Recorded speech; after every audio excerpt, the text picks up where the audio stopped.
Positive Friday. How are you? And welcome to the Jason Gregor Show, Sports 1440, Oilers Nation, YouTube, Facebook, and X and Instagram, sports1440.ca, as well as on the app, iHeartRadio, Radio Player, the Stingray app. Thanks for listening, watching, downloading the show. We very much appreciate it on a beautiful Friday afternoon. You can say that golf season is officially here. The Masters is on. If you want to tee it up, Cattail is open. Also, I know the Ranch, you can go online to book your tee times. They'll open up next Tuesday, but you can book your tee time if you want to be there on the opening day.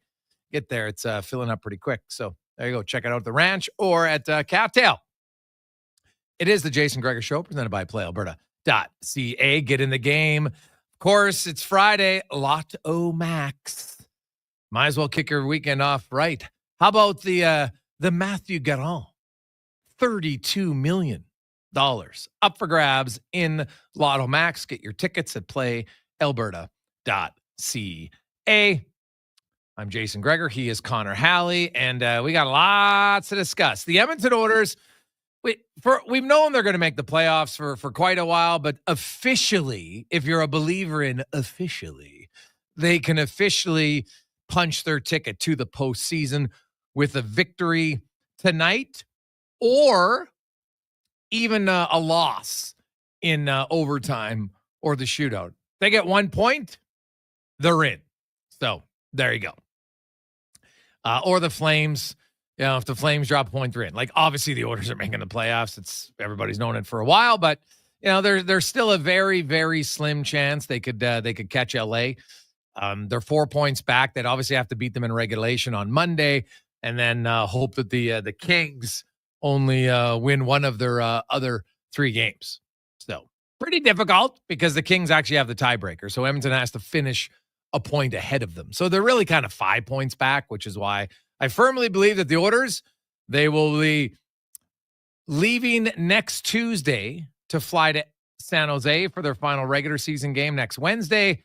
And then they'll go right from there to Los Angeles to prepare for the fourth consecutive season of meeting the Kings. The difference is this year it's likely going to start in LA. The Kings, of course, were victorious last night over the Anaheim Ducks. The Oilers have the San Jose Sharks coming to town. Some good news for the Oilers.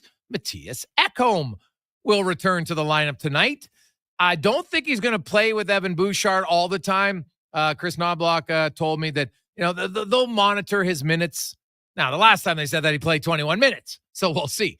But, maybe you see Ekholm down around 18 or something to get back into it. You might see Bouchard and Nurse tonight, Kulak and Stetcher, etc.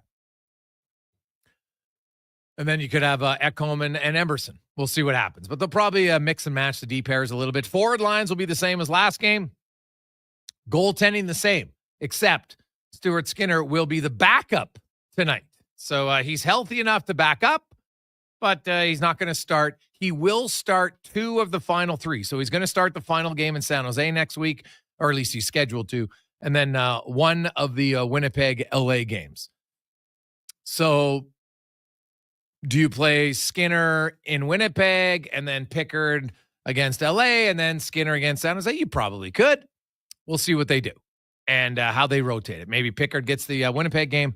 Who knows? Now, he is from Winnipeg, but he has said before, I don't really care if I play in Winnipeg, but we'll see what happens. The Jets pretty much have punched their ticket to first place in the Western Conference. A victory last night, absolutely crushing Dallas in that game 4-0. They didn't give up anything.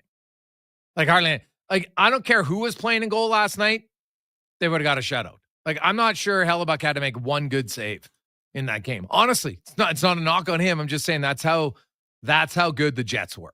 They were very, very good in that game last night. So there you go. Looking ahead to today's show, Mike Russo will join us. One game, if there's any hope, and it's not a lot, but it's some. The Calgary Flames need a win tonight at home against the Minnesota Wild. They are 5 points back of the Wild. They do have a game in hand. The Wild do own the tiebreaker. So I would argue that they're 6 games back of the Wild because they're going to have to finish They got to be a point ahead of them because a tiebreaker, they won't win because they don't have 5 games left, and Minnesota already has 5 more regulation wins. So let's be honest, they're not catching. They probably have a better chance to catch the Blues because the Blues, they do have 2 games in hand on St. Louis. But either way, teams need to win tonight. If Minnesota is victorious tonight, then that pretty much ends it. Now, Calgary mathematically would still have a chance against the Blues, but all the Blues would have to do is pick up, 1 point, I think it is, and they would be in. So it's looking pretty good if the Wild lose in regulation tonight. Calgary's slim hopes stay alive for another day. The Blues have Seattle on Saturday, and then they have Utah next Tuesday. Minnesota plays Vancouver tomorrow, and they have the Ducks after that. So not a real tough sked for them. Out in the East, it's some teams virtually eliminated themselves last night. The Red Wings lose again. The Islanders lose again. They're done. The Canadiens are making it. We all know it. The Blue Jackets would have to pretty much win out, and Montreal would have to lose out. Not happening. Not happening. So there you go. Also on the show today, Ken Wieb will join us. We'll talk a little Jets. We go around the NHL because the Oilers, of course, are going to be there on Sunday. 2-minute warning with Cam Tate. Craig Button will be by from TSN. We'll get to Spec. Al Mitchell will be by. We got Wanye Gretz. In studio, we'll hear from Leon Draisaitl as well as Chris Knobloch. Leon Draisaitl not going to play tonight, but he would like to get into 1, if not 2 games before the playoffs begin. Wouldn't guarantee it, but you're kind of thinking that you might see Draisaitl next Monday against LA, potentially. Jake Wallman, same thing. Chris Knobloch mentioned Wallman could play 1 of the 2 back-to-back games, so he's not going to play in both. And we'll see what the Oilers do. I think I could see them keeping Dineen around here just because they might not want to have certain guys like, is Matthias Ekholm going to play back-to-back on Sunday, Monday? Jake Wallman is. Now, I guess one could play one and the other one plays the other, and that's fine. But maybe they want to rest Nurse, or maybe they want to rest Kulak for a game. We'll see. Nugent Hopkins, illness, hoping that he'll be ready for Sunday or Monday for the Oilers, but they do have 12 healthy forwards tonight. Same lineup. You'll have McDavid with Brown and Skinner, Henrique with Hyman and Arvidsson, Podkolzin and Janmark and Perry, and then Philp, Kapanen, and Jones. I actually thought in limited minutes that line was pretty solid. Also today, it's Positive Friday, and we got a cool little package here today because look at the sun out. You're going to think sun time. It's great. You can close your eyes and just visualize sitting outside in a ball diamond, enjoying some beverages, having a great day, which is fantastic. And so you have the opportunity. You're going to have games of your choice to pick from in the month of June. A lot of home games, Fridays, Saturdays, if you want to go. So we'll get to that. So you're going to have 16 tickets to go in the Delta Valley Lounge, which is right down the third base line. It's an unbelievable place to watch the game. It's kind of like the suites there, except you're outside. And if it's too sunny, don't worry. There's coverage there for you, right? So you can sit in the shade. Also, we're going to get, you'll have your choice of 16 of the bat beers. Or if you have kids with you, then they can get the bat pop, right? It's the big bat. So I think it's actually 2 beers in it. It's pretty big. So you get 16 of the one each, and you get the tickets. Okay. So 833-401-1440, whatever the winning bid is today, Delta Valley is going to match that. So we double it because we're helping out Gregor's grads. We're right in our fitting season, and there's always a few that come in, and kind of have it budgeted. We think how many kids, and there's always a few extra.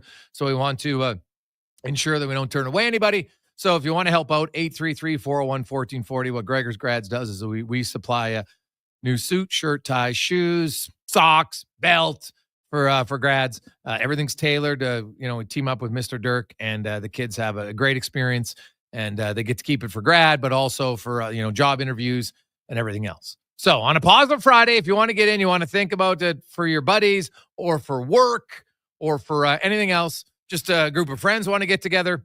You'll have 16 tickets to go in the month of June. You can pick your home dates. They got a lot of options here, the 3rd to the 8th, or the 17th to the 22nd. So there's lots of days for you to pick from. 833-401-1440, 833-401-1440. Hey, Gregor, who do you think the Oilers are going to start in goal? Well, Chris Knobloch was asked that today. So basically, they're going to split the final 4 games, which is what we thought. And so it'll be Pickard tonight. Then Skinner's going to get 2 of the next 3. And Chris Knobloch said he's going to go with the goalie he feels is playing best. So I won't be shocked if, and like Stuart Skinner never started 25 games straight all year long. Right? 23, 21. Heck, he never started more than 4 in a row. So if you haven't done it all year long, even if your goalie's playing well, you can make an argument that maybe you should give your backup a game or 2 along the road in the playoffs. Wouldn't be the end of the world. We've seen lots of teams. Colorado won with guys starting twice. Pittsburgh won back-to-back with 2 goalies starting. I think it's the end of the world. Now, you don't have a Hellebuck. You don't have a Vasilevsky, so why not? Right? Stuart Skinner, yeah, he had a few rough games last year, no question. But he had way more good games than bad games. Everybody just seems to forget that. Yeah, I just remember the 2 bad games. Right? You don't remember when he was way better than Jake Ottinger the entire series against Dallas? He stole them game 6, a pivotal game 6. You lose that game, then you got to go on the road for game 7. You might not even made it to the Cup. So don't tell me Stuart Skinner can't win a big game. He can, but now there's some competition. Great. I think that's what you want. Some healthy competition. So there you go. That's what will happen for the goaltenders. Trent Frederick leaning more likely to not being ready for game 1 of the playoffs, but Knobloch thought maybe as early as game 2 right now. Now, it's high ankle sprain. It's virtually impossible to get an accurate timeline. I know there's lots of people saying, it's terrible. You don't know how a high ankle sprain is going to react. You just don't. So, you know what? You just got to hope that, Frederick, they work on it and it gets better. I could tell you, my nephew had a high ankle sprain and crashed into the boards. Now, he ripped his tendon on the front side of the ankle. Now, Frederick's might be on the back. It might be both. So it makes it worse. And for Noah, now that's been over 2 months. Now he's been playing. But he said it's really only in the last week where he hasn't felt any like stinging or jarring at certain times in a game. And his probably wasn't as serious. Now, he was still out for 6 weeks. He kind of lucked out because it was over, it happened, 2 weeks before the Four Nations. So the game, 2 weeks of rehab where there's no games being played. But when he skates, his is better than when he walks. To go down the stairs still bugs him. And you just need time. So with a high ankle sprain, it's just, you can't rush it. There's no, they're not treating it right now. There's certain injuries you just cannot rush. And the high ankle sprain is one. As for Evander Kane, like I've said, when I spoke to Stan Bowman last about Evander Kane, and, people are like, oh, what about a conditioning stint for Kane? Well, here's the options, at least during the regular season. So they're playing this weekend, and obviously he's not going down for any of the games this weekend.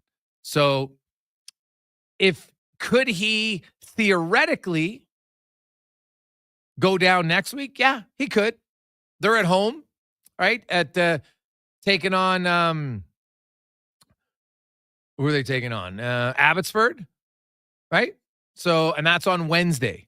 And then they play Friday the 18th. So theoretically, they could do it. Now, if you send them down, now I'd have to look. Is it still a conditioning stint when the regular season is over?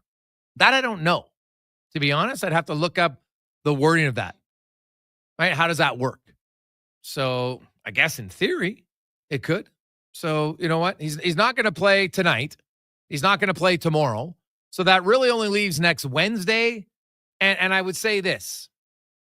Coming off the injury he had, you could get his timing up, but there might be a little bit of, well, geez, he comes back everything's good. He plays in the American League and something happens, he gets injured there. They might not risk it at this point. So, because there's no cap benefit anymore, right? So that's where it comes out. So I at this point, I'd be surprised based on everything I've said. So, Gregor, sounds like a good argument not to trade for a guy at the deadline with a high ankle sprain. Well, some guys come back from it. My nephew's been playing now for the last month and a half with it, right? So lots of guys play a little bit, they're healed enough to play. It doesn't feel 100%. That happens all the time. So I don't know. The Trent Frederic trade, to me, I'll say this. Even if Trent Frederic only plays a few games in the playoffs, but if he re-signs with the team, trade's worth it to me. If he only plays a few games in the playoffs and doesn't re-sign, then I think it's completely valid and fair to say, man, that trade was not a great bet. It was too risky because of the injury. I don't like it. Totally valid. I think that's fair. If he re-signs, to me, the trade's worth it at that point. So we'll see how it goes. 833-401-1440, 833-401-1440. Gregor, who do you think gets a start? Well, if Stuart Skinner comes in his 2 games and plays well, I think it's Stuart Skinner. And I'm basing that off the fact that he's been their starter all year long. But if he comes in his 2 games and looks meh, well, then maybe it will be Pickard. So we'll see. To me, it's an interesting dynamic of, okay, if you start Pickard and it doesn't go well, it's easier, I think, to start Skinner. And if he doesn't play well, you're like, well, now we go to the backup. Okay, great. If you go to your backup and it doesn't go well, is your starter already annoyed? I don't know. But so to me, if you had to ask me today, and if I had to put, if there was a line at playalberta.ca, I would still go for Skinner to start game 1, unless he struggles in his 2 starts. That's how I see it. Take a quick break. We'll return. Health is a big factor for a lot of teams. The Oilers are starting to get healthier. Skinner's in a backup role. Ekholm's going to play tonight. Wallman, Draisaitl could be playing Sunday or Monday. Nugent Hopkins should be returning from his illness. Oilers are starting to get healthy at the right time of the year. It's the Gregor Show presented by PlayAlberta.ca. Hey, Alberta, the all-new Play Alberta app is here. Casino, sports betting, lottery, all in one app, right on your phone. And because it's Play Alberta, you know it's safe, secure, and reliable. Download it now and play over 500 online casino games, live dealer tables, and unique games you'll love. Plus, bet on sports from anywhere in the province. You in? Download Play Alberta now from your phone's app store and deposit using promo code OIL for a $100 casino bonus on the house. That's promo code OIL for a $100 casino bonus. When St. Albert Dodge gets a deal, you get a deal. That's how it works. And right now, they've made a special purchase of new 2024 Ram heavy-duty 2500 and 3500 model trucks. These are Cummins diesel models with an exclusive offer that you can only get at St. Albert Dodge. What's the deal? A no-charge Cummins engine option, which works out to $9,450 in savings for you. Over 35 available. Get yours now and see how easy it is to do business at St. Albert Dodge. Legacy Heating and Cooling is the #1 heating and cooling company for people who want heating and cooling, because you'll save a bundle by bundling. Then you can use hot, cold, come on thermostat, do what you're told. Turn up the heat, turn up the cold, till the vents start pushing out tornadoes. Bundle my furnace with some AC, gonna get a deal from Legacy! Oh yeah, save a bundle when you bundle your new furnace and AC from Legacy today. Plus no payments and no interest for 1 year. That's how you build your legacy. Legacy Heating and Cooling. I take possession of my commercial space in 3 months. I need lighting. I need a fire alarm. I need data. I need a generator. I need panels. Sounds like a job for the men and women of Action Electrical. Projects team reporting. We design, build, and construct all the electrical systems for your projects. Need everything to work right? Get the Action Electrical project team on your site. Facing an electrical menace? Call the men and women of Action. Operating throughout Alberta at actionelectrical.net. For the next hockey game, you can have your say with the Sports 1440 Postgame Show. This is your host, Andrew Walker. Join us and give your takes on the game, good or bad. It's all brought to you by the Ridge Social Eatery in St. Albert. The Postgame Show on Sports 1440. Whether you're a craft beer connoisseur or more of a wine aficionado, there's always something new to discover at Sherbrooke Liquor, a unique, family-owned, independent liquor store. The selection? Incredible. The non-alcohol section is also very impressive. Sherbrooke Liquor, expert, knowledgeable staff with a passion for unique finds. More than just a liquor store, we're a community. Alberta's best, the one and only Sherbrooke Liquor. Wine, spirits, and oodles of beer. Visit SherbrookeLiquor.com. Silent Ice Sports and Entertainment is an innovative market leader across Western Canada with sports and entertainment properties including the Spruce Grove Saints, the Junior Prospects Hockey League, Silent Rides Charter Company, the Hockey Super League, and the newly launched Female Super League. Silent Ice also owns the Western Hockey League's Seattle Thunderbirds and operates the Morinville AAA Arena. The Silent Ice Center, a new state-of-the-art entertainment facility, is open in Nisku, which features 2 sheets of ice, including a 1,600-seat arena and a restaurant with a viewing area. At Papa John's, you get your everyday favorites for just $9.99 each when you order 2 or more items from the Papa Pairings menu. When you order more, you save more. Choose from medium one-topping pizzas, boneless wings, papadillas, breadsticks, cheese sticks, and desserts. It's easy to order all your favorites when they're just $9.99 each. So the next time your friends come over to eat your food, check out the Papa Pairings menu to save. Better ingredients, better pizza. Papa John's. It's another big goal for number 1, Titan Supply. They're dominating this series. Looks like a clean sweep. Spring cleanup is an easy win with Titan Supply. Not only can you trust them to lift, dig, and haul, but with their spring special on industrial brooms, cleaning grime, rocks, and dirt from parking lots, streets, and more is a breeze. Their service inspections help ensure you're safe and ready for the upcoming season. Titan Supply in Edmonton, Grand Prairie, Red Deer, and Calgary, and at titansupply.ca. Lift, dig, haul. Diablo Boots sells only Canadian-made work and biker boots made by Canada West. No American or boots made in China, so no tariffs. All of Diablo's boots have replaceable soles and heels for longer life. Sizes 6 to 14 EEE. Buy quality, buy Canadian. And support Canada West and Diablo, the 2 best names in the boot business. So save on boots by Save On Foods. That's Diablo Boots, 3340 Gateway Boulevard on the east side of Save On Foods. Buy Canadian. They're terrific.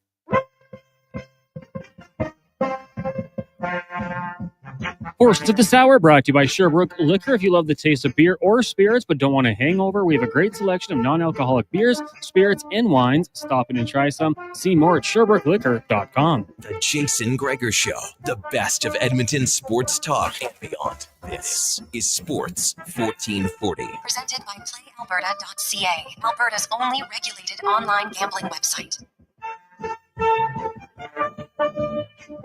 Positive Friday. Welcome back. Jason Gregor, Connor Halley, Sports 1440, Oilers Nation, YouTube, Facebook, X, and Instagram.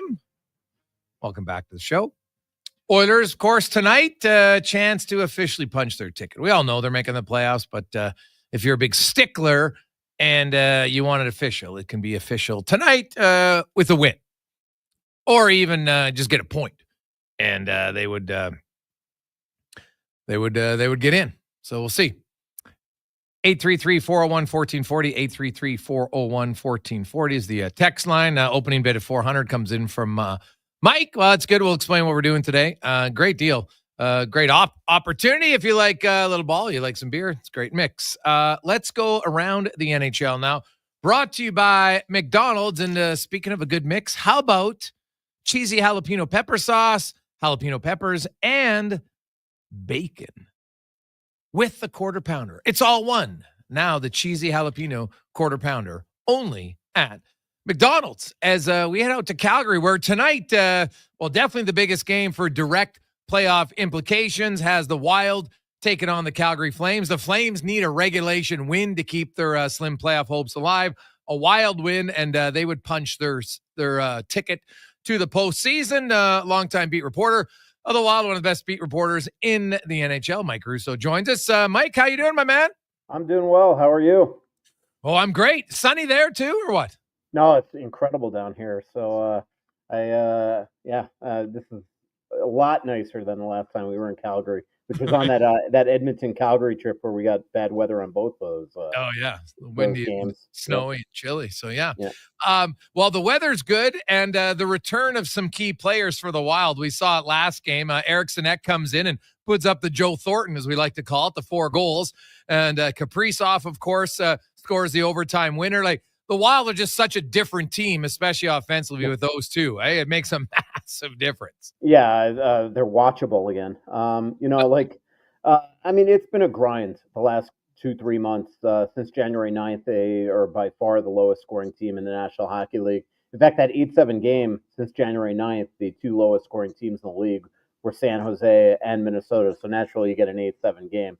But yeah, they just have had an immense amount of trouble scoring goals, and you almost forget how good Kaprizov and Eriksson Ek are until they come back in the lineup, and man, did they make up for lost time. Eriksson Ek looked like a guy that was refreshed. When he left the lineup with the broken bone in his leg, he had been dealing with injuries from the start of the season on. It was his 5th time out of the lineup this last stint. And I just think that he was never 100%. I think the one silver lining of him missing so much time here the last 7 or 8 weeks is he was able to, a lot of injuries that he was dealing with, maybe fix them all. And then Kaprizov came back and immediately reestablished his chemistry with Zuccarello. It was a super exciting game, obviously. I don't think the coaches loved it. Certainly the goalies didn't love it. The Wild didn't defend great. They didn't get great goaltending from Flower. But they found a way to get the necessary 2 points, and as you mentioned, winning in and tonight. Yeah, you look at like the Wild when they're healthy, like they're a pretty good team. Because you have a difference maker. You've got a superstar, a guy that's a 1.5 a game player, and when you have one of those guys, your other guys just have to be okay depth scorers, right? It's true because you're like, well, if this guy's going to be on the ice for a goal and a half, heck, if our other guys can chip in everybody else 2 goals, well, we're doing all right. The Oilers have a few of those guys, and it makes Minnesota so much different. Because earlier on, Mike, the first few months of the year, like what were they, 18-4-4, I think, to start the season? Like, they're good, and it's not just those injuries. You had Brodin out, you've had Middleton out. Can you kind of like Edmonton's in a similar boat that if healthy in the playoffs, I think they can be a real problem. Do you see the Wild, who I think is going to finish in the number 1 wildcard spot, taking on Vegas? When they're healthy, they can give Vegas a run. Yeah, I mean, I think so. I mean, I'll see it. You believe it when you see it. I mean, that's the one thing about the Wild going into the playoffs every year. And I'm not trying to discredit them or disrespect them, but the reality is that this team in the Western Conference is the kings of the first round exit. So until I see them actually show up against Vegas, and they haven't done that in the last couple of years, it's just hard to buy it. But to your point, they are getting healthy at the perfect time. There's still 3 games left in their regular season. But this is from the start of the season on, this team has been inundated with injuries. You mentioned the guys. I mean, you add Spurgeon to that, and there's just so many guys that have been out of the lineup, and it just eventually takes a toll from you. And, the last several weeks, not that Eriksson Ek and Kaprizov are the equivalent of McDavid and Draisaitl, but you take 2 of the players out of the Wild's lineup that are already 15 million under the cap, and you're not gonna win on an everyday basis. The Wild don't have enough depth scoring. Really the only threats are Rossi and Boldy, other than those guys. And then when you're without them, all you got to do is check the heck out of them, and then roll the dice with everybody else. And for the most part, they were being smothered, Boldy and Rossi, and the Wild were not getting scoring from everybody else. Now suddenly the other night, things opened up for them. They were able to score. They've got to clean up some things defensively from their third line and their third defense pair. But overall, it was an exciting game the other night and gave Wild fans some new, refreshed hope going into the playoffs. And, Jake Middleton's close as well. Could play tomorrow night in Vancouver or definitely in the season finale against Anaheim. So it just feels like maybe that they're getting a little karma payback here at the end of the season. That they're finally getting completely healthy. You mentioned Boldy, and Boldy's had a really good year. So Kaprizov, ideally him, Zuccarello, and Rossi, that's the line they want, and then you want Boldy, Eriksson, Ek, and Foligno. Like, are those pretty much locked in if everybody's healthy, their top two lines? Yeah, I think that was the sneak peek that we saw against San Jose the other night, which was the most intriguing part of that game for me, is we got finally a real good upfront look at what John Hines might be thinking for the playoffs. And, for 3 or 4 years in Minnesota, the Wild had what we called the grief line. And it was Jordan Greenway, Marcus Foligno, and Joel Eriksson Ek, and they gave teams fits. Defensively, analytically, they were just dominant. Now suddenly you reunite Foligno and Eriksson Ek, and you add a Boldy to the right, and that line has the makings of one that could shut you down, but also score. And the other night they were fantastic. We're calling them the beef line now. And Foligno's just had a really good season. Defensively, his numbers are sterling, and now he's suddenly playing in a top 6 role. And the returns of Eriksson Ek and Kaprizov just create a domino effect where guys are suddenly in the right spot. So to your point, yeah, I think that we'll see Rossi, Zuccarello, and Kaprizov. We'll see Foligno, Eriksson Ek, and Boldy, and then they'll figure out the rest from there. Last game, it was Johansson, Goudreau, and Nyquist. They were not very good. And the fourth line was Brazo, Hartman, and Trenyan. Tonight, Hinostroza will play with Brazo. Tomorrow night, Brazo will probably get back in, and they'll flip just to keep everybody involved. But they suddenly look, even though they still lack the depth that everybody else does, because they're in the final year of the Parise buyout pain, their roster starts to look, pretty requisite as a playoff team. Mike Russo joins us, beat reporter for the Minnesota Wild. They are in Calgary tonight, one of the big games around the NHL. A Wild win, and they officially will be into the playoffs. I think they're getting in either way, but that would just make it official. Now, you mentioned Middleton comes back, and for people who don't watch the Wild, like, this guy is a huge part of your defense core. Size brings a lot of things. Him and Spurgeon, right? Like, if he comes back, he plays with Spurgeon, then Favors with Brodin.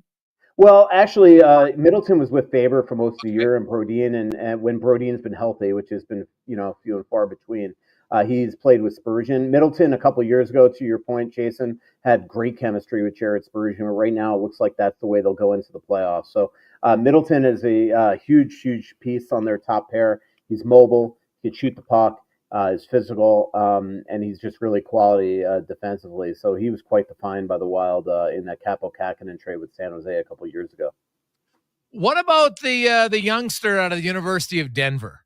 Are you expecting to see him when his season's over?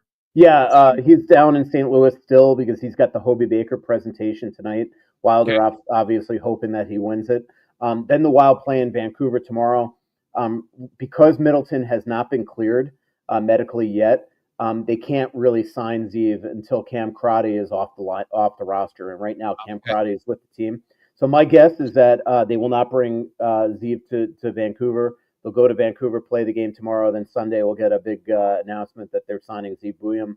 He'll fly to Minnesota, practice Monday, and probably, as long as the Wild are in the playoffs, make his NHL debut against Anaheim. Where we go from there, though, I don't know, Jason. A couple of years ago, Brock Faber signed out of the University of Minnesota, played the final 2 regular season games. He was so good. They played him all 6 games in the playoffs with John Klingberg.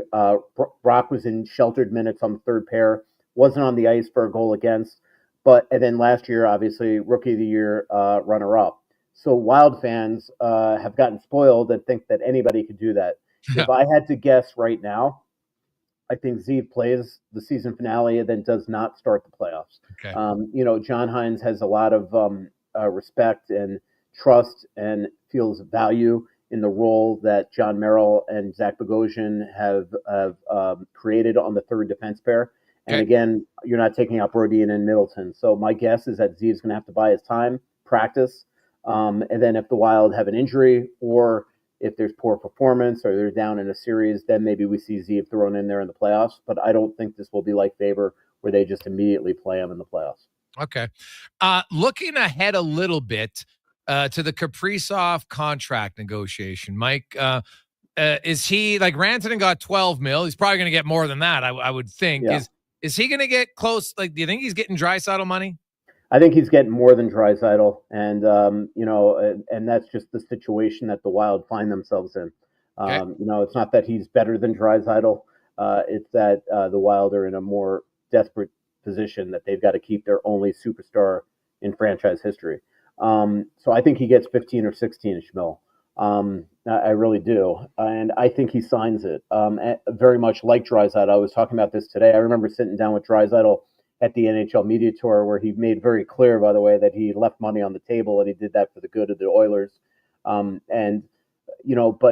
the one thing that Draisaitl said is that there's, when that money is suddenly put in front of you, it's enticing. And I think that's what's going to happen here with Kirill in a very different reason than Draisaitl. When the Wild throw 115 or 120 in front of him this year, I think the one thing that Kirill Kaprizov is going to have to remember is, one, he's going to be 29 when this extension starts, and he just missed half a season with this major injury that he had. If that doesn't wake you up, that if this happens again next year, that money might not be there in a year's time, whether it's from the Wild or somebody else, it would be disastrous. And I just think it's going to be awfully tempting for him to know that money is there and not risk playing a full season and dealing with the injuries again or other injuries. So, I think he loves Minnesota. I know Wild fans just are squeamish and worried that he's going to sign. I think it's really been good that the Wild have had a quality relationship all year long with Paul Theofanis. Theofanis actually was in Minnesota a couple days ago for that game that Kaprizov scored the overtime winner, met with the Wild that day. So I think it's just when it comes down to it, when July 1 hits, I just think that he's going to sign that extension. But, I could be wrong. This is just me trying to think logically that, when you miss half a season, do you really want to risk that $115 million is not going to be there a year from now? Yeah, well, 100%, right? You're coming off that injury, just like, dude, like, why would I wait? Like, what's the benefit to wait? Do you think he's going to get that much more? Right? Like, exactly. And you're not going to get more because it's going to be on a 7-year term somewhere else. So, unless the Wild trade him, obviously, next year, which he has a full no move and controls that. So I just think that sanity is going to prevail here. I really think that he enjoys Minnesota. I know he loves his teammates, loves the city, loves the organization. Obviously, there's 31 great markets out there and appealing places everywhere. And you always worry that he's got friends throughout the league who's saying what to him, come play with me. You always worry about that stuff. But I just the sense that I get, and again, it's not like it's more reporter's instinct than real intel. I just, at this point where last year I just probably was like, I think it's still up in the air. I think now it's more likely that he stays. Okay. Mike, quickly, when you look at the matchup, and I had said it's probably going to be Vegas, but if Minnesota had a choice, do they match up better against Winnipeg or Vegas? I don't know. They haven't been successful against either team for the last 2 or 3 years. Like I don't think they've beaten Winnipeg in 2 years. So I don't know. It's pick your poison, right? I mean, Vegas never lose at home. The Wild played them 3 times this year, lost every game, but they were all second of back-to-back. If I had my choice, it's Vegas for obvious reasons. I selfishly want to go to Vegas over Winnipeg. But to me, like this, as I mentioned to you, Jay, it's an organization that hasn't won a playoff round since 2015. So healthy or not, they're going to go into either playoff series as the underdog. So it's just a matter of the one thing I'll say about Vegas right now is that Vegas is banged up. Jack Eichel's been out of the lineup, Hurdle, Theodore just come back. Petro's been dealing with stuff. So, I mean, that probably hurts, but they are a deep hockey club. They've got incredible blue line. They've been getting great goaltending. I am the biggest Jack Eichel fan there is. I just think it's going to be a tough matchup either way, but the beat writer wants him to go to Vegas. Oh, that's not a bad call. You are right. I wrote it the other day, like all the team, like Winnipeg's got Velarde, and Gabe Velarde quietly does a lot for that team, really makes them play better. And then that would be a huge loss. Yeah.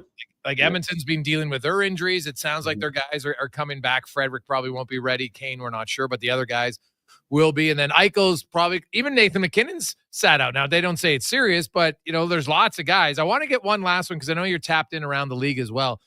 What do you think of Landeskog? I know he's going to play in the American League tonight. Yeah. It's a great feel-good story, but do you think the Cinderella story, will we see him in the playoffs? It's funny because when we were at the GM's meetings, March 16th to the 19th, all indications we were getting from there is that this was all just kind of not going to happen.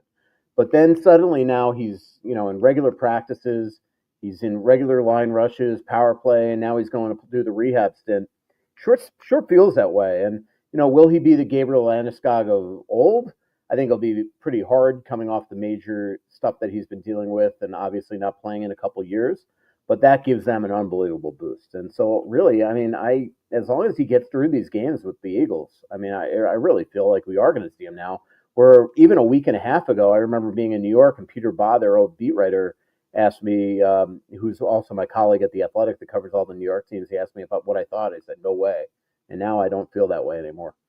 Yeah. Well, Mike, as always, man, really appreciate it. Enjoy the game tonight and the road to the playoffs and wherever the Minnesota Wild go. I know you'll be covering it. And I'll see you in the second round once the Wild beat Vegas and the Oilers beat the Kings. There we go. I'll be in. Oiler fans would take it. Oiler fans would take it for sure. Trust me, Wild fans would take it too. Oh God, yeah, I did. A long time coming. It's been a decade since they won a playoff round. Yeah, they'd be fired up. Awesome. Thanks, Mike. All right, see ya. Take care. You betcha. That's Mike Russo joining us from Calgary, longtime beat reporter for the Minnesota Wild. Basically, they haven't won since McDavid's been in the league a playoff round. That's how you put it. Then Oiler fans like, oh, geez, it's been a while. So there you go. We'll come back. We'll get to the oral report, Chris Knobloch, and more on the Gregor Show, presented by PlayAlberta.ca. The locks are on a timer. They're going to get out. Sounds like a job, sir. The men and women of Action Electrical. Service team reporting. With the remarkable reach of our bucket trucks and other equipment, we assess, service, and maintain your electrical lighting and automation systems. Facing an electrical menace? Call the men and women of Action. Operating throughout Alberta at actionelectrical.net. Noodle, noodle, nood, noodle, nood, noodle, nood, oodle, noodle, nood. Noodle, noodle, nood, nood, nood, nood, nood, nood, nood, oodle, noodle, nood, oodle, nood,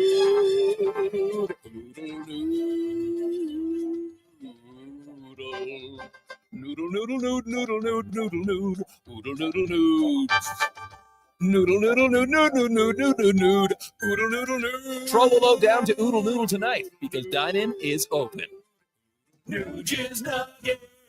This is Nuges Nuggets, brought to you by Legacy Heating and Cooling. What nugget of heating and cooling advice does Nuge have today? You can save a lot of money by bundling your new furnace and AC with Legacy. It's kind of like saving money on an endorsement by bundling me, Ryan Nugent-Hopkins, with someone like, Zachary Martin Hyman. Thanks for suggesting me, Nuge. Get no payments and no interest for 1 year on your new AC and furnace from Legacy Heating and Cooling. Proud sponsor of Nuges Nuggets. Dang. Last season, you bought new clubs to fix your game. You spent the entire season trying to learn how to hit with your magic clubs. And guess what? Dang. They didn't help your game. Now you're convinced it's your swing. But it really is your clubs. Even though you were told the ones you bought were the best ever made, if they were, you would have gotten better. Every day at Fitted Golf, we continue to prove the right clubs make all the difference in the world. From beginners to pros, Fitted Golf makes all the difference. Yes, fittedgolf.ca. After the next hockey game, you can have your say with the Sports 1440 Postgame Show. This is your host, Andrew Walker. Join us and give your takes on the game, good or bad. It's all brought to you by the Ridge Social Eatery in St. Albert. The Postgame Show on Sports 1440. At Papa John's, you get your everyday favorites for just $9.99 each when you order 2 or more items from the Papa Pairings menu. When you order more, you save more. Choose from medium one-topping pizzas, boneless wings, papadillas, breadsticks, cheese sticks, and desserts. It's easy to order all your favorites when they're just $9.99 each. So the next time your friends come over to eat your food, check out the Papa Pairings menu to save. Better ingredients, better pizza. Papa John's. Explore beyond the boundaries of capability and value during Truck Month at GMC. Right now, get 0% financing for up to 72 months on the 2025 Sierra 1500 Crew Cab Pro Graphite. With a TurboMax engine delivering 310 horsepower, GMC Pro safety features including automatic emergency braking, plus a max towing of up to 9,500 pounds. You'll be ready for anything this Truck Month. Ask your GMC dealer for details. Find the perfect tractor for any job at Edmonton Kubota. Their massive selection of compact tractors has something for everyone, whether you're tackling small tasks or big projects. And right now, take advantage of 0% financing for up to 72 months. It's never been easier to get the power and reliability you need. Come down to Edmonton Kubota today and drive away with the tractor that's just right for you. Edmonton Kubota, where your perfect tractor awaits. Explore Internet just got 10 times faster. 5G Ultra brings incredible speeds to homes in rural and small town Canada. Upgrade today at xplore.ca. Hey, Gary, is that your dad? No, this is Evan, the new sales rep I hired. Oh. First impressions matter, but when hair loss takes over, it can feel like you're not being seen for the maverick you truly are. Hi, I'm Dr. Vance Elliott. At Advanced Hair and Skin Surgery, we know that hair loss is more than just a cosmetic issue. It's personal. Let's discuss all the cutting-edge options available so you can make a great impression every time. Book a free consultation today at drvanceelliott.com.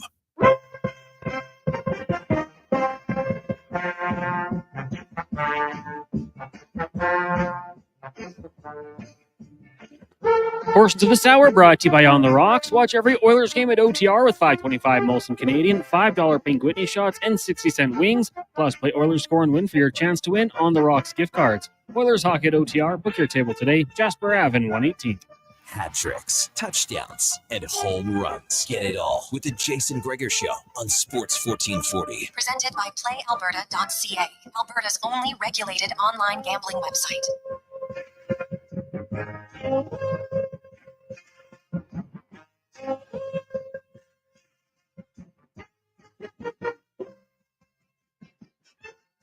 $2:47. Welcome back. Pause of Friday. Sports 1440. Orders Nation, YouTube, Facebook, X, Instagram. Of course, sports1440.ca. Thanks as always for listening and watching. The Oilers taking on the San Jose Sharks. Sharks back end is banged up. So they traded Ceci and Wallman, who were their top pair. Cody Ceci, by the way, in one of those little odd situations that happens every now and then, he's already played 82 games this season. He could play 85 and join, I think, only 3 other players who played 3 extra games in a season. Tyson Barrie, the year he got traded from Edmonton to Nashville, he played 85. Bill Guerin, back in 2000, 2001, also played 85 games in an 82-game season. And right now, Cody Ceci, unless they rest him in a game, because the Stars have 3 more games, he'll play 85 games this season. So it's a little oddity, but anyway, he got moved. Wallman got moved. Mario Ferraro broke his ankle blocking a shot in Minnesota, so he's done for the year. So there is their 3 top D-men who eat the most minutes. So their defense core tonight will have Jan Ruda is coming back in the lineup. He's healthy enough to play, so he'll come in. You've got Lucas Carlson, Henry Thrun, Mark Edward Vlasic, who's obviously not the Vlasic of the years when they were great, Jack Thompson, and Timothy Liljegren. So Liljegren's going to be their number 1 defenseman tonight. You're the Edmonton Oilers, you're going to be able to create a lot of offense against this Shark team. And, even up front, it's not like they're blessed. They got a lot of, they got a super young line with Kovalenko, Celebrini, and Smith, then Wenberg, Toffoli, and Eklund, Delandra, Goudreau, Grunstrom, Ospachuk, Lundin, Gregor. So they don't have a boatload of experience on that team. They don't score a ton, although they scored 7 against the Wild. You heard from Mike Russo. It wasn't necessarily a great game by Marc-Andre Fleury. So, and hey, San Jose's been close. They're not just going to roll over. But the games have been close, which leads me to think tonight might not be close. We'll see what the Oilers do, but I think the Oilers are going to start gearing up a little bit. Let's get to the Oil Report, brought to you by Volvo Cars Edmonton. Right now, you can lease or finance a 2025 XC plug-in hybrid from 0.49% and save an additional $3,500. Great vehicles, better service at VolvoCarsEdmonton.com. Now, a quick one. Hey, Gregor, if they play more than 82 games, do they get compensated more? No, because they get paid based on the days you're on the roster. And the NHL roster is the season's 185 days. So whatever your salary is, let's say it's $1 million, you take $1 million, you divide it by 185, and that's what you get paid per day. Whether you play a game, whether you're a healthy scratch, it doesn't matter. So no, you don't get paid extra. Players are just like, hey, I got 3 extra games played. I love it. Good for him. So just kind of a weird, because San Jose at the time had played more games. Dallas obviously hadn't, and he made up those 3 extra games that he'll play with the Dallas Stars. Now, let's hear from Chris Nombach, a little update. First of all, on Stu Skinner, and what's he expecting from 74? He is cleared. He could play. He could be our starting goalie tonight, but with the amount of time that we've had for practice, just being cleared, he's had a couple pregame skates. We feel give him a little longer time, and then this when we play in the back-to-back, he'll definitely be playing one of those back-to-backs. And then he's gonna. The goal was after that, Nombach had probably played 2 out of the final 3. How confident is the coach that Skinner in only 2 starts can get up to speed and be ready for the playoffs? I'm very confident. I've seen, we'll just talk about picks last year, not playing for 2 weeks and coming in and playing very well in the playoffs or long period stretches. I think there's a lot of it, the technical side of it. Without playing the games, you got to hone in on those skills, the technical aspect of it, because you're spending more time practices.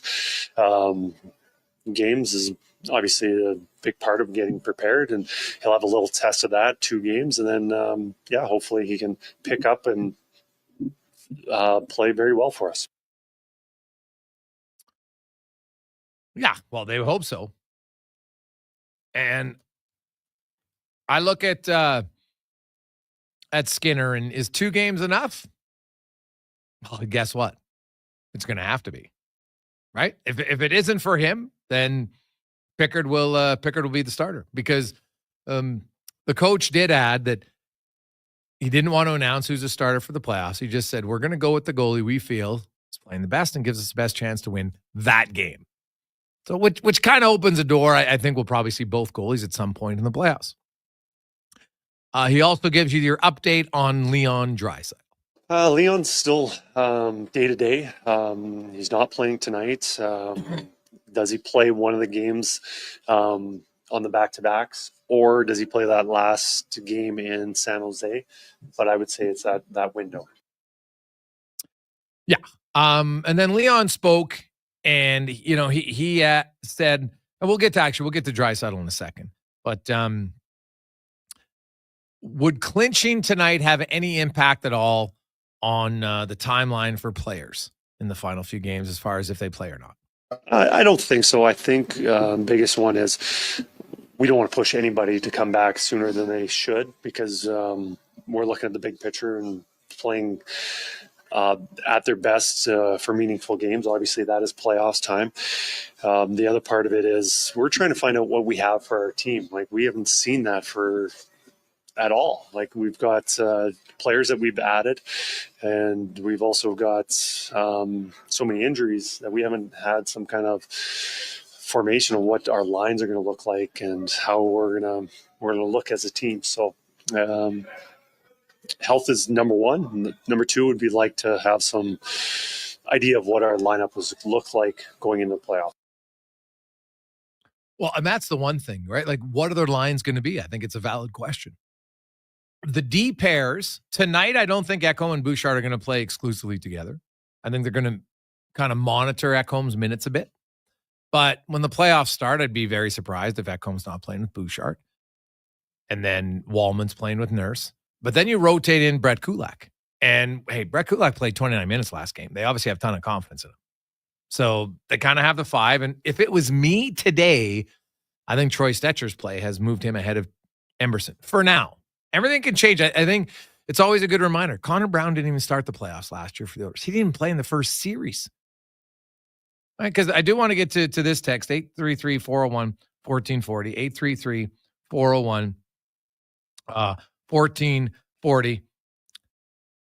Hey, guys, the Oilers lines have been a mess most of the year. They got switched up during games quickly, and then they mixed up again at the next practice. You mentioned you don't have much doubt the Oilers can beat the Kings. I'm the opposite, because there hasn't been line chemistry like we had. Going into last year's playoffs, the players pretty much knew where they were playing because they played together most of the year. Kane and Frederick not playing with line mates this year, that chemistry isn't there. That's why I think the Oilers will finally fall to the Kings from Mills. Well, here's the fun thing, though.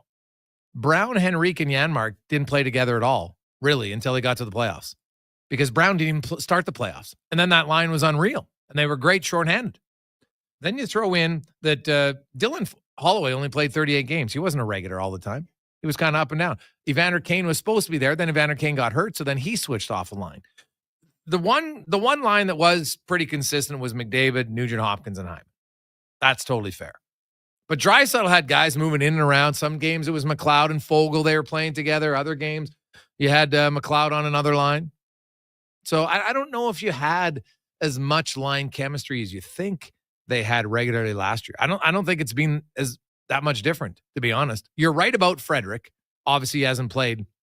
He's played a total of 7 minutes. But Leon Draisaitl said today, he goes, I think talk about lines is overblown. We know how to play. I've played with all different guys at different times. It's more so we know how the style that we want to play, and if you play within that style, we'll be fine. And I tend to agree with him. I think it gets overrated sometimes. Because think about it, even in the game when the Oilers are playing well, you're still putting McDavid and Draisaitl out on the first shift after the penalty every time. So automatically you're switching up your lines there. I don't think it hurts. I don't get too caught up in line chemistry that much, to be honest. First of all, in today's NHL, there's like duos. There's very rarely trios that stick together all the time and they all have success. It just doesn't happen. So I don't see that. I can understand the concern. I don't see it. Hey, Gregor, in 86, Bob Johnson and management built a team just to beat the Oilers. I'm wondering if LA is doing something similar from John. Well, I guess you hope if you're an Oiler fan that you don't have a Steve Smith-like goal, because that's what it took for the Flames to win, right? The Flames were in the series, no question. But it took an own goal. Still, there's lots of time left, 13 minutes in that game. So give Calgary credit. When I look at LA, so their style is pretty much the same. They did bring in a new goaltender.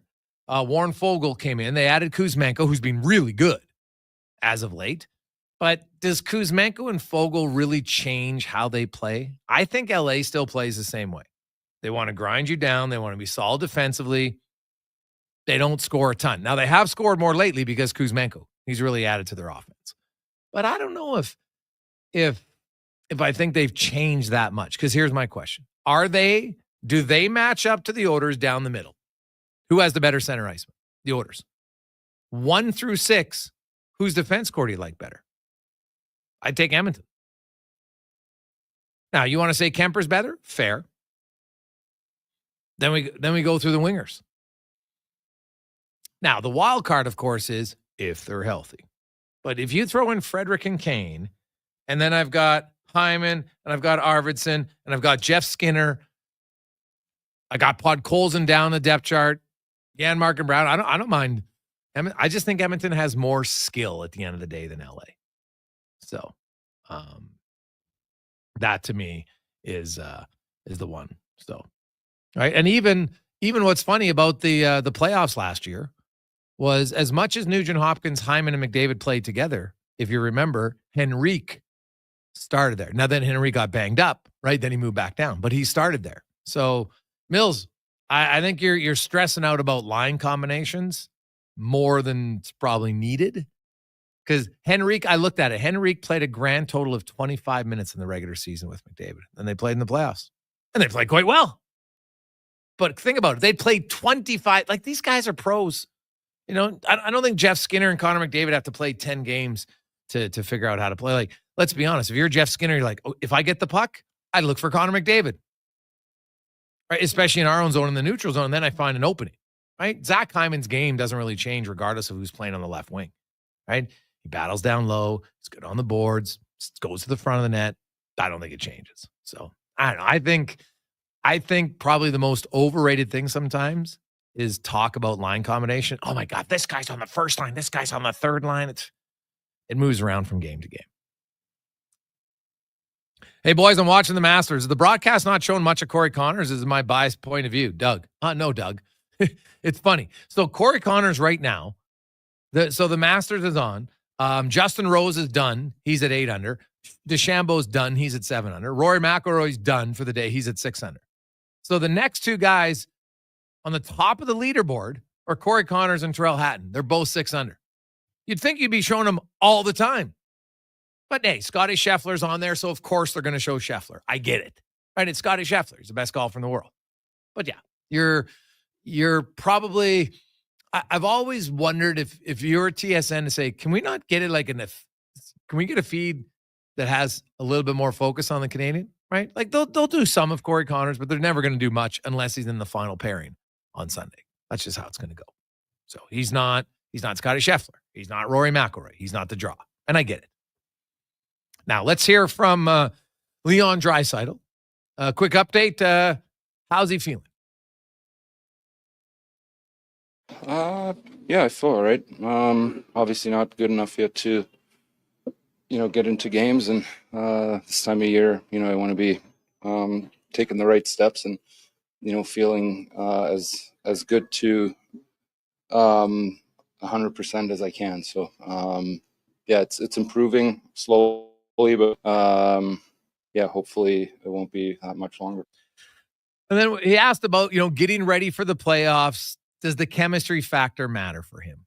I think the adrenaline will kick in, and every single player individually knows the way that we want to look as a team, and that's what's going to come out first and foremost. It doesn't matter who you're on the ice with. We've all played with each other plenty. We all know what the other guy is all about.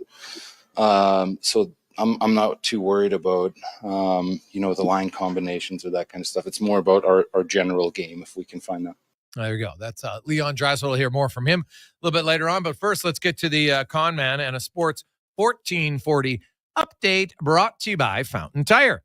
We're here to take care of your vehicle and your wallet. Up until April 26th, you can save 25% off 4 tires. Select set of 4 tires and get a $120 mail-in rebate. Book your appointment at fountaintire.com.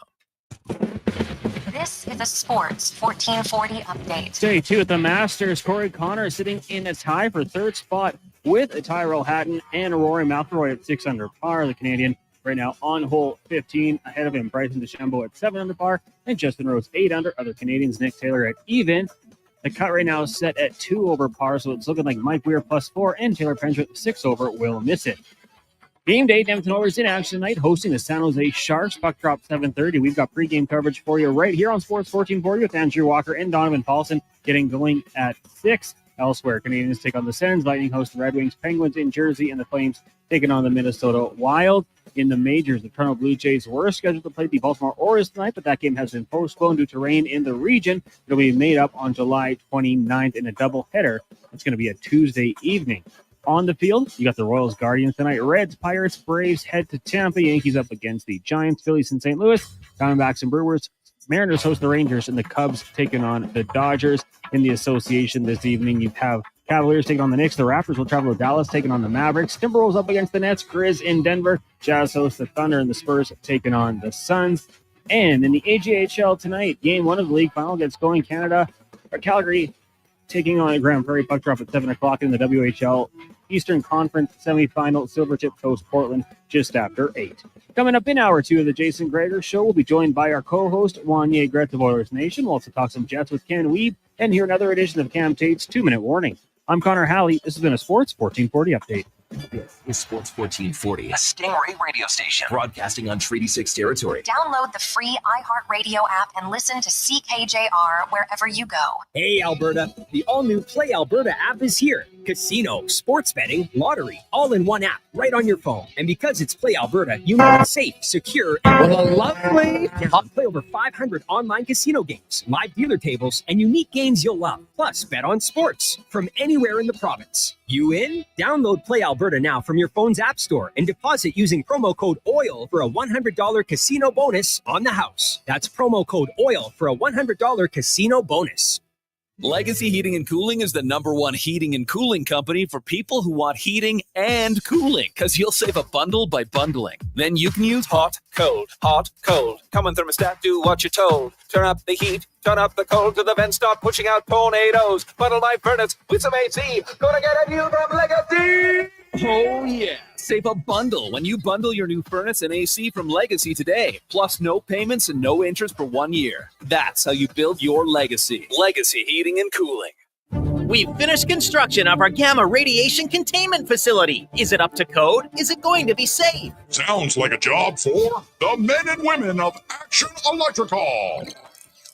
Testing team reporting. We test your commercial operations using tools like infrared to ensure safe operation. Trust us to prevent potential calamity before it strikes. Facing an electrical menace? Call the men and women of Action. Operating throughout Alberta at actionelectrical.net. Hey, it's Andrew Walker, host of the Cross Mitsubishi pregame show, which you can check out before all the games this season. A big thank you to Cross Mitsubishi for their support. We are Sports 1440, Edmonton sports leader. Spring style and road-ready performance are more affordable than ever. Now at Volvo Cars Edmonton. Lease or finance a 2025 XC90 plug-in hybrid from 1.49% and save up to $5,000. Lease a 2025 XC60 plug-in hybrid from 4.9% and save $3,000. Lease or finance a 2025 XC40 from 0.49% and save $2,000. Get ready for the open road at Volvo Cars Edmonton. Great vehicles, better services, only at VolvoCarsEdmonton.com. If you or someone you care for are injured in a motor vehicle accident, please listen up. I'm Grant Fedoruk from Leading Edge Physiotherapy, and let me proudly say that we won't be the place your insurer tells you to go. We won't be the place because we don't sign agreements with the insurance company. We don't work for them, we work for you. We do want to be the place that your friends, family, and other medically trained professionals send you. So if your insurance company says that you have to see their therapist, you should know that's not true. You have the right to choose where you go, and we hope you choose us. LeadingEdgePhysio.com. At Papa John's, you get your everyday favorites for just $9.99 each when you order 2 or more items from the Papa Pairings menu. When you order more, you save more. Choose from medium one-topping pizzas, boneless wings, papadillas, breadsticks, cheese sticks, and desserts. It's easy to order all your favorites when they're just $9.99 each. So the next time your friends come over to eat your food, check out the Papa Pairings menu to save. Better ingredients, better pizza. Papa John's. With Budget 2025, Alberta's government is meeting the challenges facing Southern Alberta through key investments, including 15 school projects, more training for rural doctors, improved cardiac care in Lethbridge, connecting Highways 2 and 3 near Fort Macleod, twinning Highway 3, and establishing a new Alberta Sheriff's team to crack down on cross-border crime. Budget 2025. Meeting the challenge. For the full details, visit alberta.ca/budget. A message from the Government of Alberta. Spring cleanup is a breeze with the Lawnmower Hospital and Echo Pro Attachment Series. With one power head and 16 different attachments, the Echo PAS powers through almost any spring cleanup job. And speaking of power, Echo now has a battery-powered power head that uses the same attachments as gas. Find out how commercial landscapers can save 20% for 24 months with the Landscaper Fleet Discount Program. See lawnmowerhosp.com. The Lawnmower Hospital.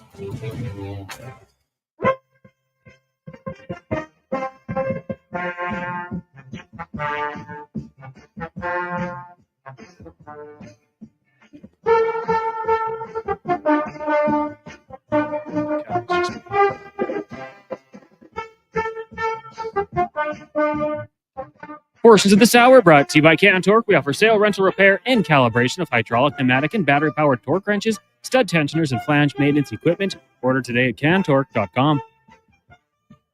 The Jason Gregor Show, the best of Edmonton sports talk and beyond. This is Sports 1440. Presented by PlayAlberta.ca, Alberta's only regulated online gambling website.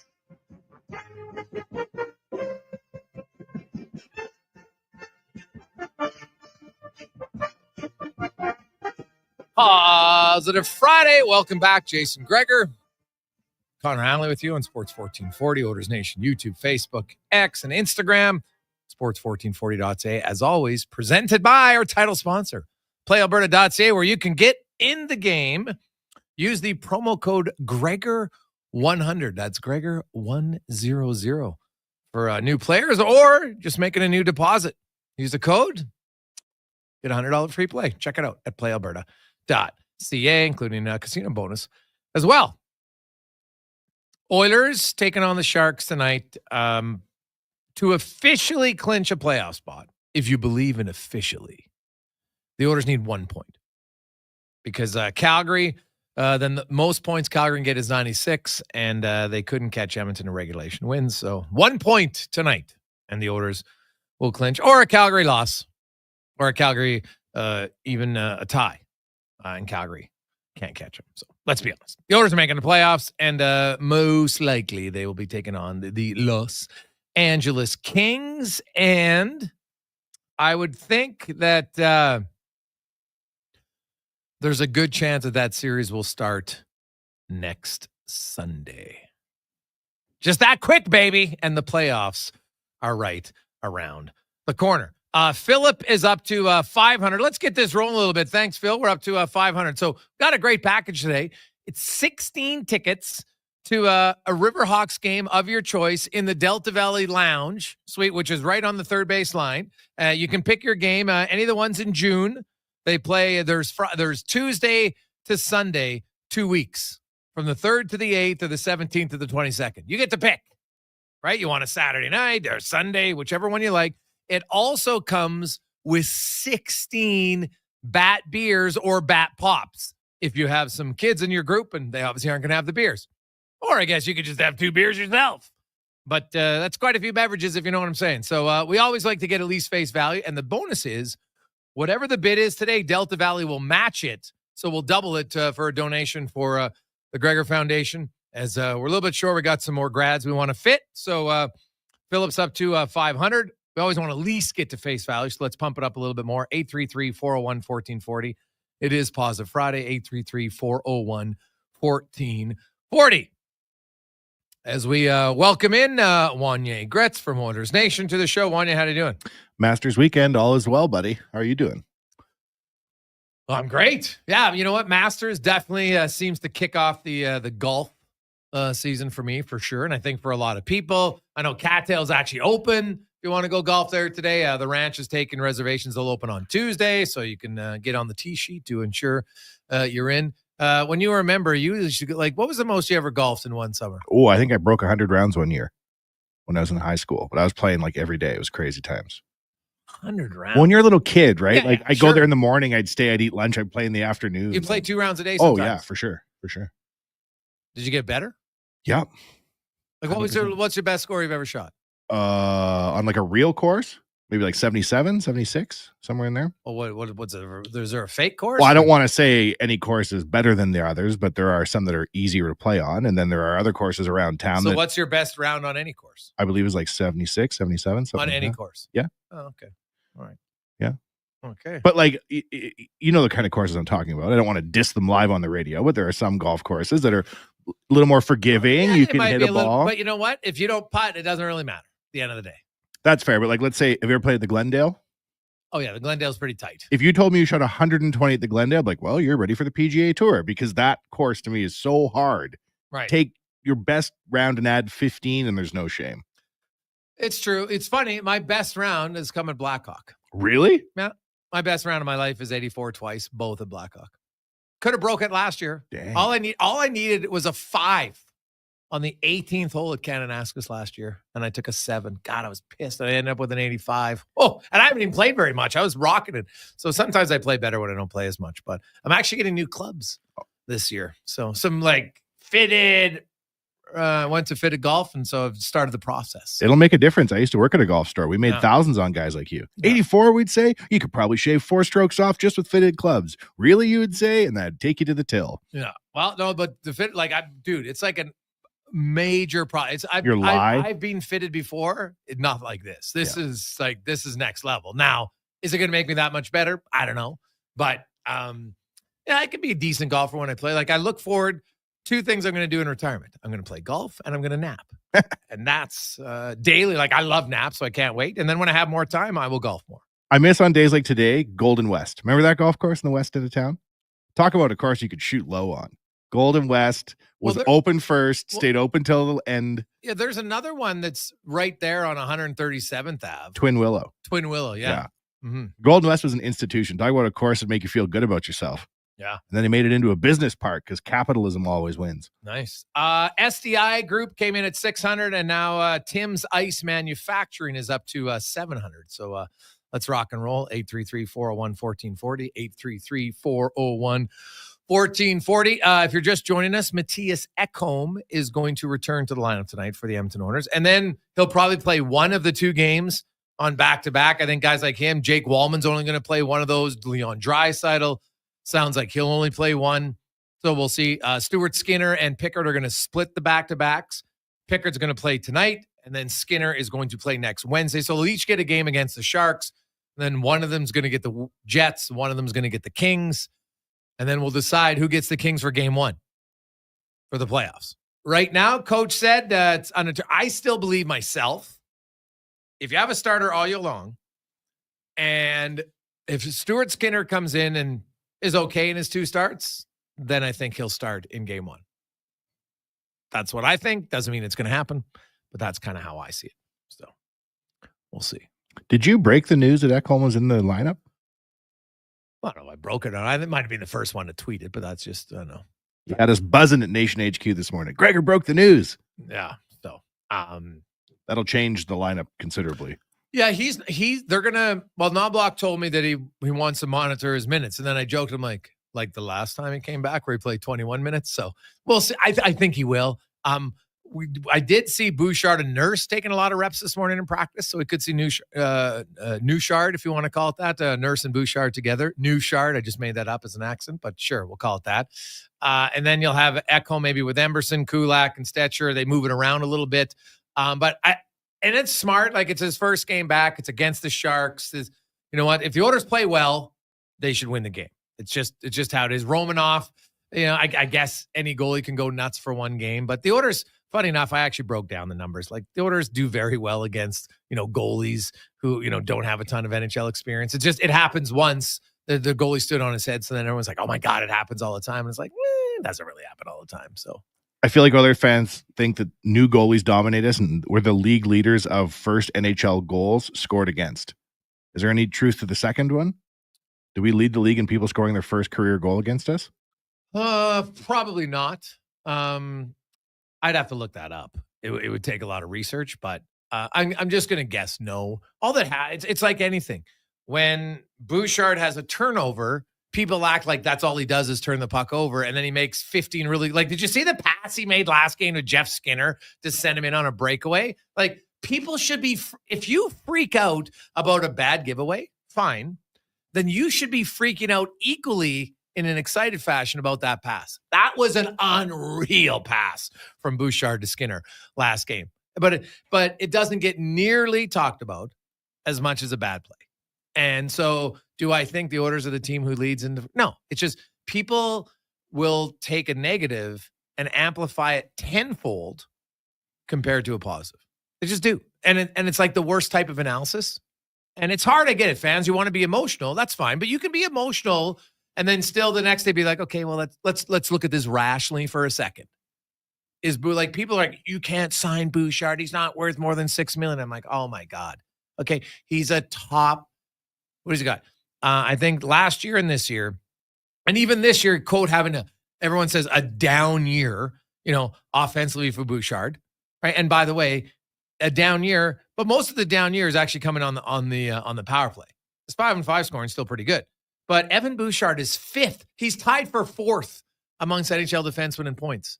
4th, and people are calling it a down year. Like, I think there's got to be some sense of reality. Evan Bouchard's getting paid big money. Now, you might not like Evan Bouchard. That's okay. But to suggest that he's only a $6 million defenseman just doesn't. Now, are there times when he can irritate you? I get it. I totally understand it. He kind of looks nonchalant. It's totally valid. But then you also have to look at, he does make a lot of good plays too.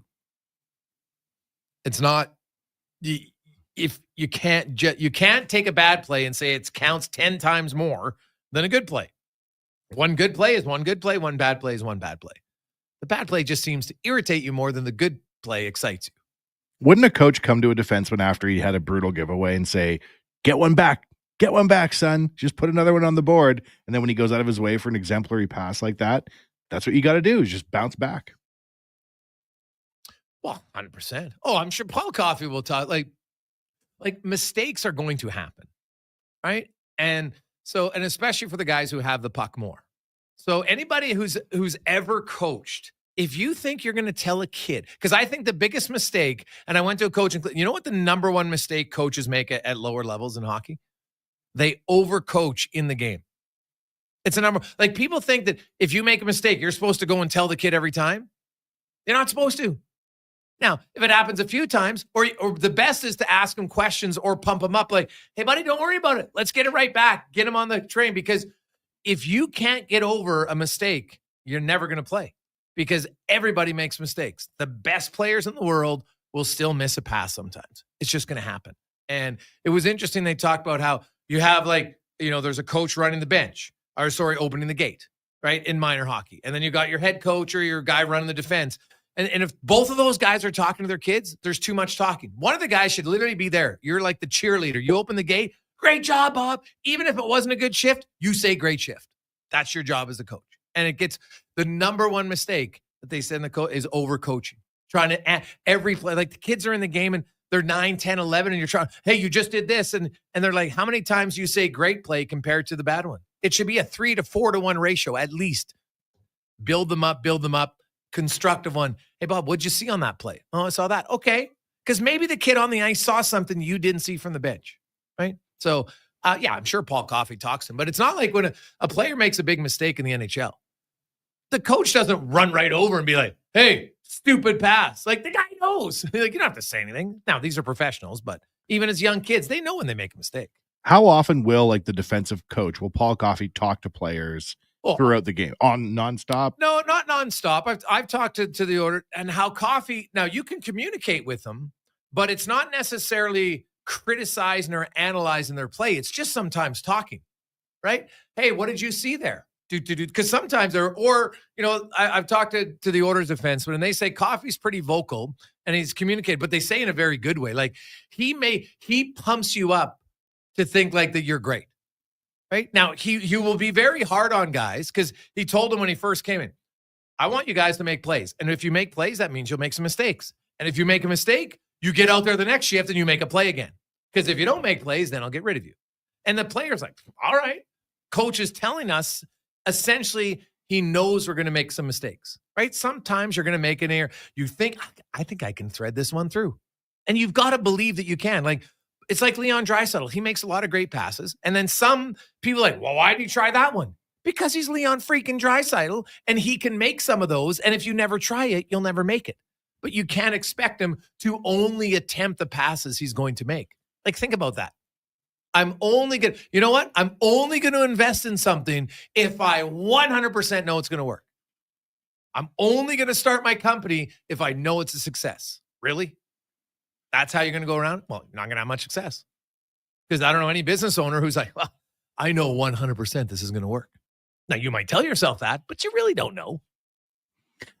And if you're Leon Draisaitl, the amount of passes you attempt in a year is a high number. Like, that guy's always out there dishing the puck. So by a consequence of how much he does on the ice, he'll have more missed passes than the average player. 100%. Yeah, he's going to have more giveaways. Like, it's been there as old as time. The guys who have the puck more, they have more giveaways. It's just, it's kind of part and parcel of the position. When we come back, Ken Wieb will join us as we're going to start focusing on a few of the teams. Now, the Oilers in the Western Conference, you know who they're going to play in the first round, but we don't know who they're going to play in the second round. It's probably going to, the winner of Vegas and Minnesota, I think. But St. Louis could still finish ahead of Minnesota. Tonight, we'll probably have a big tell. If Minnesota wins in regulation tonight, I think they're almost locked in to finish in the number one wildcard spot. Quick break. We'll return to the Gregor Show, presented by PlayAlberta.ca. Hey, sports fans, we've got a clear choice for you. At Crystal Glass, we provide customers with the perfect glass for any job. From home to auto and even commercial, installation or repairs, we're your team. Call 310-GLASS or visit crystalglass.ca. Crystal Glass. Well, get ready for a silly hockey fans.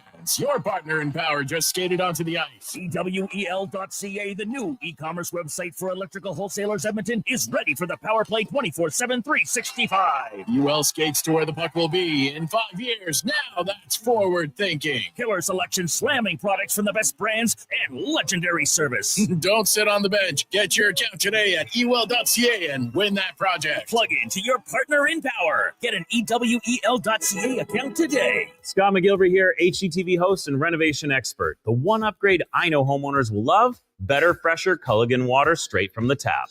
Culligan's Aquessential reverse osmosis filtration system takes your water to the next level. With up to 7 stages of filtration and 14 filter options, they're certified to reduce over 90 contaminants. Your tap water is about to get a major upgrade. Safer water that tastes great. Get started with a free in-home water test at Culligan.com. Culligan, water you love. Silent Rides is one of Alberta's premier bus charter companies. With state-of-the-art motor coaches, we provide our customers with the safest and most reliable ground transportation. Our seatbelt-equipped buses have become the preferred carrier for many local sports teams, tours, corporate outings, and other various travel across Western Canada. For more information and to request a quote, call 1-877-748-0991 or visit silentrides.ca.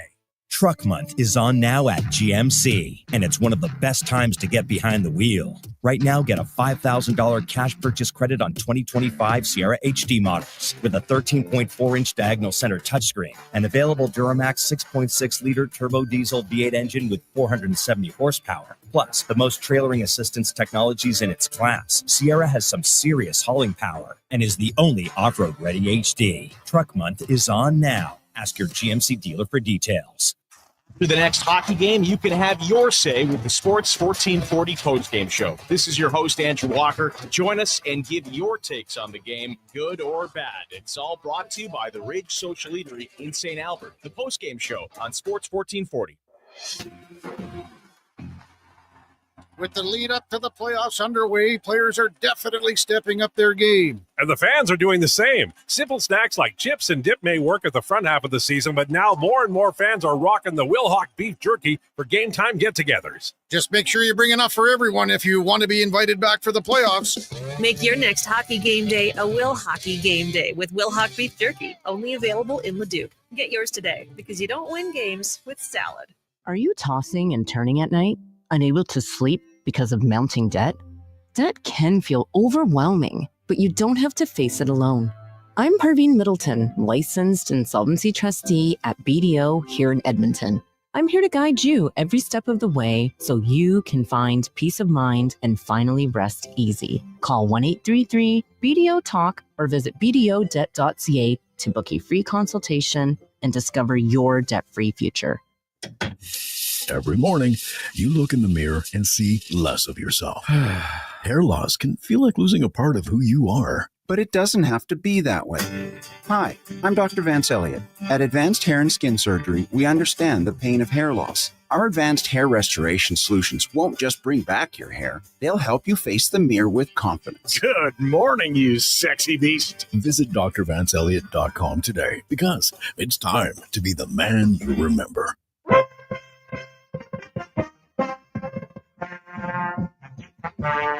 Portions of this hour brought to you by Japa Machinery. Japa is digging deep on their 50-year history of supporting Alberta's construction industry with their line of special edition blackout excavators.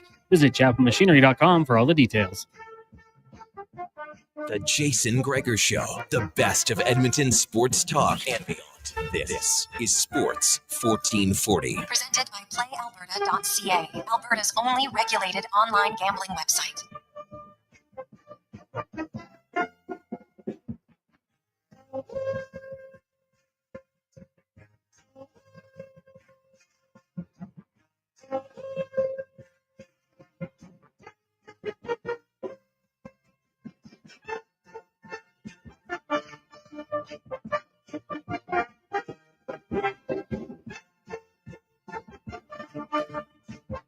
.330, welcome back. Jason Gregor, Connor Halley, Wanye Gretz, Sports 1440, Orders Nation, YouTube, Facebook, and X and Instagram.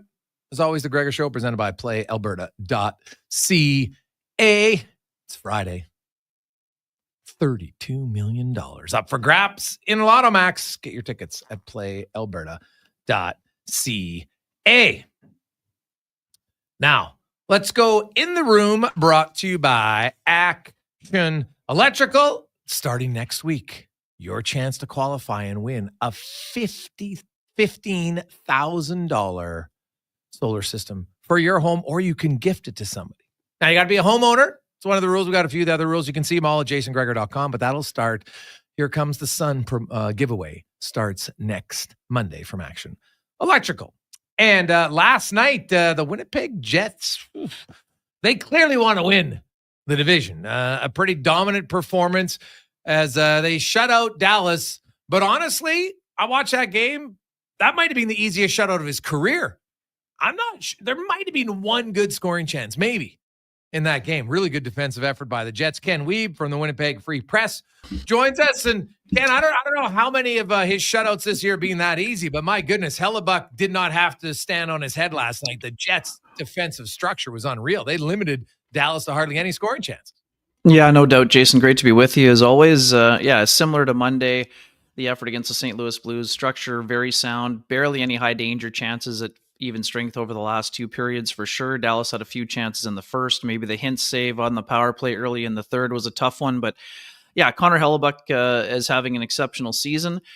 Certainly in the Hart Trophy conversation here with someone you're familiar with, obviously. But the one thing about the Jets this year, their structure is much improved. They've tried to make life predictable for Connor Halley, and when he has predictable saves to make, he has been able to put up the type of numbers that we're seeing. First in goals against average, first in save percentage, first in wins, first in shutouts. So it's been an exceptional season for Hellebuyck, but this isn't like with the last time the Jets and Oilers met in the playoffs, Jay, when Connor Hellebuyck was needing to be the best player on the ice every single night. He's still elite, but he hasn't had to be standing on his head and stealing games with as much regularity as maybe 4 years ago, maybe before the Jets got committed to structure after the arrival of Rick Bowness and Scott Arniel. What's the update on Velarde? Is he going to be ready for the playoffs? I'm expecting him to be ready in the first round. I mean, is it going to be for game one? That I can't tell you with certainty today, but what we do know is that Scott Arniel told reporters this last week that he will be on the ice soon. So, I mean, that should give him enough time to be ready, as soon as possible. Now, we know the time of year that it is, and secrets are very plentiful when it comes to injuries. Not a lot of information, but what we know about Gabe Velarde, Jay, is that he's had back trouble in the past. He landed squarely on his back when Alex took his feet out from under him. And earlier in that shift, for folks who only thought it was due to the collision in front of the net, I think he was also hit by Matthias Samuelsson along the board. So I'm not sure if this was a situation where he had an issue with his shoulder also, but it sounds encouraging on the Velarde front in terms of him being ready for the playoffs. But we'll have to see, I guess. So, the Jets they don't get as much fanfare as Toronto, but if you look at the Jets, they're kind of in a similar boat. Like, they've been a really good regular season team. And you know what, last year, obviously they got walloped by Colorado. So they're kind of in that show me state. What have they learned from last year, and how are they going to be different in the playoffs this year than last? Yeah, it's not just last year, Jay. I mean, they were out in 5 against the Vegas Golden Knights the year before after winning game 1 in the gentleman's sweep in that series also. I wouldn't say they abandoned their structure last year, but they didn't trust in it enough to have it be fortifying in the series against Colorado. They lost the special teams battle as well. It does feel different, but again, you're 100% right. This is show me time for the Winnipeg Jets. They've won one series since 2018, and that series was against the Oilers, and they required overtime in 3 of those 4 games to get the sweep that year. So they know what's at stake for them. The core group has endured a lot of losses, but what I would also say, and similar to what the Oilers have dealt with over the years before their magic carpet ride last spring, sometimes you have to, heartache doesn't necessarily get healed after one setting, if you will. I think the Jets know that they can trust in their structure. They're not just reliant on one player. They've got a lot of depth this year throughout 4 lines. Their defense core continues to take a step forward with Josh Morrissey being a Norris candidate again. And they're sort of under the radar additions at the trade deadline by Kevin Cheveldayoff filled specific needs, and that is in the form of Luke Schenn, who brought a little bit more of a robust game to the back end and his ability to be a physical player. And then Brandon Tanev brings speed, and he brings physical nature as well. So I would say if folks are looking for a reason to believe in the Jets, those are part of the reasons, but they've got a combination of high-end talent and depth. And they've got a goaltender with a lot to prove. And he showed at the Four Nations face-off that he is up for the big game, even though, yes, we understand Canada and Jordan Binnington beat the States in the gold medal game. But I don't think that was related to Connor Hellebuyck letting his teammates down in that one. Ken Wieb joins us. Ken, the trade deadline, the Jets, I think they would have went after Brock Nelson. That was kind of the big guy. Other than that, there really wasn't a second line center available that I thought. So they went and got Tanev, who they know, and then they got Schenn on the back end. And Schenn and Tanev have really kind of been perfect additions for what you're expecting from them as players, correct? Yeah, bang on. And they've also really helped the penalty kill, which has been sort of a source of consternation for the Jets at various points, similar to the Oilers before they got hot in the playoffs and really barely gave up anything with the man advantage. So also the other part, too, that kind of gets underrated, Jay, is that the step that Dylan Samberg has taken on the back end this year in becoming a full-on top four type of shutdown defenseman. The Jets penalty kill was in the top 10 before he was hurt on that slap shot from Steven Stamkos, and then it sort of went into the tank into the bottom third when he was gone for 20 plus games. Since he's been back, it certainly has helped, but the addition of Tanev with his speed and tenacity has really helped the forward group. There's been a little bit of personnel change, but their pressure points in terms of where they've been attacking other teams' power plays has been critical. And then Schenn has that element of not only being a physical guy that can hit, his ability to box out and keep the front of the net clean is another big factor. As you mentioned, sort of subtle additions at the deadline, but filled specific needs, and the penalty kill was one of those. And what we saw last year against Colorado is I think 12 of the 24 goals came in terms of screenshots or tips. So the Jets did not do a good enough job of keeping the front of the net clean last year, and Schenn has certainly helped in that front as well. When you look at the Jets and you see their team and kind of how they've played this year and everything about them, what makes you more confident that they can have a deep playoff run this year than last year? Yeah, I think they took sort of what happened to them to heart, and not that they didn't in prior years, but to me, this is sort of the ability to build up scar tissue, and they've sort of taken it throughout the entire season. Obviously, 8-0 to start, 15-1 to start, best start in NHL history. They had an 11-game winning streak during the second half when folks were starting to say, oh, well, maybe these guys were just a quick starting team. They have continuity, so a lot of these guys have gone through the same things together, but they've added pieces that have made them tougher to play against over the last couple of years, and they're a little bit more playoff ready in that sense. I don't think they're going to get pushed around. We saw in the game with Dallas, a lot of people thinking on Thursday that they'd get, maybe run out of the building. That was not the case. Jets had a season high for hits. They're willing to stand up for one another. And every time they've had a challenge this year, this is not to say they've had a clean record. We know that, but every time they've had a big game, it seems as though they've been able to rise to the occasion. Now, again, they need to show that they can do that when the lights are brightest. As many of them have said openly, Colorado found another level that the Jets did not find last year. So now it's up to them to do it when the lights are brightest. And I think they're just a little bit more equipped to do that, Jay. Mark Scheifele is a guy who had an unreal playoff in 2018. Things have not gone swimmingly for him in the years since, whether that be due to injury or the suspension on the Jake Evans hit. But he's a very motivated guy. We've seen how he responded to being left off Team Canada for the Four Nations face-off. I think Kyle Connor obviously has a little bit of an extra maybe burr in his saddle after being a healthy scratch for the gold medal game. He hit 40 for the second time of his career on Thursday night. Mark Scheifele, career high for points. But this isn't just a one-line hockey team. They've got depth. Nikolai Ehlers has a lot to prove, Jay. We know his playoff struggles are well documented. Going into a UFA summer, no shortage of motivation for Ehlers on a personal and also from a team standpoint. He knows what he needs to do in order to cash in on the open market and to sort of change the perception around him. The Jets also know what people have said about them in the past. I think they've looked themselves in the mirror. They talked about getting 5 to 10% better, which kind of had some folks in the media like us rolling our eyes to a degree, but they've gone out and backed it up with performance. So now they've got to do that again in games 83 and beyond. Now, Ken, a few years ago in Winnipeg, they're talking, geez, we got to get the fans back. But it seems like winning cures a lot of things. Suddenly the fans are back.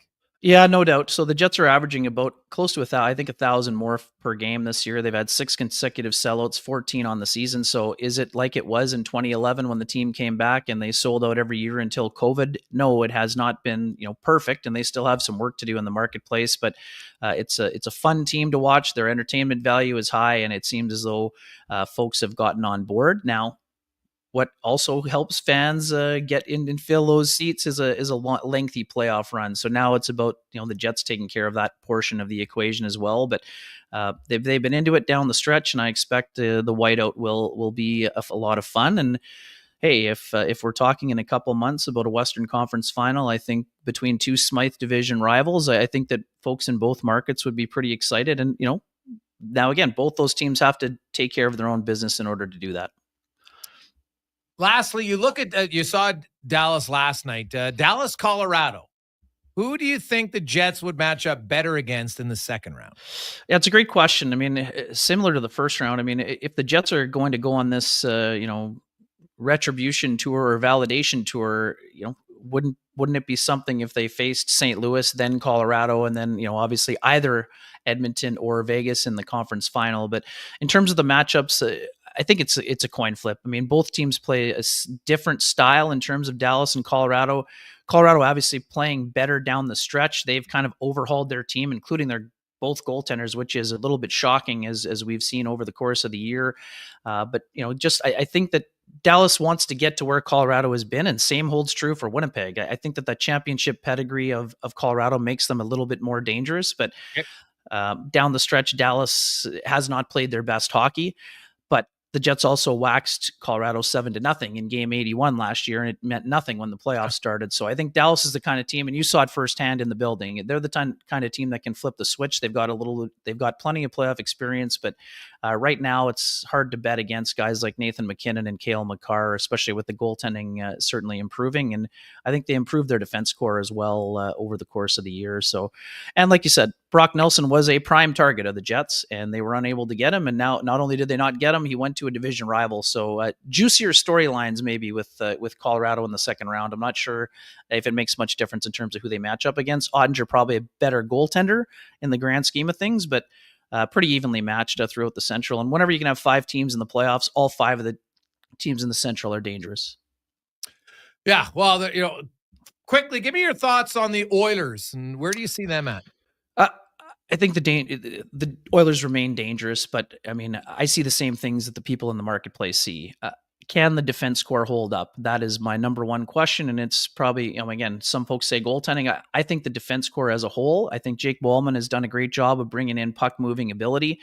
The other thing that I've seen, and now that changed a little bit the other night, Connor Brown having a big outing, but the other thing about the Oilers that I see from afar, their secondary scoring, their complementary players have not been as productive as they were last season, and not to rub it in, but I've seen Dylan Holloway and Broberg come in and totally change the complexion of the St. Louis Blues. Obviously, Holloway may not be available, but so to me, they've missed those two players, especially on the back end with Broberg coming in and playing a top 4 role. If the goaltending holds up, and if 2 of the best, 3 or 4 players in the NHL play at their absolute peak, the Oilers can do exactly what they did last year. But they're going to need some help from some of the secondary guys that have not been at their best. Guys like Ryan Nugent Hopkins, they're going to need to find another level. I even think a guy like Adam Henrique, who came in and did a nice job after the deadline, his year has not been as solid. So to me, I think the Oilers remain dangerous, but they've got some questions to answer down the stretch and into the playoffs here. Having said that, bet against Connor and Leon at your own peril. Ken, great stuff, man. Enjoy it. I'd love to see the Jets and the Oilers in the conference final. That'd be fantastic. Great to be with you. And hey, I think there's a lot of people that would be making a drive down the Trans-Canada if that were the case, but never mind the flights. It's tougher to get to Winnipeg on a direct, or to Edmonton on a direct flight as it used to be, but I think a lot of people would be excited about that. But yeah, both teams got a lot to take care of before that, but would be always welcome. So great to be with you, and enjoy the ride, my man. You too, man. That's Ken Wieb, a longtime beat reporter for the Winnipeg Jets. The Jets are good. They looked really good last night. And I was watching that game, and I kept thinking about what Kevin Woodley said. Which goaltender who does have great numbers, but also has faced, like the best environment among starters? Connor Hellebuyck. And so I always say, hey, him and Vasilevsky are 1-2 in save percentage, but they're also 1-2 in the best environment to put up good numbers. So yeah, good goalies, it always helps when you have a good environment around them, which is why I would say I would always be skeptical of paying huge money for a goaltender, because I think if you can spend your money on the team in front of them and get a good goalie, serviceable, you can still win. But it's hard if you don't have a number 1 defenseman. I think it's really hard to win. And if you don't have a number 2 and probably a number 3, I think it's very difficult to win without that. So, and then you throw in a number 1 center for sure. Lots of things you need, but you don't need a top 5 goalie to win. Helps, just don't need one. Quick break. We'll come back. We got 2-minute warning, 5 questions, more on the Gregor Show. Craig Button at playalberta.ca. Hey, Alberta, the all-new Play Alberta app is here. Casino, sports betting, lottery, all in one app, right on your phone. And because it's Play Alberta, you know it's safe, secure, and reliable. Download it now and play over 500 online casino games, live dealer tables, and unique games you'll love. Plus, bet on sports from anywhere in the province. You in? Download Play Alberta now from your phone's app store and deposit using promo code OIL for a $100 casino bonus on the house. That's promo code OIL for a $100 casino bonus. Mr. Rooter hits the lick. So I tell the guy, it's leaking because you have a hole-in-one. Hey, Mr. Rooter, you have a better chance of hitting the green with a crescent wrench, you bum. Oh, boy. It's my rival, Mr. Plunger. You swing a club like you plumb. Lousy. Lousy, eh? Hey, Mr. Plunger, there's a clog down there that even you could fix. For a plumber you can trust, call Mr. Rooter. Spring style and road-ready performance are more affordable than ever. Now at Volvo Cars Edmonton. Lease or finance a 2025 XC90 plug-in hybrid from 1.49% and save up to $5,000. Lease a 2025 XC60 plug-in hybrid from 4.9% and save $3,000. Lease or finance a 2025 XC40 from 0.49% and save $2,000. Get ready for the open road at Volvo Cars Edmonton. Great vehicles, better services, only at VolvoCarsEdmonton.com. Hey, it's Andrew Walker, host of the Cross Mitsubishi pregame show, which you can check out before all the games this season. A big thank you to Cross Mitsubishi for their support. We are Sports 1440, Edmonton sports leader. I'm Colin Livingston, president of Cantork. Since 2016, we've been at the forefront of hydraulic torque wrenches in Canada. I'm delighted to share our latest venture, in-house production for quicker turnaround, superior quality, and heightened versatility. Experience excellence at Cantork.com. At McDonald's, there are new breakfast sandwiches with a secret ingredient. A secret ingredient? It's a little sweet, born in the cold, cradled by spring. Gotcha. It's maple. Well, yes, but let me finish. It's made with 100% Canadian maple syrup? Right again. It's a brand new smoky maple sauce featured in... Oh, some new McD's breakfast sandwiches. And you can try it before 11 a.m. only. Wow, you're good at this. I know what I like. Ba-da-ba-ba-ba. For a limited time at participating McDonald's restaurants in Canada. Explore Internet just got 10 times faster. 5G Ultra brings incredible speeds to homes in rural and small town Canada. Upgrade today at xplore.ca. This is the Jason Gregor Show on Sports 1440. Favorite us right now. Powered by playalberta.ca. If you gamble, use your game sense. Learn more at gamesense.ab.ca. Portions of this hour brought to you by Papa John's. Feeding a crowd, get the triple plate. 3 large specialty or 5 topping pizzas for only $54 when you use promo code 3play at papajohns.ca. Hat-tricks, touchdowns, and home runs. Get it all with the Jason Gregor Show on Sports 1440. Presented by playalberta.ca. Alberta's only regulated online gambling website.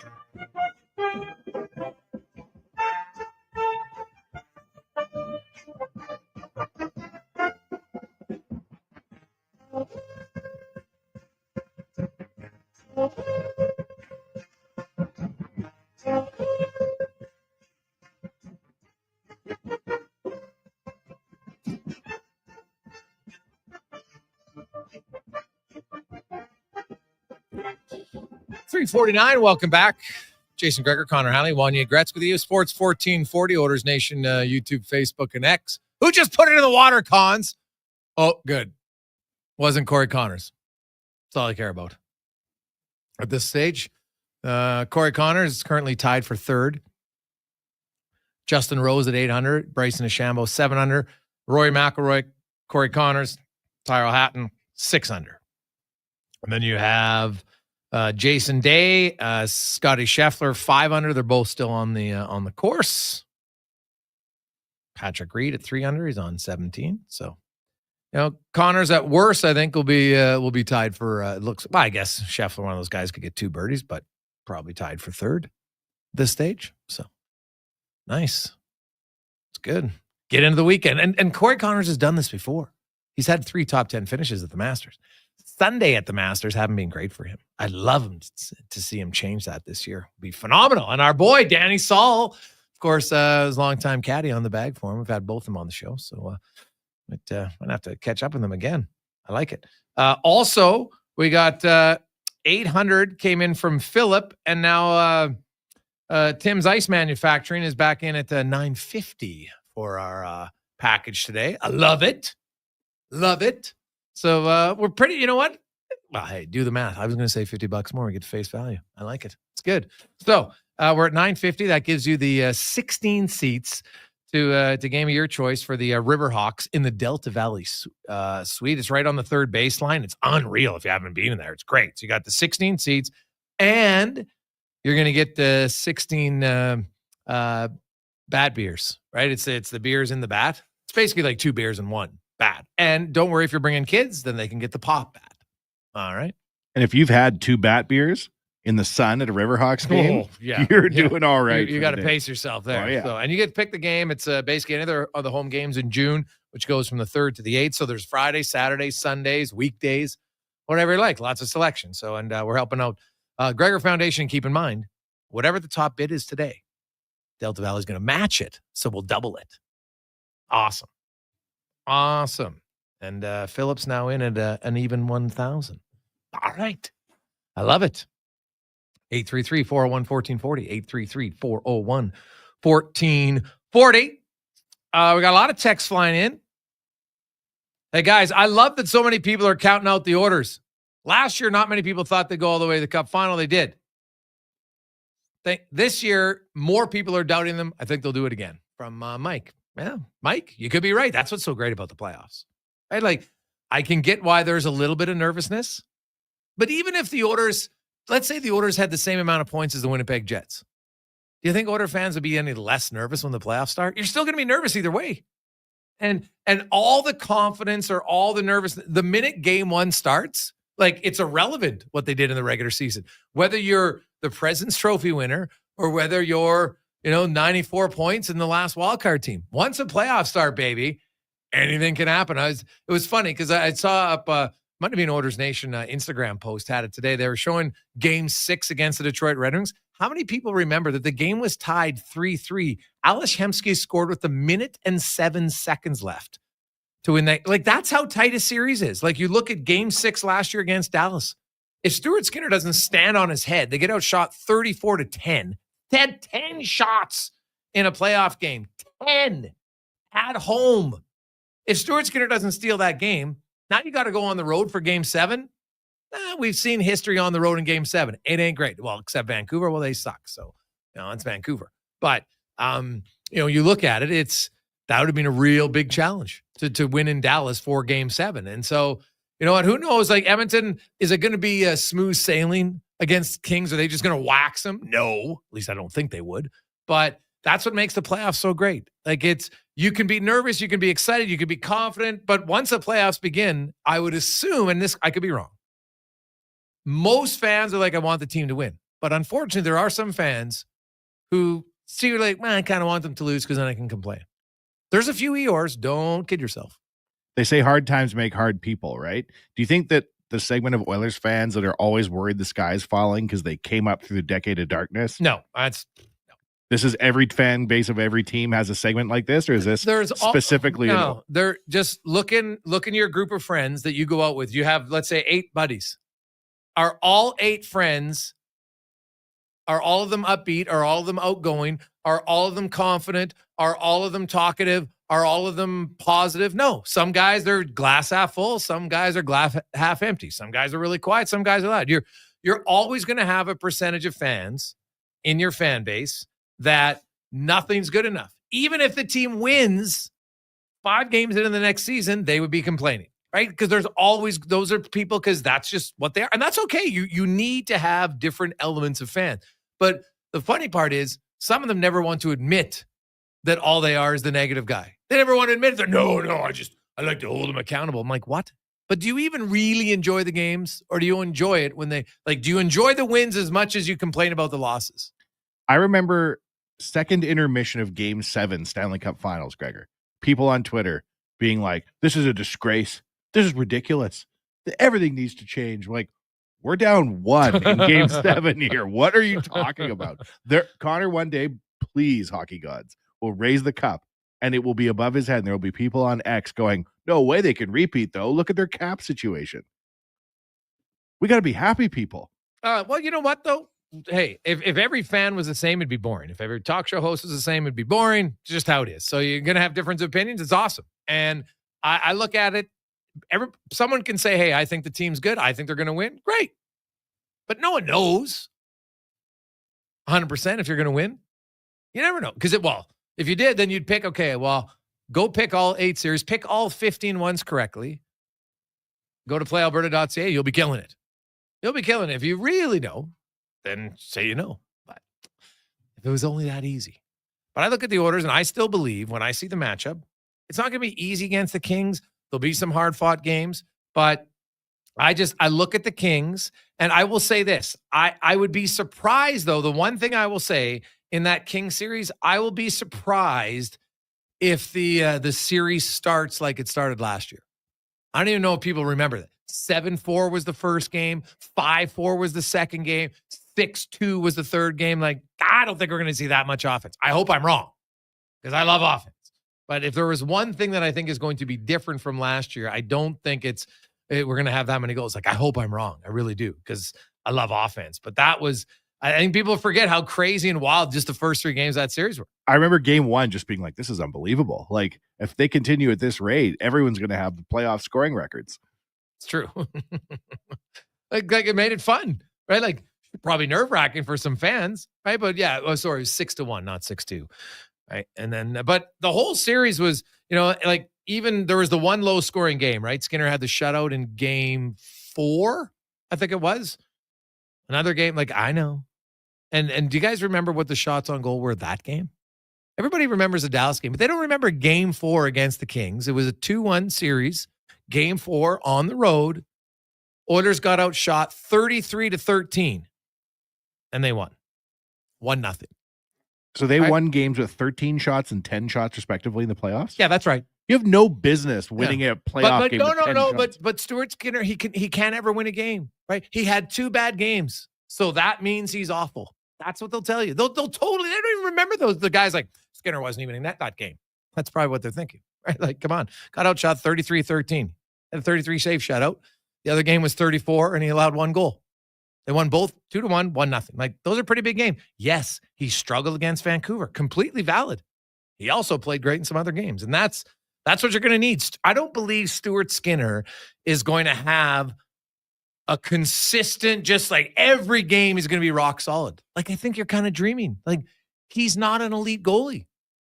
So why do you expect him to be elite? It would be nice if he didn't have the big ups and downs, but that's kind of life for the vast majority of NHL players. There's not many that ride like this just real even keel and everything is always good and consistent. It's just not. How many elite goalies would you say there are currently in the NHL? Vasilevsky, Hellebuck, Shesterkin. I'd still probably put Bobrovsky in there. Now, he had a few down years, but if you look at his whole career, yeah, he's up there. Who else? I'm not sure Ottinger's there yet. So I would say 4. And Bobrovsky's kind of like he's on the tail end of it, right? For elite, yeah, that's it. Now, there's other good ones like Ottinger, I think, is a very good goalie, right? Darcy Kemper's had lots of good seasons in his career, right? In lots of different places. And so Stuart Skinner's not there yet. Totally fair. And you'd like him to get there. But, to me, Skinner just needs to avoid, if he has a bad game, it's just one bad game. He can't let it become 2 bad games. That, to me, that would be the focus. Your goalie's allowed a bad game. A center iceman will have a bad game, or a non-productive game. A defenseman's going to have a bad game. It's going to happen. It just can't be multiples. That's how I would look at it.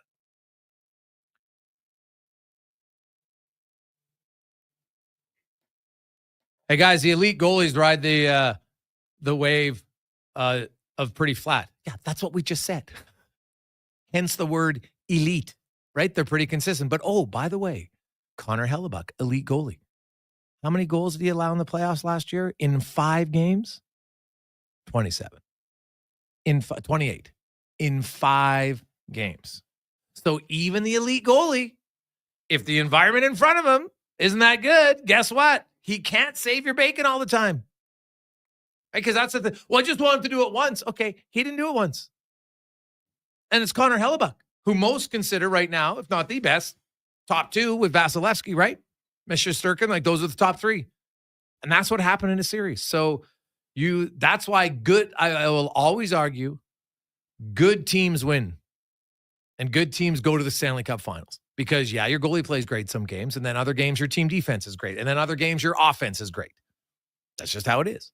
Now, let me ask you this. When's the last time the Oilers had an elite goalie? Truly elite. Cujo? Probably. Yeah. Like Dwayne Rolson had a really good 1-year run. He was never an elite goalie. Yeah. He was a good goalie for sure. But yeah, 100%. When did Cujo leave? 98? He was there against Colorado, so 99. Yeah. And like Tommy Salo, good. Yeah. But not elite. Yeah. Like they've had 3, well, 2 for sure, in Cujo and Fuhr, and I think Bill Ranford for quite a stretch was. Andy Moog, pretty close. Right? But yeah, Fuhr and Moog. Fuhr was usually the main guy when push came to shove. But as Oiler fans, we're going to temper our expectations. Right? If we haven't had an elite goalie since 1998, and there's only 4 in the league. Yeah. Like it's hard to get one. Really, like, it's fair to say I want Stuart Skinner to be consistent. I think that is totally fair. And I think he'd probably be the first one to tell you that. And he had a stretch, just like the team did, where he was pretty good this year. But he, since January, hasn't been where you'd like. Now, can he find it? That's a great question. Oh, I don't know the answer to that. I think he's capable of it. Will he do it? We'll find out. That's what makes it so exciting. Craig Button coming up next hour on the Gregor Show, presented by PlayAlberta.ca. But let's get to the con man and a sports 1440 update brought to you by Booster Juice. Guess what? It's refreshing and it's new. The mango pineapple fusion of the Bango Mango Booster Mixer, or try the tasty tartness of raspberry and lemon in the Zesty Berry Booster Mixer right now at Booster Juice. This is the Sports 1440 update. Day 2 of the Masters right now. Justin Rose atop the leaderboard at 8 under par. Bryson DeChambeau in second spot at 7 under, and a tie for third. Canadian Corey Connors, Rory McIlroy, and Tyrell Hatton. Other Canadians in the field today. Nick Taylor sitting even. The cut looking like it's going to be +2, so Mike Weir and Taylor Prentice will not be playing over the weekend. It is game day. The Edmonton Oilers taking on the San Jose Sharks down at Rogers Place. Puck dropping this one set for 7:30. Pre-game coverage with Andrew Walker and Donovan Paulson gets going at 6 right here on Sports 1440. Elsewhere, you got the Sens and the Canadians, Red Wings in Tampa, Devils up against the Penguins, and the Wild in Calgary. Major League Baseball, Jays and Orioles were scheduled to play tonight at 5. That's been postponed due to rain in the Baltimore area. Will be made up Tuesday, July 29th in a doubleheader. Tonight, though, very busy. You got the Royals, Guardians, Reds, Pirates, Giants taking on the Yankees. Astros host the Angels. Phillies in St. Louis. Diamondbacks taking on the Brewers, and the Cubs in Los Angeles for a meeting with the Dodgers in the association tonight. Lakers host the Rockets, Warriors in Portland. Jazz take on the Thunder. Timberwolves and Nets. Raptors in Dallas. And the Wizards travel to Chicago to take on the Bulls. In the WHL tonight, Western Conference semifinal action. Silvertips host the Portland Winterhawks. That gets going just after 8 o'clock. Coming up in hour 3 of the Jason Gregor Show, we'll hear Cam Tate's 2-minute warning. He just joined by Craig Button from the NHL and TSN and ask 5 questions. I'm Connor Halley. This has been a Sports 1440 update. Sports 1440, Stingray Radio Station. CKJR broadcasts from West Edmonton Mall and Wetaskiwin. Download the free Stingray music app and listen wherever you go. Are you looking for safe and professional travel options? Look no further than Silent Rides, one of Alberta's premier bus charter companies. Whether your group is big or small, Silent Rides has you covered. We offer state-of-the-art motor coaches, first-class service, and affordable rates. Get your quote today. For more information, call 1-877-748-0991 or visit silentrides.ca. Explore beyond the boundaries of capability and value during Truck Month at GMC. Right now, get 0% financing for up to 72 months on the 2025 Sierra 1500 Crew Cab Pro Graphite. With a TurboMax engine delivering 310 horsepower, GMC Pro safety features including automatic emergency braking, plus a max towing of up to 9,500 pounds. You'll be ready for anything this Truck Month. Ask your GMC dealer for details. Did you know the Brick is proudly Canadian-owned and operated? We started right here in Canada over 50 years ago. Now, our 5,000 team members are proud to be your neighbor in more than 200 communities across Canada. And we support all Canadians with a growing selection of quality-made Canadian products and manufacturers. Nobody knows more about furnishing Canadian homes at the guaranteed lowest price than us. The Brick, saving you more. Visit thebrick.com and use our store locator to find a Brick store near you. This is a slam dunk. Dive into Edmonton's vibrant basketball scene with exclusive interviews and expert analysis. I'm Paul Sir, and I host The Basketball Show every Saturday morning at 10 on Sports 1440. Experience more at the Edmonton Expo Centre. Come for Canada's largest trade show, the biggest names in entertainment, exhilarating sporting events, and more. Stay for the experience. But it doesn't end there. Maximize your brand exposure with Edmonton Expo Centre's new cutting-edge feature screens, spanning Western Canada's largest venue space. Captivate an annual audience of over 1 million visitors during iconic events like Pro Rodeo, Disney on Ice, Glow, K-Days, and so much more. To learn more, call 780-660-0514 or visit EdmontonExpoCenter.com today. Get ready to revolutionize your job site with Edmonton Kubota's game-changing compact construction equipment. From mini excavators and skid steers to track loaders, carriers, and utility vehicles, they have a model to fit every need, all powered by legendary Kubota diesel engines. These machines are built for performance and reliability. Transform your work with Edmonton Kubota's top-of-the-line compact equipment. Visit them today and see why they're the name you can trust for power and precision.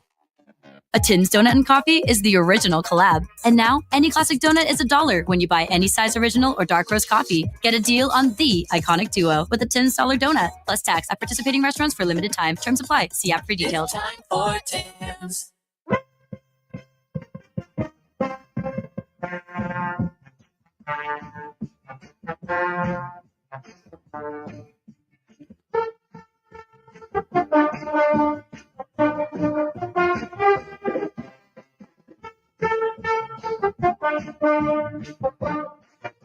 First to this hour, brought to you by Leading Edge Physio. The team in Old Strathcona has special training dedicated to reducing the impact of cancer care before, during, and after a diagnosis.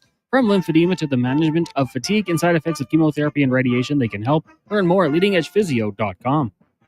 The Jason Gregor Show, the best of Edmonton sports talk and beyond. This is Sports 1440. Presented by PlayAlberta.ca, Alberta's only regulated online gambling website.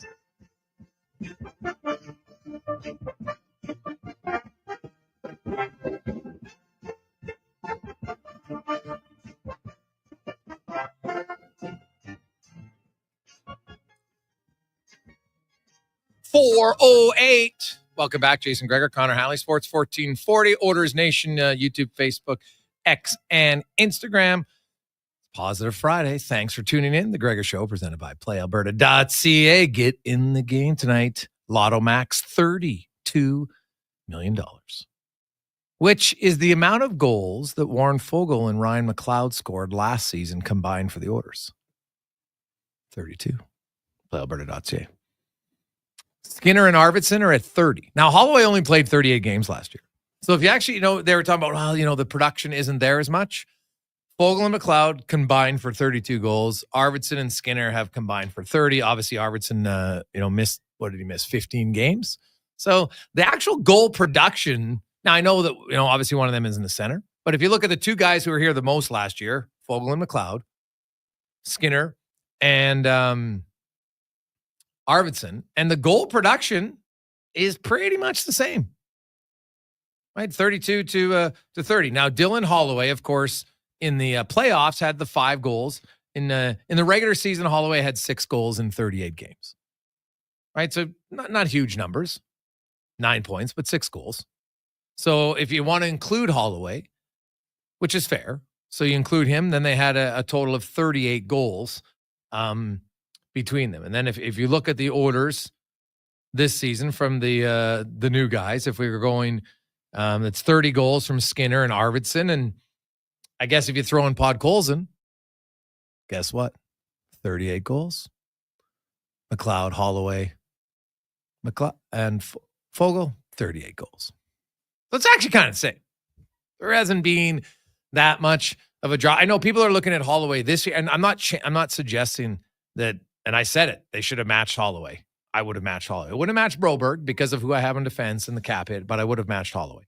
But if you're looking at last year, so when people say, well, their depth scoring isn't as good, well, just outline it. 3 guys who left last year, based on last year's production, 38 goals. This year, 38 goals. So it's not really down. Offense, to me, has never been a big concern for me around the Edmonton Oilers. It comes down to, can they avoid the big glaring error? That's really it. And obviously, McDavid, Draisaitl, they're going to score. You'd like, Zach Hyman here. He had scored 5 goals. He had five goals in a 4-game span, and now he's gone 6 without a goal. But he's still got, 5 goals in his last 11 games. You prorate that, it's pretty good pace.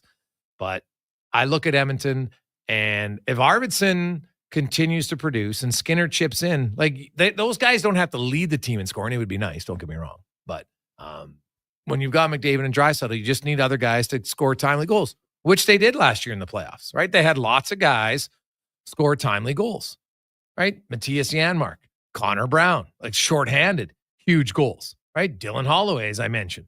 And it was spread around. They had lots of different guys who chipped in, right? Evander Kane last year, what did he have? 4 goals in the 20 games that he played. So overall, offense to me is never the issue. It's going to come down to, can they keep the puck out of their net? And if they do that, then they'll have a decent run. But I'd be surprised if you talk after a series, and now maybe if you lose a series and every game's 2-1, you might be like, hey, their offense has got to chip in. Okay, fair. But we haven't seen that really. A team that can constantly shut down the Oilers. Usually when the Oilers, even look at the Vegas series. When they lost to Vegas. They didn't lose because they couldn't score.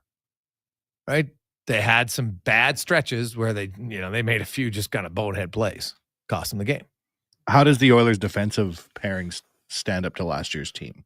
Well, when you look at it, keep in mind that Broberg didn't come in until the Dallas series. And I know Broberg scored some big goals, but if you actually look at his shot metrics and his numbers there weren't that dominant. It's just because he scored a goal and everyone's like, oh my God, it's great. Now he skates very well. But I would argue that Jake Wallman, when I look at their top 5 defense from last year, and you look at, it's basically the same guys, Bouchard, Ekholm, Kulak, Nurse, you had Ceci, you have Jake Wallman.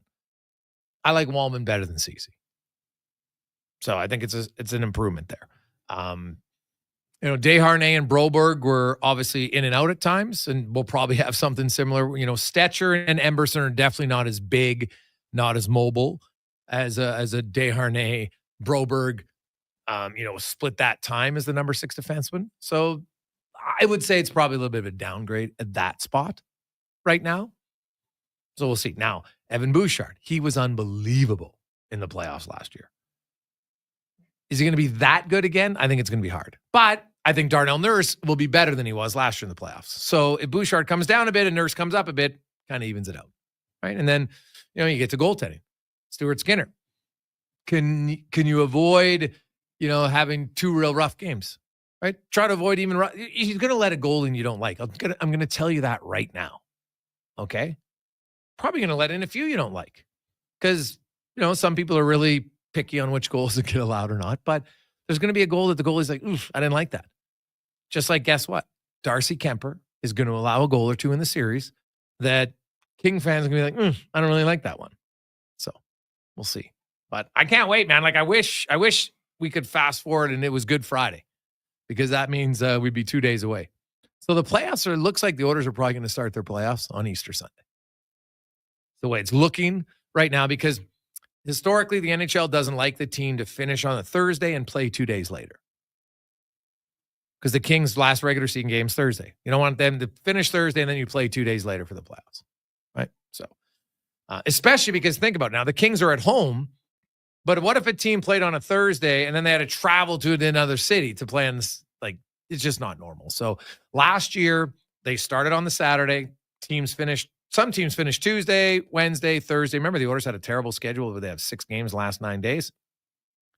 But then Edmonton didn't play until Monday.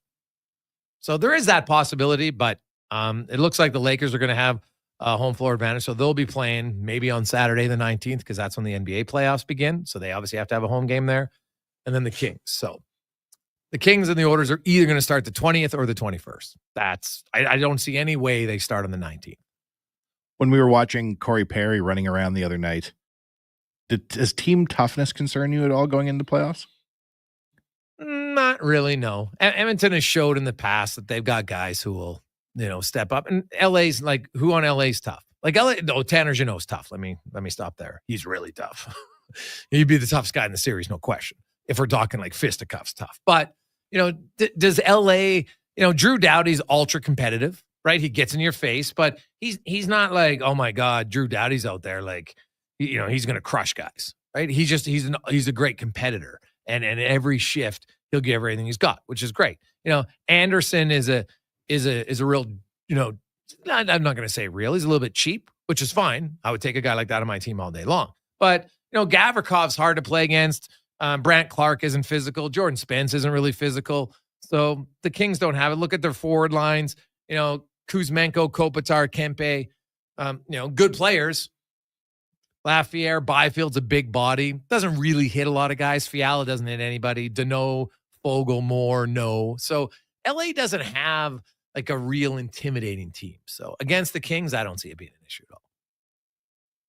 At least for me, I don't. And really, if Edmonton, Chris Knobloch today said Trent Frederick game 1 of the playoffs, maybe not, but he thinks he'll be there like game 2 or 3. Didn't want to give a specific date on Evander Kane yet. And I will say this about Kane. Like, Kane came off the ice. They put him, I've noticed, like, his after the morning skate today, I went out and watched this. Like, they're putting him through the paces a little bit more. Like, he came off the ice and he was really sweating, right? And that's what they got. Like, you got to start to push him.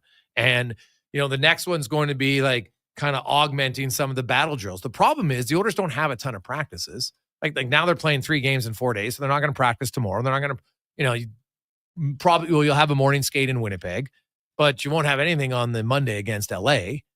And then travel will be a Tuesday. So he doesn't have a ton of that time, right? So that's why I think, Kane, like in a weird way, like when you go to LA, like maybe just have him go practice with Bakersfield. Never mind play, just get into battle drills there.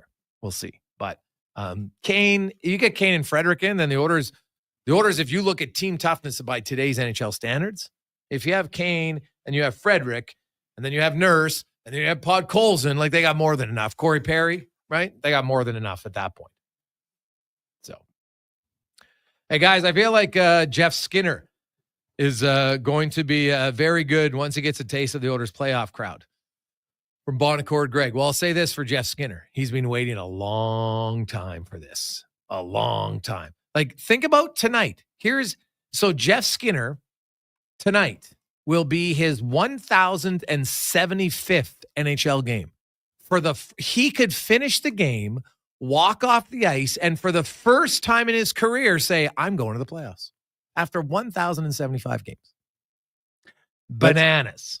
Absolutely bananas. Yeah. Like, he's never clinched a playoff spot. He's never been in the playoffs. So, yeah, you got to think that guy is jacked right up. He'd probably a little bit like a rookie almost in a good way, like just fired up to go. Take a break. We'll come back. Craig Button will join us. We'll talk some Oilers, Flames, Wild, Vegas, and, of course, LA.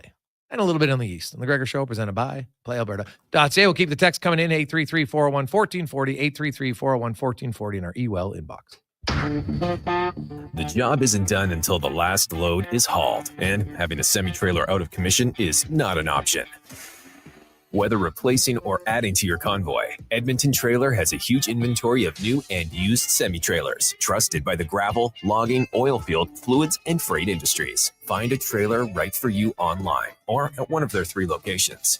For sales, service, parts, rental, and finance, when you're in it for the long haul, Edmonton Trailer. Spring, where everything is coming up roses. Except for GS Construction. We're heading underground, and we couldn't be happier. Spring is always a busy time of year for everyone trying to get out there and do some work. Well, GS Construction agrees. And we also agree that we just might need some help. So if you're looking to work and join a group where safety, teamwork, and continuous improvement have been at our core since 1974, send us a resume. Come work with us this spring.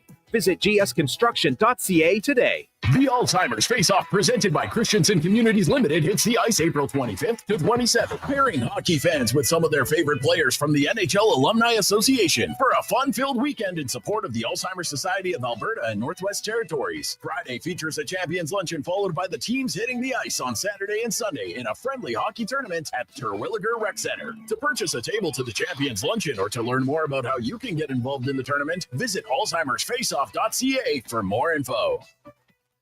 Dang. Last season, you bought new clubs to fix your game.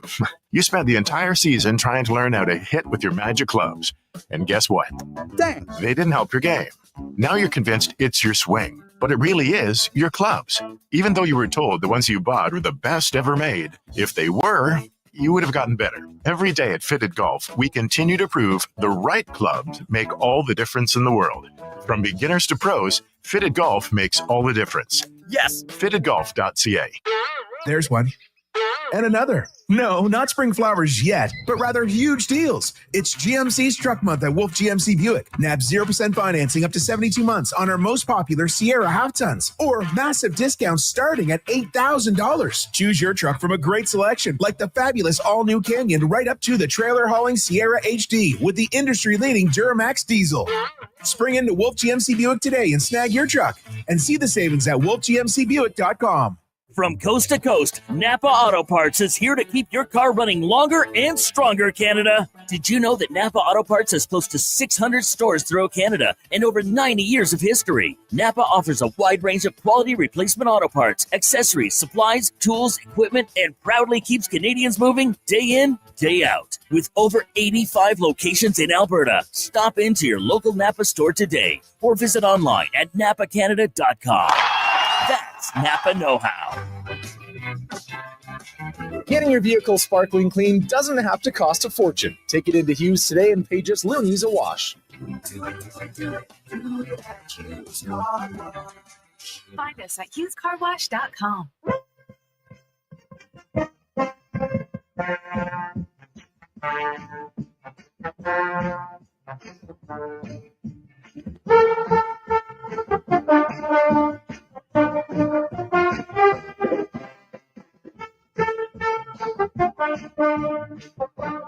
Portions of this hour brought to you by Can Torque. We offer sale, rental, repair, and calibration of hydraulic, pneumatic, and battery-powered torque wrenches, stud tensioners, and flange maintenance equipment. Order today at cantorque.com. The Jason Gregor Show, the best of Edmonton sports talk and beyond. This is Sports 1440. Presented by PlayAlberta.ca, Alberta's only regulated online gambling website.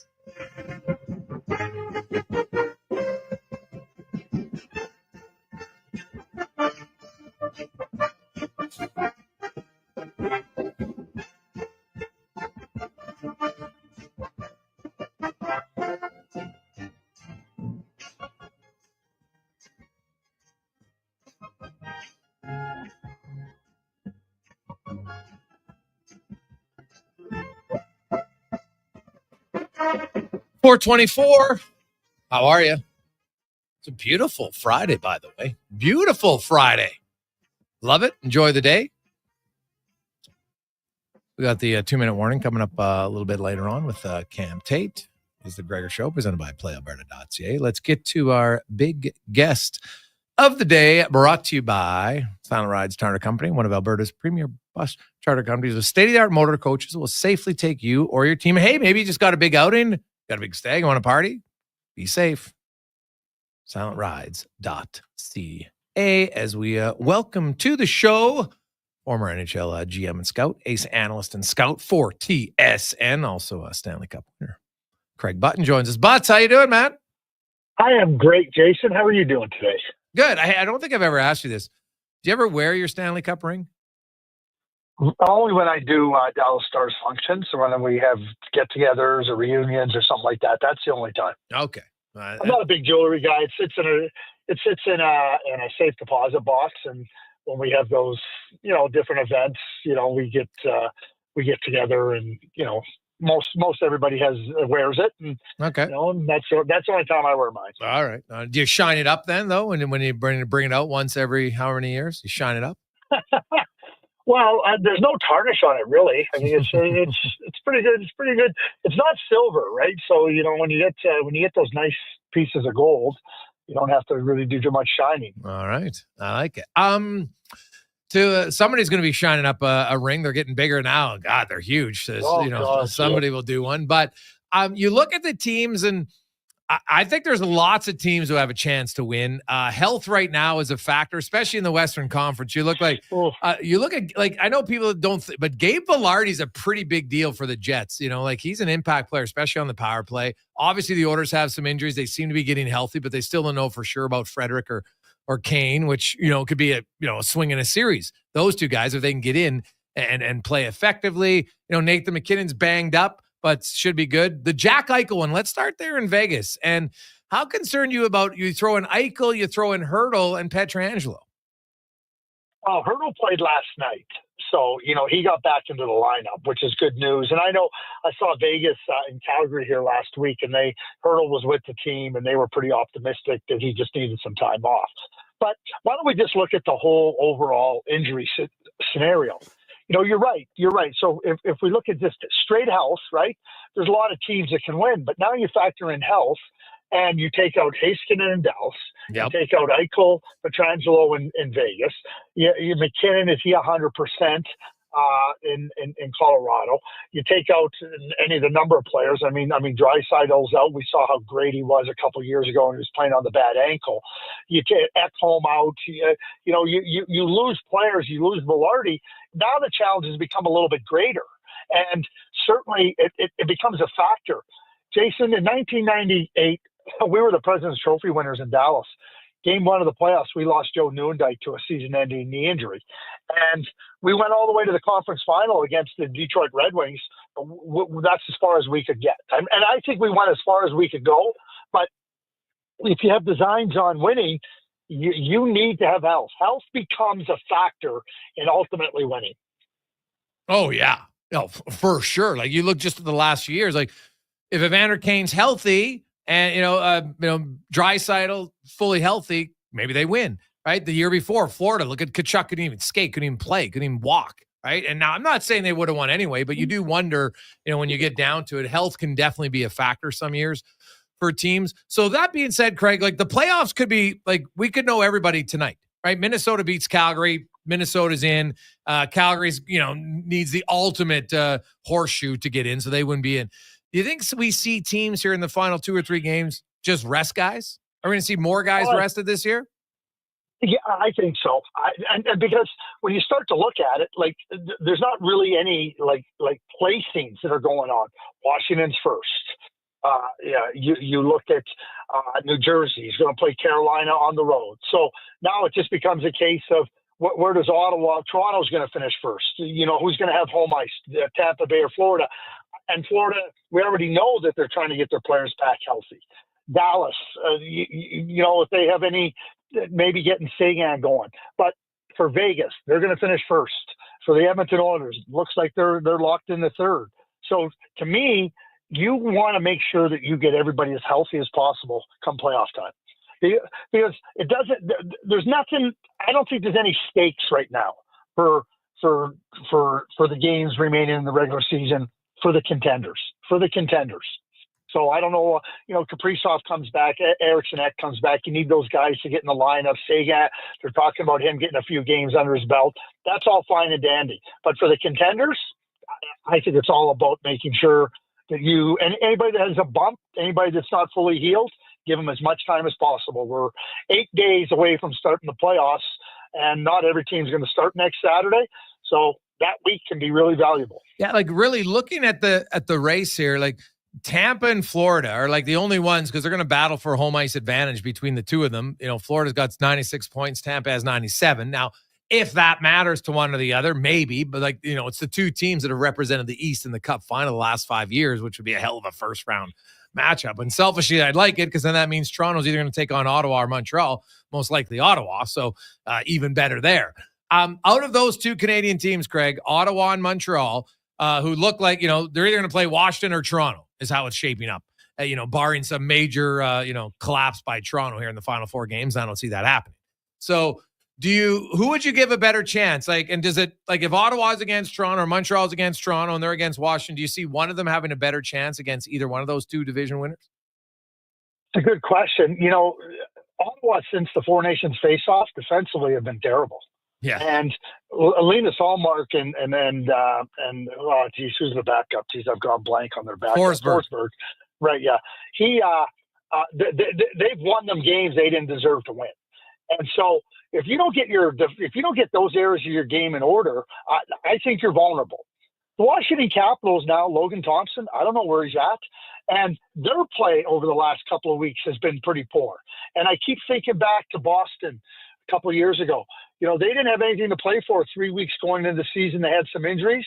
And, yeah, they got up 3-1 on Florida, and I think we forget that. But they got up 3-1 on Florida, and then they lost the next 3 because they were vulnerable. So Washington, now get your game in order. Get going and see where you're at. But if they're without Logan Thompson, I think they're vulnerable. I think it's a good team, but we're back to injuries now.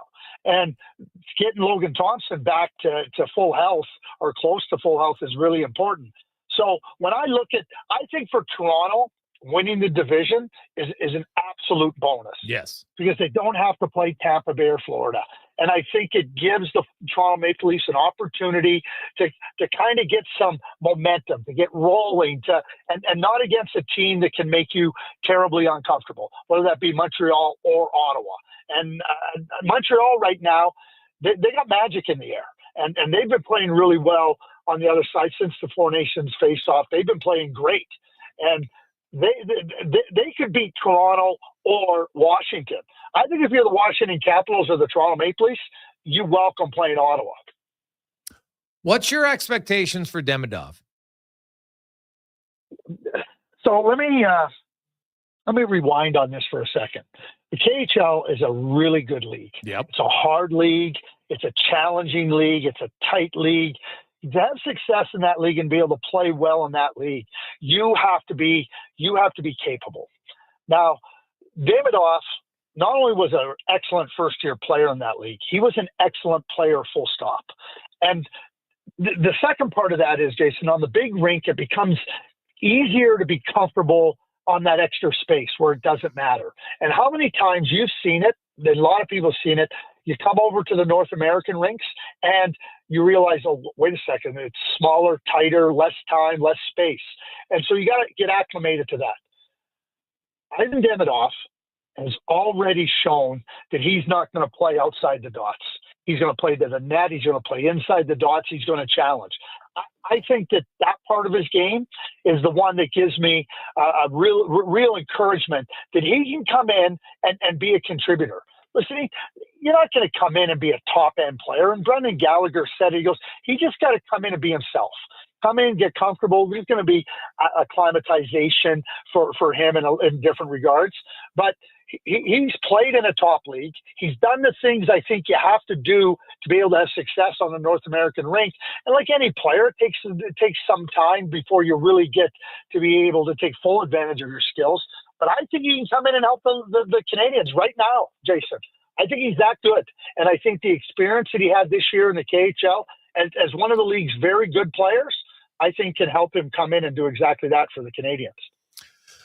Yeah, I'm really intrigued to see, how he comes in. And, there's lots of teams actually that have some guys that are coming in like Snuggerud and in Dallas. And I don't know if Big Zeev, the defenseman, is going to play for Minnesota or not in the playoffs, just because I think the coach really likes his veteran third pair. But, it's an interesting option. And, we saw Cole Caulfield for Montreal. Like, he had 12 points, 4 goals, like pretty good production, for a, fresh-faced rookie to jump into the NHL playoffs when he did that year. So it's possible. And you might have a little bit of a surprise for some teams when they get their guys going. Let me add something to that, though. Let me add something to that. So Paul Caulfield had won the Hobie Baker that year. He was ready to come into the NHL. Listen, when I say ready, Davidoff is ready to come to the NHL. There's a lot of players that aren't ready. Snuggerud is ready. He's played 3 years of college hockey. Ryan Leonard with the Washington Capitals, who was the most valuable player in the World Junior Tournament, a Hobie Baker final, he's ready. Z. Bulliam, he's ready. These aren't players that you're kind of going, okay, they need to get their feet wet. Let's see where they're at. They're ready. Now, what the coach wants to do or what he does, down here in Calgary, they're talking about Zane Prek. I don't think Zane Prek's ready. I know he's a really good prospect, but I don't think he's ready. And I think that's the difference between Snuggerud and Leonard and Z. Bulliam. I don't think Gabe Perreault's ready.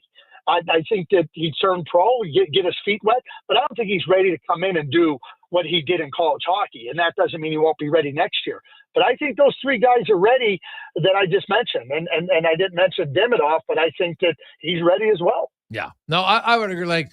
Zane, I think he'll get in when Calgary's officially eliminated and get into a regular season game, which is great. And, will be a fantastic experience for him. But yeah, I would not think that he is somebody they're not even playing him right now because they want to get in. Right. So it makes sense. And nor should they. You don't just, hey guys, we like the young kid and all the hard work our veterans have done. He's not ready, but you know what? We really want to see him. It doesn't make sense. Celebrini and Smith are coming to Edmonton tonight. Celebrini had a hat trick, 5 points in that wild Minnesota game. The two lowest scoring teams since Four Nations find a way to score 15 goals. Unreal. But you look at Celebrini and Smith, Craig, and great young guys, and they're having some personal success. The team is obviously really struggling, and it's probably going to be a while there before San Jose turns it around. If you're Mike Greer, are you going? You got Tyler Toffoli, but you need a few more Tyler Toffolis to help support those young guys. You can't just have all young guys. You're just going to get murdered. You're exactly right, Jason. And I think you know what Mike's all about. I mean, everybody that watched Mike play in the NHL, specifically in Edmonton, know that he's an all-in competitor. And I think he's doing a nice job in San Jose. He traded for Askarov. I think Askarov has the ability to be a number one goaltender. They have Sam Dickinson in London, who's going to be a top pair defenseman. You just mentioned Celebrini and you mentioned Will Smith. William Eklund's a really good player, another first-round draft pick. You have Toffoli, and they have some players that are coming. But you need players around those guys that can help mentor them, that can protect them. And I think that becomes a really significant part of development for the young guys. And they're going to have another high pick this year. And again, they have some good prospects in the system, but you need to insulate those guys. And what I mean by insulate, I'm not saying, put bubble wrap on them. I'm talking about make sure that you can manage their matchups. I think that that's one of the reasons that the Calgary Flames has had as much success this year as they've had, because they had Kadri, they had Backlund, they had Huberdeau, they had Coleman, they had Anderson, they had Uyghur. So you now are insulating those other younger players where you're not just throwing them to the wolves. And I think that, look at Chicago. Chicago, to me, is a team that they've tried to sign some guys, but Chicago, San Jose, I think they're in that spot where they have to find, to your point, players that can come in and not just be mentors, but be able to play and insulate those players and allow the coach to say, I'm going to pull you back here a little bit because I have this. When you don't have options, you really force those young players into spots where they can get overwhelmed. Craig Button from TSN joins us. Craig, you look at the orders and, McDavid comes back. He admitted that there was a little mental hurdle. He gets over that as the game went along. 3 points. He looks great. Ekholm's going to play tonight. Stuart Skinner's backing up. He's going to play one of the next two and then the final game. Draisaitl's going to get in. Jake Wallman's got to – you talk about resting guys. That's what they're doing with Wallman, but he'll be fine. The Oilers guys get all healthy. And, you look at that matchup against the Kings. If you're LA, I don't think LA really changes how they played, right? They run in Darcy Kemper, but the rest of the team, you got Kuzmenko, you got Fogle, okay, but they haven't really changed that much. Why do you think it could be different for LA this year? Well, I don't think, and we're talking about against Edmonton, right? Yes. Because I think since the Four Nations face-off, even a little bit before that, the Edmonton Oilers have been a bottom 10 team defensively. and that doesn't cut it come playoff time. Last year, they rolled into the playoffs as a really good defensive team. And I'm talking just like, a week or 10 days before the Four Nations and now into this point, you can't be a bottom 10 defensive team in the league and expect to beat teams, because you look where teams start to struggle come playoff time. It's on the defensive side of things. And if you cannot have your defensive game in order, you're going to struggle. Chris Knobloch's talked about it with this team, and that to me is where they go. We know McDavid and Draisaitl can carry play and do things, but even when you go back and you think about, I go back to Winnipeg and Colorado last year, just as a most recent example. Who would have bet that who would have said that the Winnipeg Jets are vulnerable defensively going into the playoffs? Nobody. No. And they were abysmal. They were disastrous. And it wasn't like the Colorado Avalanche were any good either. But, those areas of your game when you fall off defensively really, really harm you. And so I think for the Edmonton Oilers, that's the area. I'm not worried about their offense. I don't think they have the same finish that they had last year. Can that help if Evander Kane gets back in there? Sure it can. And I think that he alone can give you a big boost. But if their defensive game isn't in order, they're vulnerable. Because now you're chasing games. And the one thing that the Edmonton Oilers were really good at last year, and when they've been really good this year, they're not chasing games. When they start chasing games, they start to have bigger problems. Yeah. Well, it looks like it's a lock that they're going to play the Kings again, Yep. which is fantastic. Vegas probably. Well, if Minnesota wins tonight, then it's definitely going to be Vegas and Minnesota. And let's end there in Calgary. The Wild and the Flames. Do you think the Flames got one more run in them, or the fact that Kaprizov and Eriksson Ek are back that the bubble gets burst tonight? I don't think. I think they have a chance. I mean, they really let 2 points get away the other night against Anaheim. They had that game. I mean, they lost against Vegas on a bad break, puck off a Uyghur skate. The other night, they absolutely decided, hey, let's grab defeat. And they lost that game. It was terrible last 3.5 minutes. And then overtime. I think this team has shown enough moxie. I think if I'm the Minnesota Wild, I'm John Hines. Let's get after them early. Let's take them right out. Let's assure ourselves of a playoff spot, and let's do it right tonight. I think that the Calgary Flames, as good a season as they've had, and it's been a fantastic season for them, just with the expectations, that now, if you're Minnesota, get them ready to polish up the golf clubs, because I don't think you want to get going, because Minnesota's got to go into Vancouver tomorrow night. Yeah. And, Vancouver's no easy pushover back-to-back. You lose tonight, you lose tomorrow to Vancouver. Calgary beats San Jose, which you're going to have to beat San Jose if you want to get in the playoffs. All of a sudden, you're right there. So, to me, I guess I'm answering your question in a roundabout way. I think that Minnesota can take them out tonight, and I think they're ready to. Craig, great stuff, buddy. We will chat playoffs and all the matchups with you next Friday. Should be fun. Yeah, it will be. Thanks. Look forward to it. There you go. That's Craig Button from TSN. Quick break. We'll come back with 5 questions. Also, I always like when people are generous. So Mark from Delta Valley text in, and he's actually going to. We're going to do 2 now. And so we got Matt's doing $1,000, Philip's doing $1,000, and Delta Valley's going to match it. So that's 4 Gs. We just raised. Unbelievable. Positive Friday. I love it. That's helping out a lot of kids for the Gregor Foundation. So thank you very much. Take a quick break. Return to 5 questions on the Gregor Show, presented by PlayAlberta.ca. At Fountain Tire, our focus is taking care of your vehicle. Your focus? Saving up to 25% off select tires. Plus, getting up to a $120 mail-in rebate on a set of 4 select tires until April 26th. So we both win. Fountain Tire. We're on this road together. Adventure just doesn't stumble into your life. It roars to life with Riverside Motorsports. Tearing up trails or cruising the open road. Yamaha ATVs, side-by-sides, motorcycles, and dirt bikes deliver the performance you crave. Built for thrills, ready for your next adventure. Yamaha's legendary performance and reliability take you there. Make Mother Nature your playground on a Yamaha from Riverside Motorsports. Located on St. Albert Trail. RideRiverside.com. Riverside Motorsports. What you do for fun is our business. At McDonald's, there are new breakfast sandwiches with a secret ingredient. A secret ingredient? It's a little sweet, born in the cold, cradled by spring. Gotcha. It's maple. Well, yes, but let me finish. It's made with 100% Canadian maple syrup? Right again. It's a brand new smoky maple sauce featured in... Oh, some new McD's breakfast sandwiches. And you can try it before 11 a.m. only. Wow, you're good at this. I know what I like. Ba-da-ba-ba-ba. For a limited time at participating McDonald's restaurants in Canada. Spring into savings at The Brick. Refresh your home with huge discounts. Get up to 35% off sofas and sectionals and up to 25% off bedroom and dining furniture. Dreaming of better sleep? Upgrade your mattress game. Get a king for the price of a queen on select mattresses. Plus, save the tax when you buy 3 or more major kitchen appliances. Some exclusions apply. See in store for details. The Brick, proudly Canadian since 1971.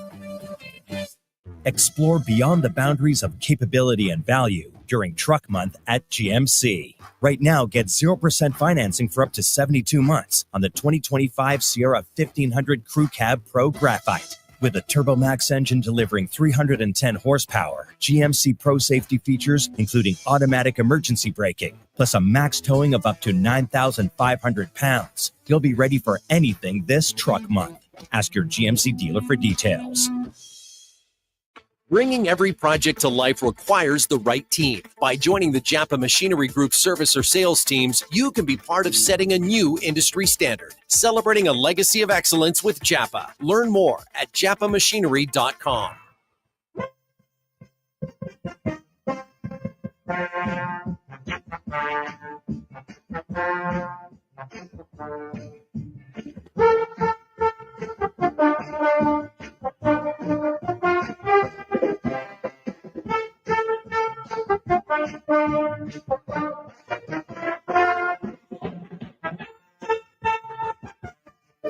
Portions of this hour brought to you by Culligan. For all of your residential water needs, your local water treatment company. More than just big bottles, Culligan.com.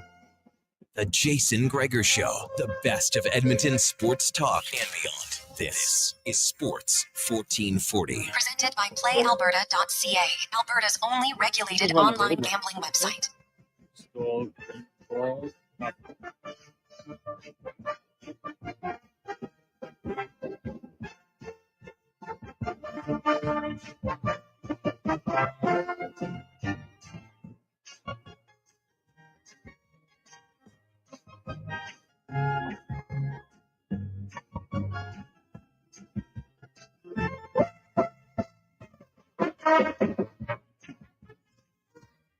Agreeing with it.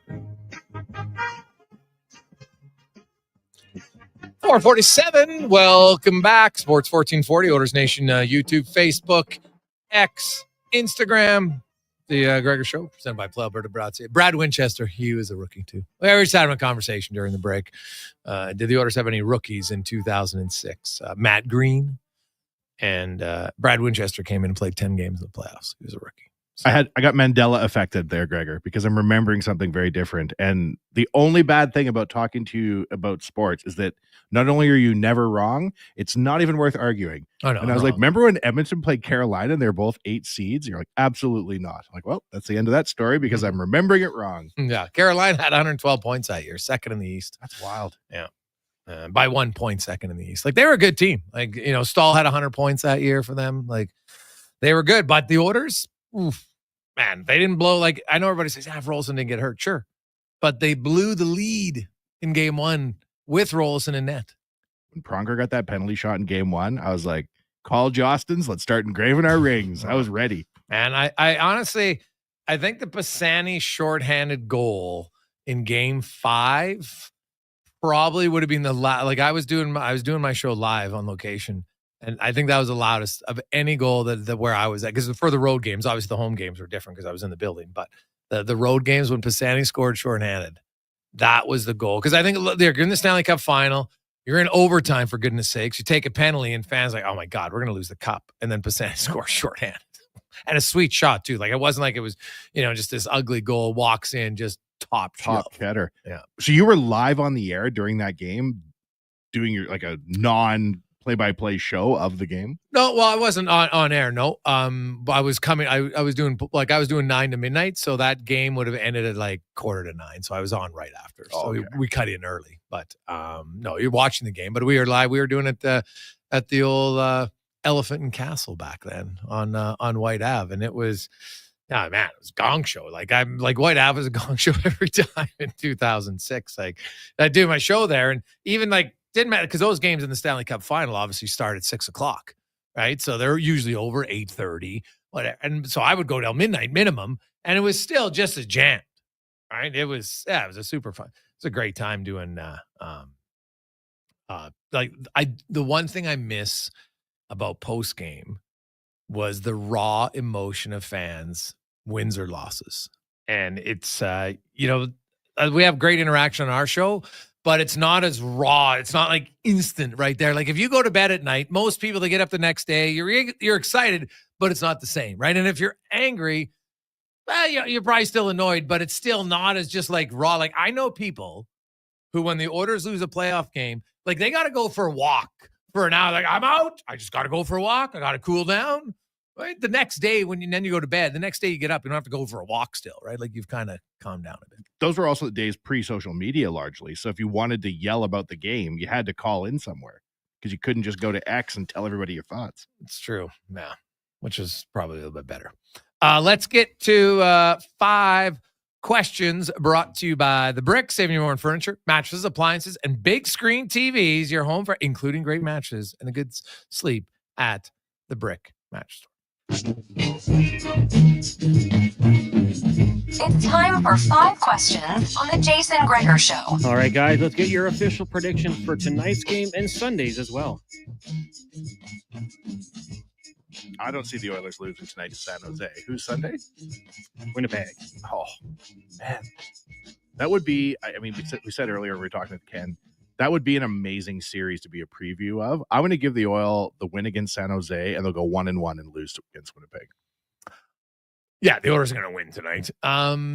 Winnipeg, to me, like the Jets, they don't have anything to play for, I don't think, by the time that Sunday game rolls around. So, but they're going to want to go in hard. The Oilers, I'm curious because like Ekholm's going to play 1 of 2 games. Wallman's going to play 1 of 2. Draisaitl, if he plays, will play 1 of 2.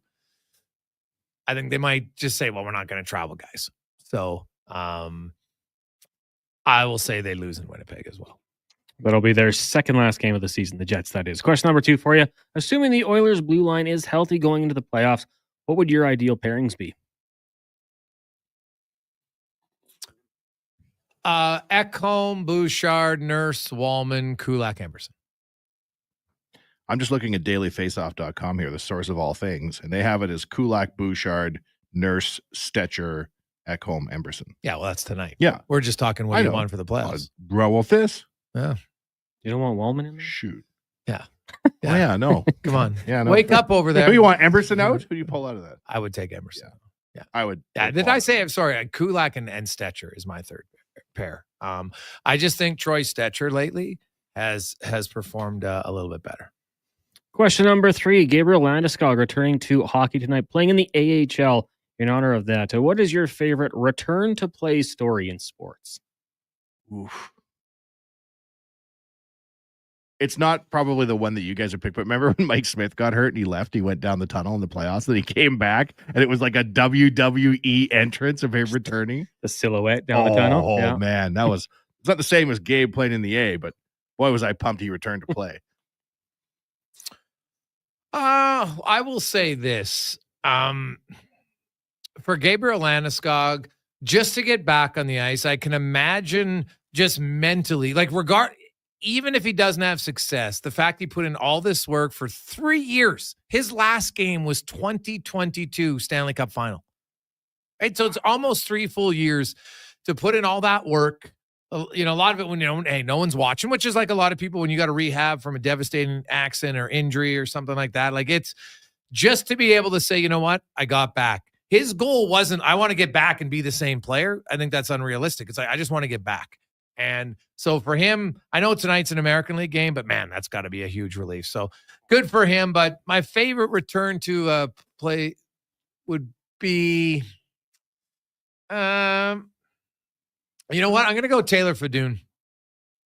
When he shattered his leg and was screaming, and you're just like, ugh. So I'll go Taylor Fadoon. Good one.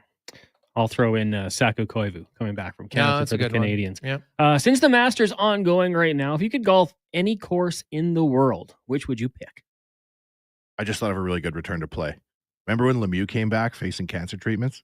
Yeah, that's a good one. That was unbelievable. Yeah. I think he scored on like his first shift. He too. did. Yeah. Greatest golf course. I'm going to go back earlier. Rest in peace, Golden West. This would be the time of year you get out there, you do duck hook 3 fairways over, recover, be in front, easy par. It's hard to start the year without Golden West. Whew, man, that's, you know what, Cons, I'm not the diehard golf guy. So like if I was one to ever like win one of those draws to go play, I'd probably give it to one of my buddies who is who would appreciate it more than I would. But I would like to go play Augusta if I could. Just, you've seen it, and people that I've talked to, our buddy Murray's there this weekend, and there's probably a few other Edmontonians that are there, that when you see it in person and the undulation and everything else, right? And I want to go just for $1.50 beer and a sandwich. Like, come on. So I'll say Augusta. Do you ever play when you go to Hawaii? I have not. You've not? No. Hawaii's I'm got on holidays. I want to de-stress. I don't want to add stress. Final question for you guys today is World Hamster Day, which I would say World Hamster Day. What's that? Like, do you get a hamster in a cage? Is that what you're talking about? Yeah, like the little animal. Like, I'm just saying, for me, after a pet dog, that would be my number 2 option to have as a pet. So if you guys had to get a pet, but you couldn't get a dog or a cat, what would you get? I remember when I was little, I had a hamster, and we had a mouse in the house. And my sister and I were screaming in terror, even though we had a hamster. And I remember it was my dad or my uncle going, "It's the same thing, kids. One's in a cage and one's running free. You can't love your hamster and be scared of a mouse." It's valid. Who sets World Hamster Day? Is it the United Nations? Buddy, if there's a day, you know what? We could literally have probably if we put it up for it, we could be like, I don't know. Is there like bald head guy day? There probably is. Like there's a thing March for 8th. everything now. Like it's they've jumped the shark on everything. But if I can't have a cat or a dog, now does this have to be a pet inside? Yeah, like Okay. let's not say a lion. Like, Okay. You're not Mike Tyson. Mike Let's Tyson be had a real. lion. Yeah. Also, September 13th is Bald is Beautiful Day. Oh, okay. Well, September when? 13th. All right. You have a website for these, right? Yeah. Connor just memorizes them all. He knows all the days of the year. I bought the calendar. I'm going to go I'm just going to go very simple, but I would want saltwater fish tank. You look good. It's nice. You know what? They're not going to, you got to clean the tank, but that's it. There's not any accidents where all of a sudden, your pet's dropping a bomb in the carpet or anything like that. So I'm going to go with the fish. You're cleaning that tank, though, or somebody is. Yeah, but I had fish when I was a kid. It's not that hard to clean. But in a big old saltwater tank like you're imagining here? Well, my brother-in-law and sister have one. But you get pretty sweet. Oh, really? Yeah. It's pretty nice. Like I when I walk into their house, like they have it where it's set up and walk in their front entrance, kind of right there. It's like in the middle of a wall, so you can see it from both sides. It's pretty nice. I'm sure it's work, but if I'm picking a second one, that's the one I'm picking. Oh, yeah. One time I went to a house and it had a really dirty fish tank. Yeah. And it was awful. Yeah. Dirty fish tank's disgusting. Smell it everywhere in the house. Well, that's no different than people who, like, you go to your buddy's backyard and he doesn't pick up after his dog. The worst. The worst. Right? The worst. I'd rather have a backyard dog situation than an in-house litter box situation. Yeah. Yeah. Well, that's why dogs are better than cats. Amen. Figure it out. Are you a dog or a cat guy, Connor? Dog. All the way, yeah. Like I had cats at the farm, like Fluffy. She was great, but she was more of an outside cat. She'd come inside, but you know what? And her litter box was always downstairs in the storage room, and she was like super clean. But I don't ever. The funny thing is, I don't ever remember like my parents obviously cleaned the litter box. I never did it once. A working farm cat though versus like Princess Sparkles. She was a good mouser, buddy. I'll tell you that. She was a kick-ass mouser. And then bring them to you as a gift after? Every now and then, yeah. Well, you know what? Hey, why not show it off? Why not? Hey, look at the work I'm doing. I'm like, all right. It never bothered me. It didn't bother me at all. It was kind of like, yeah, you go get another one. High five. Here's a piece of cheese. Life on the farm. Go set it up. So, hey, guys, pray the fish tank never leaks or can get worse than either cat situation. it's glass. How's the fish tank suddenly gonna leak? Corners. I had a fish tank for 10 years as a kid. I never leaked. Well, they used to make fish tanks to last, Gregor. Now they don't. So nowadays fish tanks aren't secure? Everything's built to break. You might be true on something there. Certain things don't seem to last. Oh, also, did you guys happen to see Cameron Young today? And anybody watching, you can see it. Shooter McGavin on Twitter put it out there, so I retweeted it. But Cameron Young is the reason why when you play with your buddies, you have to, if you're playing a match, you putt everything. There's no gimmies. Go watch Cameron Young. That's why there should never be gimmies. I don't care if it's 6 inches. You putt it in. When you're playing for a match, you putt everything. Gimmies, beat it.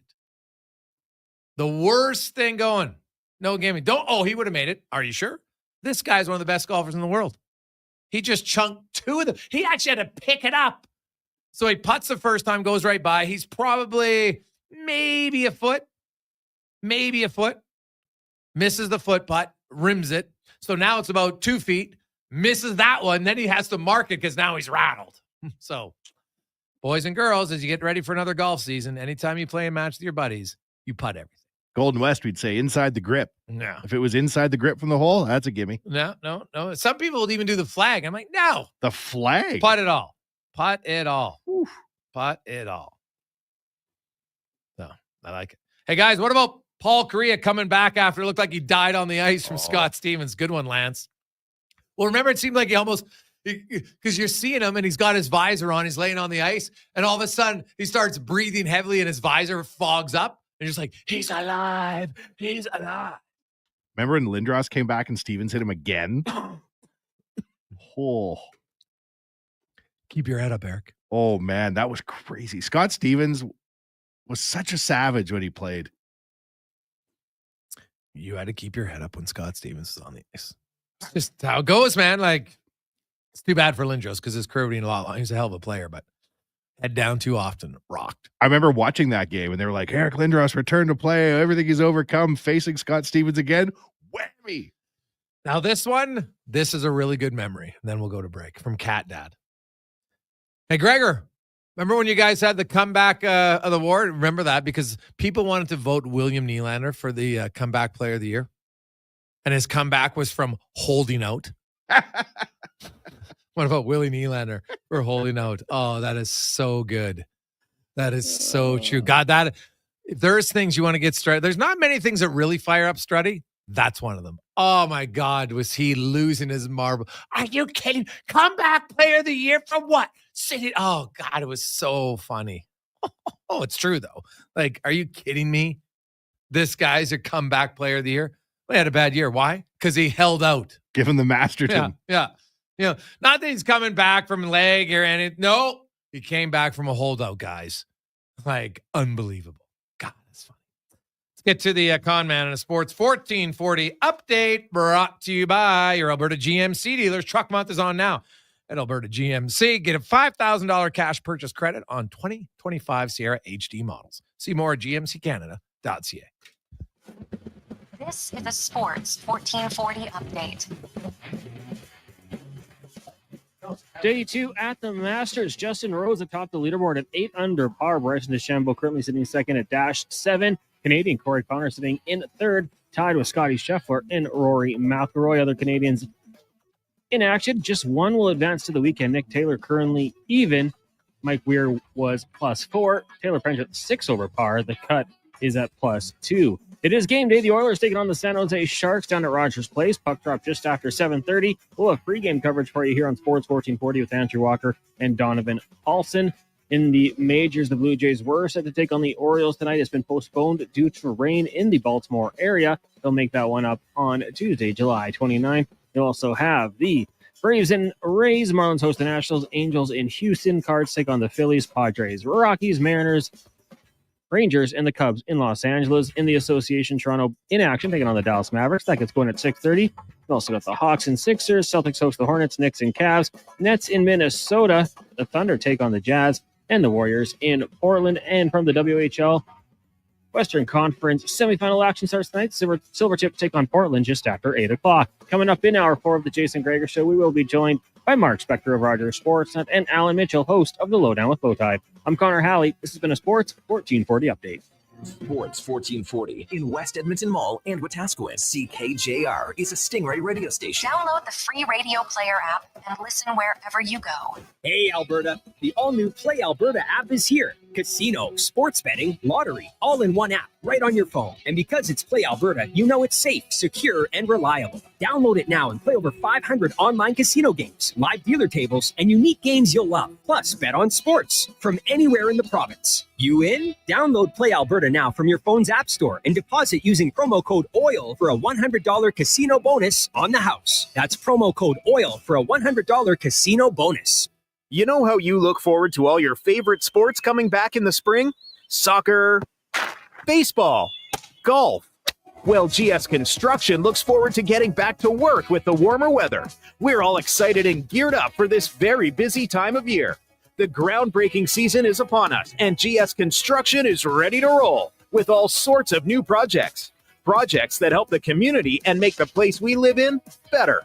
For more on what we do, visit gsconstruction.ca. Edmonton's premium live music and party venue is On the Rocks. Check out Bingo Tunes on Monday. Perform on the best stage in town with karaoke on Wednesdays. Learn how to salsa with Salsa Rocks on Thursdays. And every weekend, OTR goes live. With your favorite bands on the OTR stage and DJ Kenny K. For everything that's going on at On the Rocks, give us a follow. Facebook, Instagram, or Twitter. At On the Rocks, EDM. Eat well, party hard. On the Rocks. On the Rocks. On the Rocks. Open every day till 2 a.m. DJ Booster coming at you live with warmer weather, longer days, and dropping 2 new booster mixes for April from Booster Juice. Pucker up, party people! The Sexy Berry Booster Mixer features raspberry and lemon in perfect harmony. Then turn it all the way up with Mango Booster Mixer with delicious mango and pineapple notes. Mix it up with the new Booster Mixers at Booster Juice. Canadian-born, blending since 1999. Download the Booster Rewards app and order one today. You got a go-to coffee spot, a trusted barber, even a lucky game day jersey.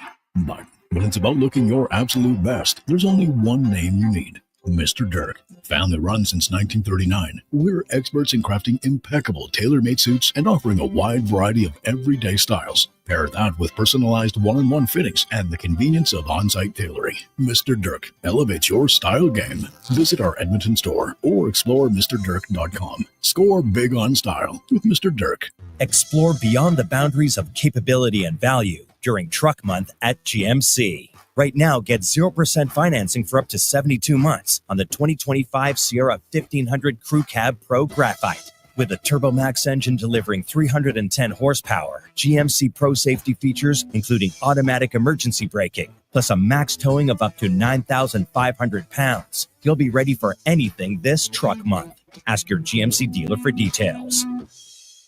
Spring has sprung at the Varsity. Fresh new flavors are here just in time for the sunshine. Meet the delicious new spring feature menu with choices like the Spring Fling Burger and the Bourbon Glazed Brisket Sandwich, served with endless forever fries. Try the new Hearty Beef Stew and the Pulled Beef Rib Poutine too. No meal is complete without dessert. Sip on the new Leprechaun or Bailey's milkshakes for some extra goodness. Check out the Varsity at White Mud Crossing. Find the full menu and order online at varsityburgers.ca. The job isn't done until the last load is hauled, and having a semi-trailer out of commission is not an option.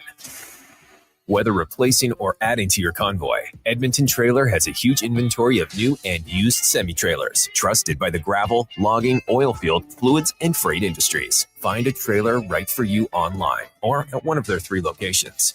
For sales, service, parts, rental, and finance, when you're in it for the long haul, Edmonton Trailer.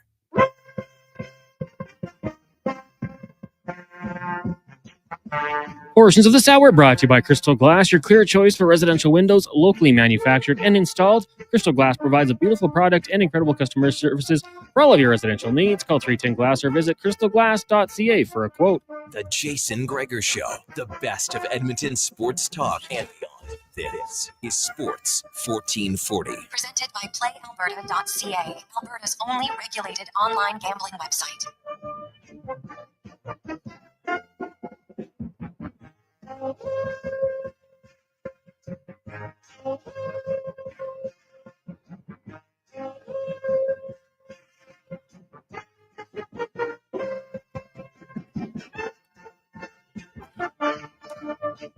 Positive Friday. Welcome back to the show. Jason Gregor, Connor Halley. Hope you're having a lovely day.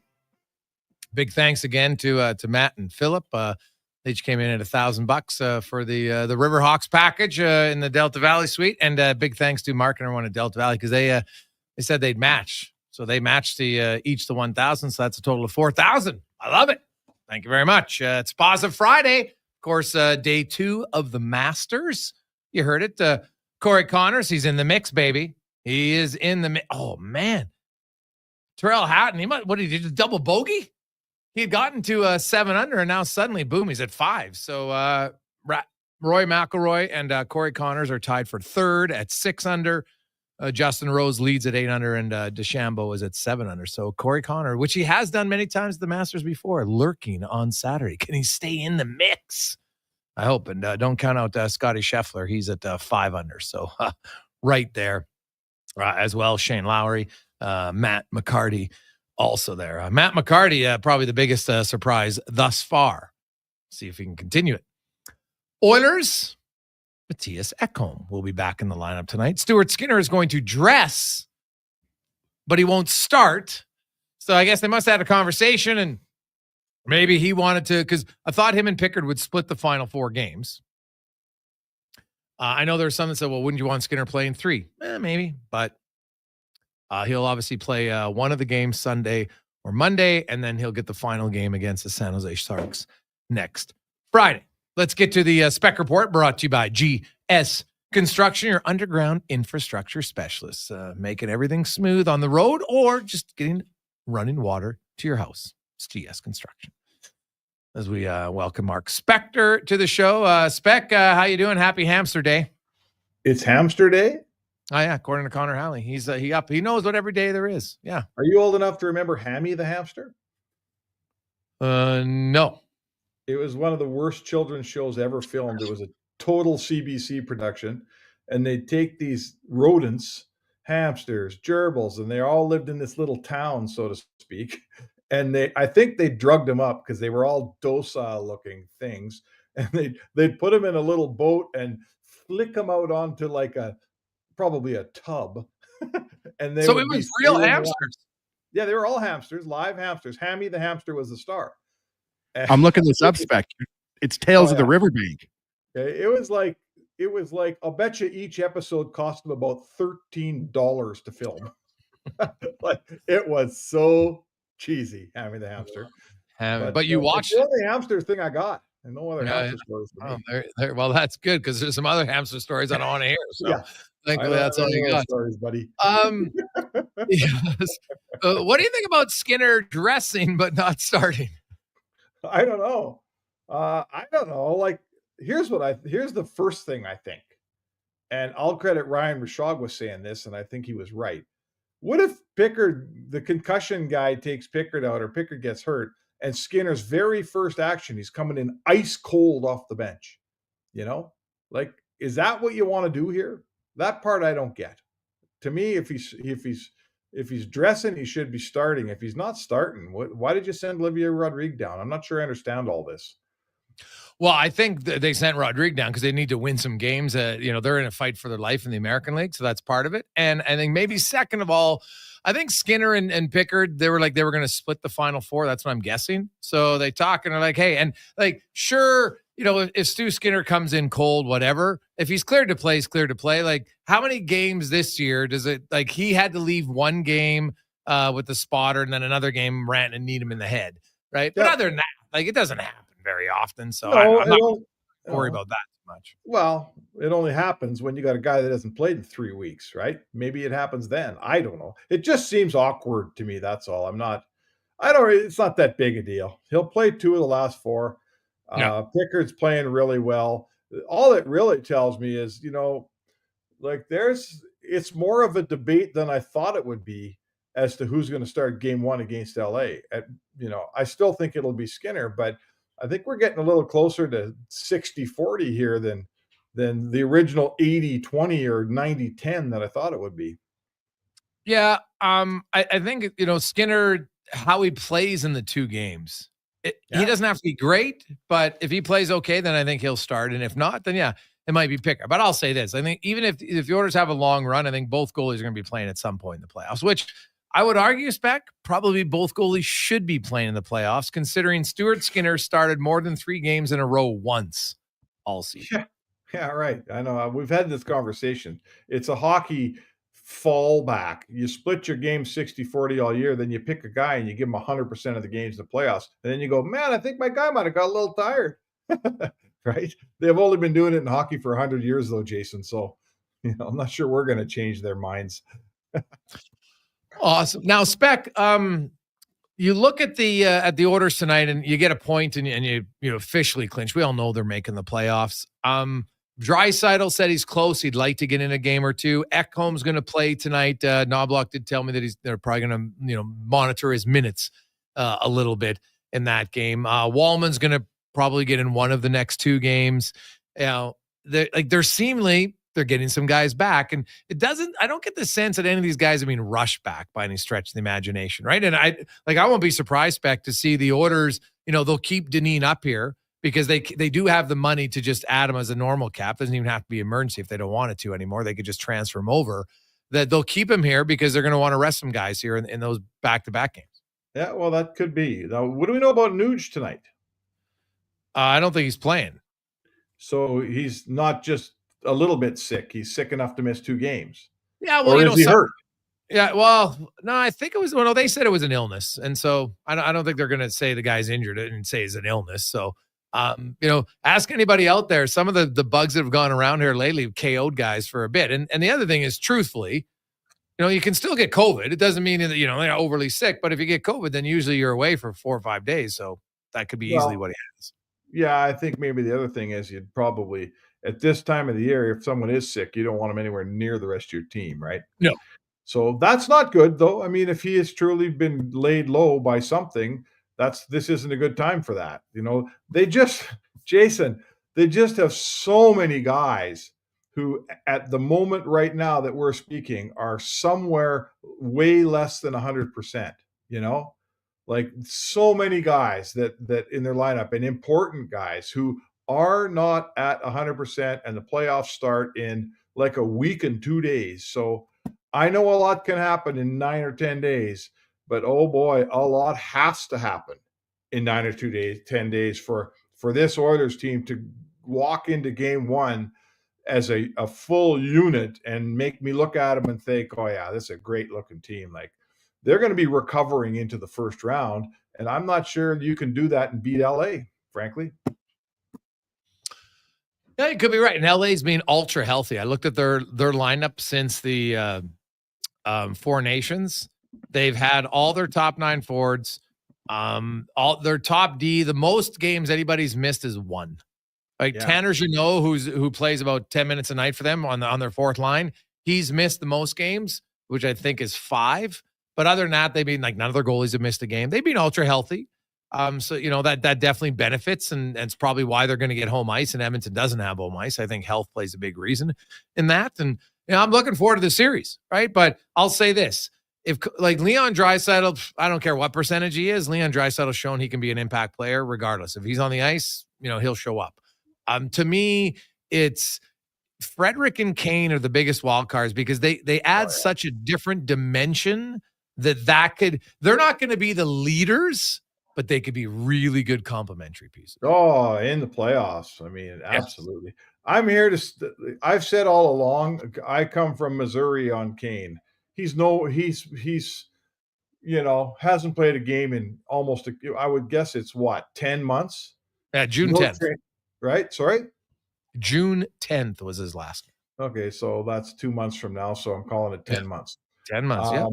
10 months, a long time. Stepping on the moving train in the playoffs is wicked, wicked, wicked hard, man. I don't expect, and this has nothing to do, any player, whether it's Evander Kane, whoever the guy is in that position, I don't expect him to help. I just don't. If the Oilers go 3 or 4 rounds, get back to me in the 3rd round. Maybe he's helping by then. I don't expect him to help one bit. I'm quite concerned about Frederick here. He's not even skating with a team yet. And high ankle sprains are wicked. So he's, that one you don't love. He's ready to help the team. He helped the team for the 7 minutes he limped through the other night in LA. But I don't like the looks of that much. That's another guy. They may need to get to the second round before Frederick can help them too. Yeah, Knobloch today said he felt Frederick was probably game 2 or game 3. Right? Yeah, Didn't first time say he wouldn't be ready for game 1. Okay, so I'm telling you right now, second round. That's what I'm telling you right now. You could be right. Second round. So he could be the Connor Brown of last year, who didn't play in the first round and then showed up in the second, right? But obviously, who knows? Now, Spec, I crunched some numbers, and just based on last year's regular season, because that's, if we're comparing regular season, I'm not comparing what guys are doing elsewhere. I'm just comparing what they did last year. Okay. McLeod, Fogle, Holloway combined for 38 goals. Podkolzin, Skinner, and Arvidsson have scored 38 goals. Really? Yeah. And so when you look at the orders, I think perception, because everybody sees Holloway 60 points and like, oh my God, that's what he was doing in Edmonton. Well, that's not what he was doing. So just looking at last year's production, I'm not concerned about the Oilers' depth scoring at all. Are you? No, I think their depth scoring is fine. I do. I'd like Kane and Frederick to be part of their depth, not necessarily because of scoring, but because of the way they play. If you're asking me about their depth, I wish they had a little bit more gnarly depth, a little bigger depth. I'm not. Alex Jones ain't doing it for. Max Jones isn't doing it for me here. No. Sorry. No. So in terms of actual goals and production, I don't mind what they have down there. I think they're as good as anybody, but they're smaller, older, slower. I'm not loving. And then you get a guy like Podkolzin, who to me is. I love everything about his game. He did score the other night, but man, not much happens when he gets the puck, right? I know he got a goal against St. Louis, but generally speaking, he doesn't score much for you. So, yeah, their depth is okay scoring wise. If you add Frederick to this lineup and Kane, I like their depth a whole lot more. Yeah. Yeah. No. That's fair. Well, if you get Kane and Frederick for sure. Those are the big walls. Jones isn't playing. Even if Frederick and Kane don't play, Jones isn't playing. He's probably not playing. I mean, Kapanen doesn't score, doesn't do anything. He just skates around. Podkolzin does a lot of great stuff, but almost none of it accounts for points. But the other thing I'd say is they have a pretty good defense. I always have a theory. I've had this theory forever. You win playoff games by scoring 3 goals. You score 3 in the playoffs, you should win. One of the goals comes from your top 6. Another one comes on your power play. And the third goal comes from the bottom 6 in the defense core. And you know what? The Oilers' defense core scores pretty good. They've been near the top of the year all year in offense. They got lots of guys who shoot the puck, who move the puck, who know what to do with the puck. So they have, in my kooky sports writer formula, they have the formula to get to 3 goals most nights. And that's how the playoffs, 3's got to be enough. It's the 3-2 league. So when you're talking about their depth, Jay, don't forget their defense. They got some guys back there who produce. Spec, you must have read my article today. I like it because I outlined the Oilers' blue line scoring and where it ranks. And it's right up there. And they're 6th in points, and they are 4th in goals amongst their amongst pretty their. Good. Pretty good. Yeah. Oh, they score fine. They've scored the exact same amount of goals this year on their blue line that they did 39, that they did in 22 and 23. Last year they had 48, so a little bit higher. But they got 3 games left. They'll probably get 1 goal from a defenseman here in the next 3 games, I would think. So, the defense scoring helps. Wallman, he's had a career high 40 points between San Jose and Edmonton. Evan Bouchard obviously is over 60 again. He's 4th in NHL scoring. Darnell Nurse is having another productive offensive season. Yep. Ekholm produced. So they got guys, no question, on the back end that I think help out for sure. Lastly, the San Jose Sharks tonight, their defense core is broken down. I reported earlier that Mario Ferraro's out for the season, broken ankle, blocked that shot in Minnesota. So they'd already traded their top 2 guys in Ceci and Wallman. Now Ferraro, who had played the most minutes, now he's out. So you look at that defense core tonight, Spec, and you got Liljegren and Thompson and Thurn and Carlson and an aging Vlasic and Ruda. Like, the Oilers are going to get a lot of chances tonight. Yeah, generating and getting inside. What I loved about the St. Louis game from an Oilers perspective is they got inside, right? They got goals. Those were playoff goals. Podkolzin's goal was I think it was a shot from the point. He was right in the crease, and he backhanded it in. Brown scores his from down low. Against this defense core, to me, if you want to start getting ready for the playoffs and rehearsing for playoffs, things have to happen in front of the net in the slot. And they showed they could do it against St. Louis, scored 4 goals against a good team. I thought St. Louis was really good. Like, that Thomas line is the Thomas line. Thomas line. It's as good a line as I've seen in a couple months in the league. And we were in San Jose the other night, Jay. They got one line, right? They got the one really good line that's hard to stop. I think is Eklund playing with those guys now? Is he up on the top line? No. Kovalenko is he was out of the lineup, and then he got put in the last. He played one game with them and actually looked good. It was funny. Went from the outhouse to the penthouse because he was a healthy scratch for a few games, but he'll be up on that top line tonight. Okay. Well, anyway, the point I'm trying to make is they got one line. That Celebrini line gave Edmonton a ton of fits in that last game. The rest of the team doesn't. So defensively, right? Buckle down. You don't need to score goals when Celebrini's out there. Just break even on the Celebrini line, and the other 3 lines, you should be able to make some hay, especially when you got the home ice matchup. Spec, enjoy Hammy the Hamster, and we'll chat with you on Monday. Don't worry, you'll be watching that all weekend. I'm going to phone Tracy, and I'm going to say to get some videos for your boy and say Jason said he wants to watch them all weekend. No Masters are watching Hammy the Hamster on Sunday. Yeah. Oh, God. Hammy. All right, man. See you later. How many of you out there listening right now? Have a good one. How many people listening are like, we're going to Google Hammy the Hamster just to see what it was? Just to see. We'll take a quick break. We'll come back. Lowetide joins us next on the Gregor Show, presented by PlayAlberta.ca. Day or night, tasting just the right. You can order oodle noodle at oodlenoodle.ca, delivering you the news almost right away. Remember, you can order oodle noodle at oodlenoodle.ca. So stay on your couch all day and order oodlenoodle.ca. Oodle noodle. You got a go-to coffee spot, a trusted barber, even a lucky game day jersey. But when it's about looking your absolute best, there's only one name you need. Mr. Dirk. Family run since 1939. We're experts in crafting impeccable tailor-made suits and offering a wide variety of everyday styles. Pair that with personalized one-on-one fittings and the convenience of on-site tailoring. Mr. Dirk elevates your style game. Visit our Edmonton store or explore MrDirk.com. Score big on style with Mr. Dirk. I'm tired of waking up tired. Waking up tired. Yeah, waking up tired. Are you tired of waking up tired? Come visit our sleep experts at the Brick Mattress Store. Get Canada's guaranteed lowest prices on all things sleep.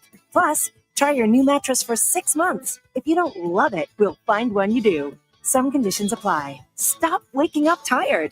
Get the right mattress, guaranteed. Only at the Brick Mattress Store. Spring style and road-ready performance are more affordable than ever. Now at Volvo Cars Edmonton. Lease or finance a 2025 XC90 plug-in hybrid from 1.49% and save up to $5,000. Lease a 2025 XC60 plug-in hybrid from 4.9% and save $3,000. Lease or finance a 2025 XC40 from 0.49% and save $2,000. Get ready for the open road at Volvo Cars Edmonton. Great vehicles, better services, only at VolvoCarsEdmonton.com. Japa Machinery Group knows that XCMG may not roll off the tongue, but Japa's team will help keep your construction jobs rolling on time and on budget with heavy equipment sales and rentals. Visit japamachinery.com to find out more. At Hughes, it's all about getting in and out quick and clean. No cash, no problem. With Hughes' new tap and wash system, all you need is your debit or credit card to get your vehicle sparkling clean. Find us at HughesCarWash.com. Hey, Gary, is that your dad? No, this is Evan, the new sales rep I hired. Oh. First impressions matter, but when hair loss takes over, it can feel like you're not being seen for the maverick you truly are. Hi, I'm Dr. Vance Elliott. At Advanced Hair and Skin Surgery, we know that hair loss is more than just a cosmetic issue. It's personal. Let's discuss all the cutting-edge options available so you can make a great impression every time. Book a free consultation today at drvanceelliott.com.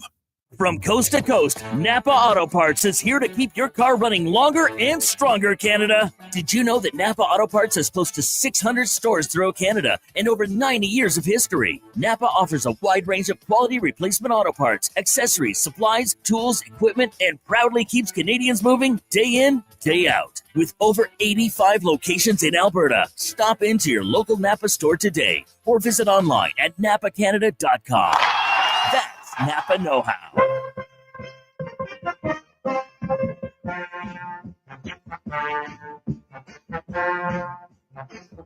Portions of this hour brought to you by Papa John's. Use promo code Gregor and get 20% off your order all day, every day. That's promo code Gregor before entering your order at papajohns.ca.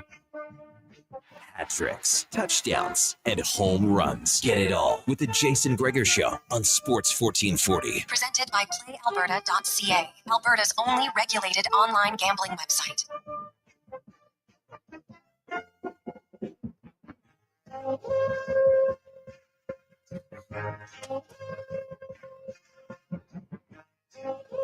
.530. Welcome back, Gregor. Wanye Gretz, Connor Halley, Sports 1440, Orders Nation, YouTube, Facebook, and X, and Instagram. Hope you're having a great day. Of course, Orders can officially clinch a playoff spot tonight. They just need 1 point. Get an overtime shootout loss, they're automatically in. Or, of course, if they lose in regulation and Calgary loses in any fashion, even if they get a point, then they'd clinch. But the Orders, something tells me there's a pretty good chance they can get a victory tonight against the Sharks, whose blue line is really banged up and obviously don't have a ton of scoring depth anyway. They're going to go with young Romanoff again in goal tonight up against Calvin Pickard. If you missed it, it will be Calvin Pickard tonight. Him and Skinner are going to split the back-to-back Sunday, Monday, and then Skinner will start the final regular season game against the Sharks next Wednesday. Matthias Ekholm's back in tonight. Jake Wallman, Leon Draisaitl not playing tonight. But both are hoping that they can get in one of the two back-to-back games. Nugent Hopkins, same thing. They're expecting him. He's ill, but they're expecting him to be back. Trent Frederick, no for the regular season. Evander Kane, no for the regular season. Let's get to our playoff report brought to you by your Alberta GMC dealers. Truck month is on now at GMC. Get a $5,000 cash purchase credit on a 2025 Sierra HD models. See more details at GMCCanada.ca. Host of the Lowdown, noon to 2, weekdays on Sports 1440. Al Mitchell joins. Also, I should say, we had a lot of people texting the greatest sports comeback they ever saw was Sports 1440. Ooh. After 1260. I like that. So shout out to Dennis and Gordon and Matt and Michael and all the other ones. That was pretty good. So I got a shout out for that one. I like it. Lowetide joins us. LT, how you doing? I'm very well. It's a beautiful evening and a great weekend to come. And we earned this. We did. Those of us who live in Edmonton all year, we get robbed of some nice weekends during the spring and summer. I think we've got a nice one coming right now. Yeah, it's looking pretty good, Al. Speaking of a good one coming, where are you on the injury bug for the Orders and the fact that Ekholm's coming, Skinner's dressed tonight, Wallman, Draisaitl close, maybe getting in the back-to-back? Does that give you more feeling of, all right, they'll be fine, or do you think it's going to loom over them for the entire playoff run? I'll know more tonight because I think that Leon was back and he looked good, and then he got hurt again, and one assumes that they're going to be really careful with him, but that he'll be fine.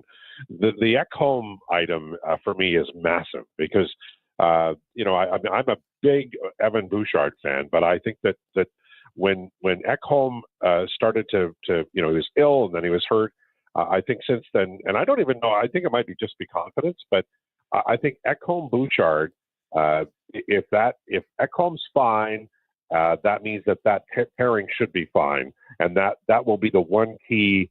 Now that we've seen McDavid skate like he's 20 again, my God, what a display the other night.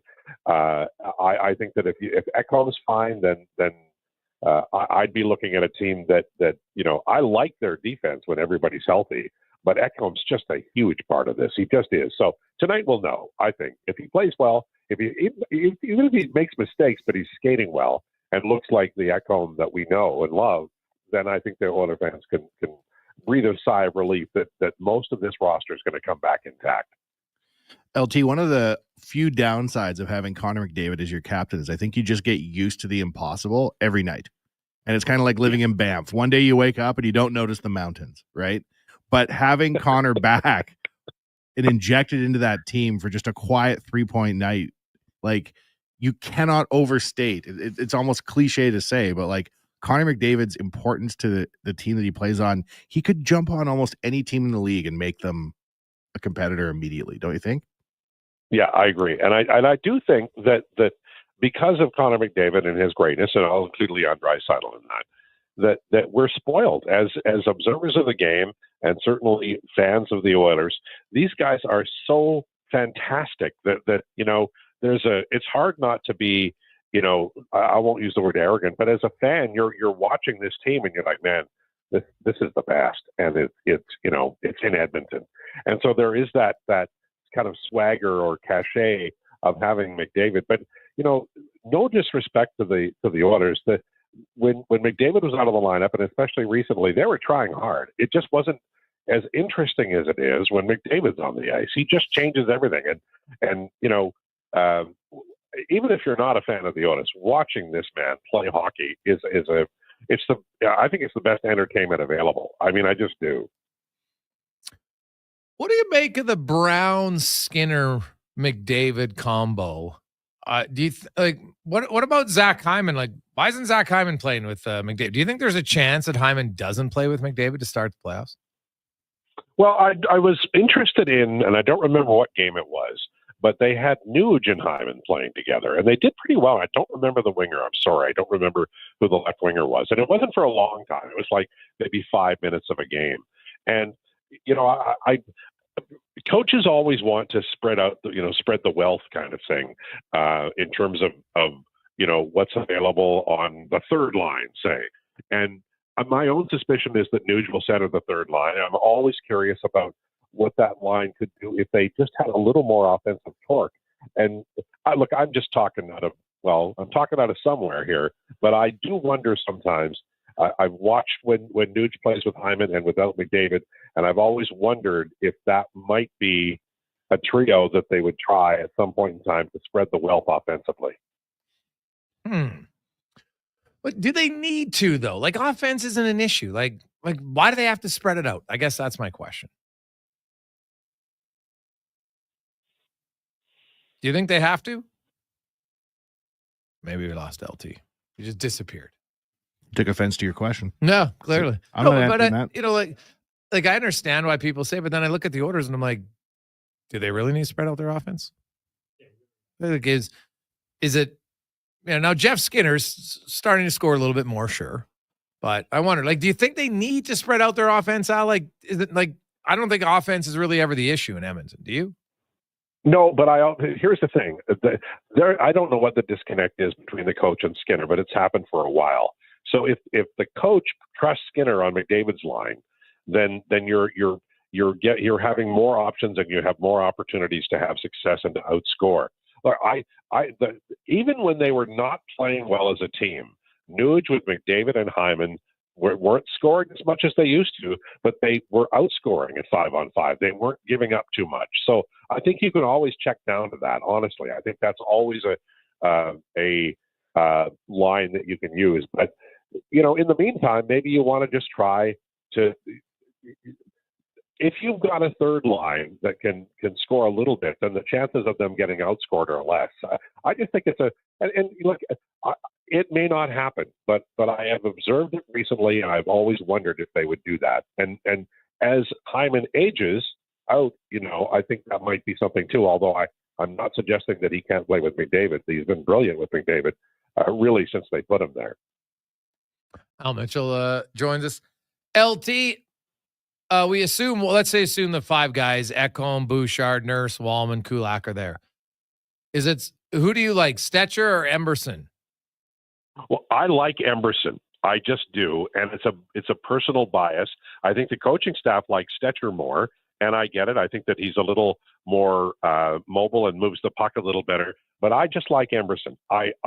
For me, Emberson he's never out of a battle. He has no quit in him, and I'm not being critical of Stetcher. I just like his style better. It suits what I like as a hockey player. So I'd go Emberson, but I think the coaching staff likes Stetcher more. I think Stetcher's played better lately. He moves the puck quicker. That's the one. Like, I've been really focusing on him because I think that's like, it's kind of like a preseason battle here. These guys in the regular season, we all know there's one spot. It's the third pair right defense spot. We know it is. And so I've been really honing in on him. And like, when I look and see how many times Emerson's getting hit for a guy who doesn't play that many minutes and he's taking that much contact, it's because he's holding on to the puck too long. And that's, to me, the one difference I've noticed is that Stetcher just, he's getting up, he's moving the puck quicker. And right now he seems to have a little bit more confidence with the puck on his stick. Yeah, and that's fair. And it just might be a matter that he fits I think in the case we're talking about, the scenario we're talking about, he fits Kulak's game better. I thought Kulak struggled here for a time, and that might contribute. But I thought Kulak had a brilliant game the other night. He was fantastic to my way of thinking. So it might just be nothing more than like a style fit, or as you say, maybe Emberson's thinking too much. He's a young player still. Oh, totally. Played a lot. No. Yeah. And that can happen, right? You get into a kind of a funk, or you start thinking too much, which I try never to do, but it does, it can impact. And maybe that's what we're seeing from Emberson. Al, not many people have ever accused you of overthinking. Okay. So that's a good thing. Al Mitchell joins us. Al, when you look around, Colorado, Dallas now is locked in. After the Jets absolutely just pumped him, and they gave up nothing in that game last night. That was a pretty impressive game to me. Like, they gave up nothing, and so they've punched their ticket. So they're going to be taking on either the Blues or the Wild. I think Minnesota wins tonight, and then they're going to be taking on Vegas. So we kind of know what's going on in the West. Is it the Florida Tampa? Like, is that too captain obvious? Do you have another series out east that intrigues you? Oh, I like it. The Florida Tampa is going to be fantastic, and then I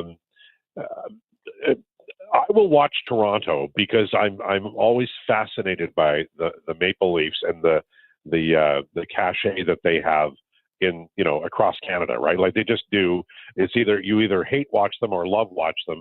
So I'll watch them all through. But the Florida, to me, I think and I could be completely wrong, but I think that I've chosen Washington to come out of the Eastern Conference, but I think if they don't, it'll be one of the Florida teams, and so that series is important. And Dallas, Colorado, who do you like and why?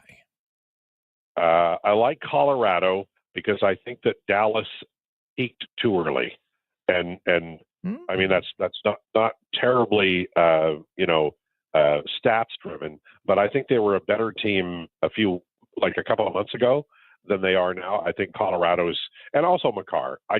For me, Makar, and not that Dallas has a very mobile defense group, don't get me wrong, but I just think Cale Makar makes more plays, and I think that'll be the difference. It'll be a hell of a series, there's no doubt.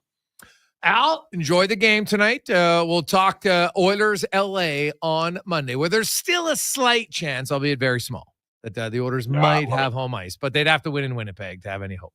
So, best time of year, guys. We're just ahead of the playoffs, and then the playoffs start, and it's every night and overtime, and then we have no sleep. I love it. Can't wait. Have a great weekend. I do. That's Al Mitchell, a.k.a. Lowetide, joins us here on Sports 1440 every Friday, hosts noon to 2, Monday to Friday. Quick break. We'll come back. We got Wanye's World and more on the Gregor Show, presented by PlayAlberta.ca.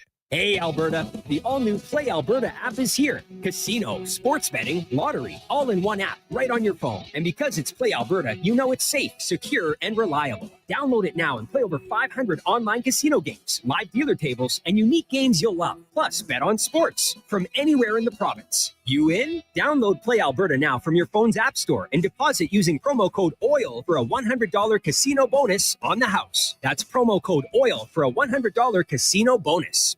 Is it Riverside Motorsports? No. It's Riverside Motorsports. Over 55 years in business, and people still get it wrong. Guess it's time to get it right. Riverside Motorsports. What you do for fun is our business. DJ Booster coming at you live with warmer weather, longer days, and dropping 2 new booster mixes for April from Booster Juice. Pucker up, party people! The Sexy Berry Booster Mixer features raspberry and lemon in perfect harmony. Then turn it all the way up with Mango Booster Mixer with delicious mango and pineapple notes. Mix it up with the new Booster Mixers at Booster Juice. Canadian-born, blending since 1999. Download the Booster Rewards app and order one today. Edmonton's premium live music and party venue is On the Rocks. Check out Bingo Tunes on Monday. Perform on the best stage in town with karaoke on Wednesdays. Learn how to salsa with Salsa Rocks on Thursdays. And every weekend, OTR goes live. With your favorite bands on the OTR stage and DJ Kenny K. For everything that's going on at On the Rocks, give us a follow. Facebook, Instagram, or Twitter. At On the Rocks, EDM. Eat well, party hard. On the Rocks. On the Rocks. On the Rocks. Open every day till 2 a.m. The Ford It's a Big Deal event is on now, and it's a great time to get a big deal on a 2025 Bronco Sport Big Bend. Visit your Alberta Ford store today. Farm, ranch, acreage, or lake lot. They're here to help at Bashaw Concrete Products. Family owned and operated for 60 years. They continue to provide the best products and service, period. Call now for your free quote on the highest quality ready mix and gravel, a new septic tank, or an outhouse pad and tank, plus precast cattle water pads, garage sumps, and more. Call 780-372-3854 for prompt delivery. Bashaw Concrete Products, 780-372-3854. BashawConcrete.com.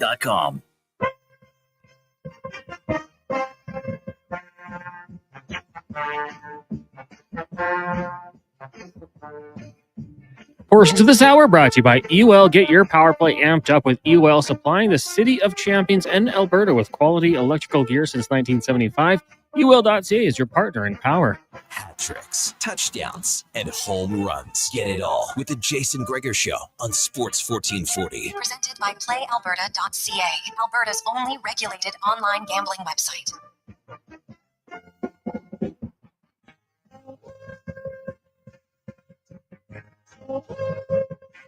Friday, man. It's been jam-packed. I love it. So, hope you're having an awesome day.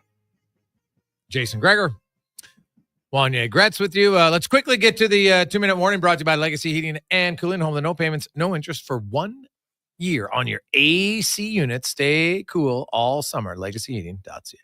Okay, enough is enough. No more dreaming, thinking, or talking about it, non. Ever since I've been watching the Masters. With the Grandpa Soft tee boxes, the lush fairways, the carpet-like greens, even the greens, softer, yes, than Grandpa's tee boxes. The beautiful flowers, the ones I always forget the name of. And then, of course, Jim Nance, who compresses his excitement of calling an unbelievable chip shot out of the beach for birdie. In a quiet, hushed voice so we won't wake the baby. Hey, Connor Halley, an idea. Next year, let's take Benny. Why not? You never know when someone gravitates to a sport. Earlier the better. Now, I don't know about you, Gregor, but I ain't never seen someone on Augusta National in a wheelchair. Have you? Or are they chased off by an angry greenskeeper? Makes no never mind. I'll go anyway. And I wonder if the nice people at the security booth of the golf course will let me. Take 'em all. Life jacket in. See, I love the par 3, number 11, with Rays Creek, and I've always wanted to wheel on the bridge. And since the cerebral palsy causes involuntary movements, I could end up in the drink, so I need some sort of floatable device. But the real reason I want to go to Augusta is to work as a caddy, you see? Over my lifetime, I've interviewed many people who are disabled, and that would make me a more than qualified caddy. You see, I really know my handicaps. 2-minute warning with Tater. Monday, Friday, Gregor Show. Sports 1440. I really know my handicaps. Tater is actually very funny. I don't know if you ever had a conversation with him. Like, Tate actually used to do stand-up comedy. I know he's in a wheelchair, but he used to do stand-up comedy. And he has some pretty good zingers at times. Like, God, I have to think the one time he just ripped on Rashog, I was dying. So good. Just subtle little zing. So it's great. But yeah, I guess he does know his handicap. It's very true. Very true. Now, let's get to Wanye's world. Wanye, what is happening in your world today? Well, I'll tell you this, Gregor. When I was watching Corey Perry running around the other night, I always think back to the failed Mike Comrie Corey Perry trade of 2003. Remember they asked him to pay his bonus back, and then Brian Burke was going to fight Kevin Lowe in a barn before Gary Bettman stepped in? God, so funny. If Corey Perry had come to the Oilers, ignoring the butterfly effect, if he's an Oiler, we don't have Connor, we don't have Leon, the future is ruined, right? But ignoring that for a moment, would Corey Perry be like top 5 Oiler fan favorites of all time? Like, we're getting, 39-year-old Corey Perry right now? And you can see as time goes by, more and more Oiler fans are starting to become Corey Perry fans. I'm just wondering what 20-year-old... And most of them used to hate him. Oh, yeah. Right. Because Corey Perry is the perfect hateable person when he's against you. It's no different than Zach Kassian. Right? Kassian, well, especially Kassian, cross-check Gagne in the face, and then he's chirping him. Oiler fans can't stand him. Then he comes here and he's growing the mutton chops and he scores a big goal and he's celebrating with the fans. Then he's fighting Kachuk, and all of a sudden they're like, okay, and that's how it should be. You should hate players when they're on the opposing team. But yeah, if Corey Perry had played, had been acquired in that trade, now it would have been the decade of darkness, right? So, probably wouldn't have, scored 50 goals here because there wasn't a boatload of talent, but his style, his tenacity, his irritating play. Yeah, I think, Edmonton, most fans would have very much appreciated. I did not like Corey Perry for the reasons you just described. And now that I've seen him, I'm like, man, Corey Perry is the best. Yeah, and it's similar to Kassian though, right? It's not much different. I had a hard time with Kassian because I love Sam Gagne so much. I had a really hard time with that one. Like, yes, he was good as an Oilers fan and the chops were cool, no doubt. But I think Corey Perry would be goated as an Oiler had he been here his entire career. Yeah, it's possible. He definitely has. Well, plus the guy's pretty skilled too. Like, you're seeing 39-year-old Corey Perry, he's still got 16 goals. So a younger Corey Perry would have been.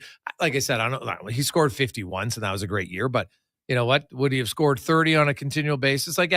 And he always shows up, which is what Ryan Smith was really respected by Oiler fans. Because I still think at the end of the day, it's very much a blue-collar town, and they, work hard. Obviously, they appreciate skill. They love Gretzky, Coffey, McDavid, Draisaitl, going down the list, and they work hard too. Don't get me wrong, but there's something about kind of just the guys who maybe aren't overly skilled, but just bring it all the time. And Perry, I think it's probably a fair question that he would be. I think he'd be pretty beloved by a lot of fans. Plus, if the timelines aligned, he would be on his 22nd season as an Oiler after having been dealt here in 03. Well, there's the other one, right? Like he wouldn't have stayed. Remember, That's just the truth. Earlier in the year, Max Jones sent him a sizzling pass up the middle and he scored. Remember that? And they were interviewing Jones after hours, and he said, "I'm going to play forever," as he jumped into his arms. Perry said that, not Jones. No. How many more years of Perry do you think they can reasonably squeeze, and how many more of those years should be as an Oiler? That's a really good question. Man. Maybe one more year. That's it. Yeah, that's what I would think. Dang. Yeah, he's 39, man. He's slowing down. He's he's still effective, but you do wonder at some point. So we'll see. I could see one, but he is a UFA, right? So we'll see what happens in the playoffs. That's probably going to be a factor.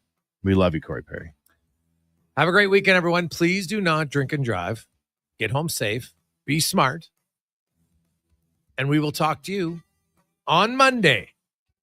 Oilers, they'll have officially clinched by then. They'll probably officially clinch by the time you listen to the post-game show. We got the pre-game show coming up with Paulson and Walker. And then, of course, Andrew and Donovan will have the post-game reaction as well. Have yourselves a lovely Friday. Let's get to the Con Man Sports 1440 update brought to you by Legacy Heating and Cooling. They're hiring right now. You want to work for a great company? You get a hiring bonus, very competitive wages, tuition reimbursement, RRSP matching, and just a great company. LegacyHeating.ca. Good night. This is a Sports 1440 update. 2 rounds down at the Masters. Justin Rose atop the leaderboard at 8 under par. Sitting in second is Bryson DeChambeau. And we got a 2-way tie for third, including Canadian Corey Connors and Rory McIlroy. Other Canadians taking part in the event. Only one's going to continue on with Connors. Nick Taylor finishing even today. Mike Weir +4. Taylor Pendrith will not make the cut, which is at +2. In the NHL tonight, of course, the Edmonton Oilers are in action. Taking on the San Jose Sharks. We're about 90 minutes away from puck drop. Coming up next year on Sports 1440, we've got pregame coverage with Andrew Walker and Donovan Paulson. Elsewhere around the NHL, after 20 minutes, sends up on the Canadiens 2-0. The Lightning leading the Red Wings 1-0, and the Penguins trail the Devils 2-1. Only one other game tonight at 8 o'clock. The Flames hosting the Minnesota Wild. Major League Baseball today, Blue Jays Orioles postponed due to rain in the Baltimore area. They'll make that one up in late July. Games going on right now. You got the Guardians on top of the Royals 3-0. Pirates trail the Reds 5-0. Braves and Rays tied at 1. And the Yankees, midway through the first, trail the Giants 5-0. Later tonight, you got Cards, Phillies, Rockies, Padres, Diamondbacks taking on the Brewers, and the Rangers in Seattle. In the association, Toronto Raptors in action will take on the Mavs just after 6:30 tonight. Right now, though, the Bucks lead the Pistons 61-53. Magic on top of the Pacers 48-35, and the Hawks in Philly trail the Sixers 53-47 tonight. You got Timberwolves, Nets, Grizz, Nuggets, Thunder in Utah taking on the Jazz. Warriors up against the Trailblazers, and the Lakers hosting the Houston Rockets. And in the WHL, we've got conference semifinal action. Silvertips hosting Portland. That one gets going just after 8 o'clock. That'll do it for us here on the Jason Gregor Show. Coming up next, as we mentioned, pregame coverage with Andrew Walker and Donovan Paulson. The boys will be back for postgame coverage as well once that one wraps up. I'm Connor Halley. This has been a Sports 1440 update. It's Sports 1440, a Stingray radio station broadcasting on Treaty 6 territory. Download the free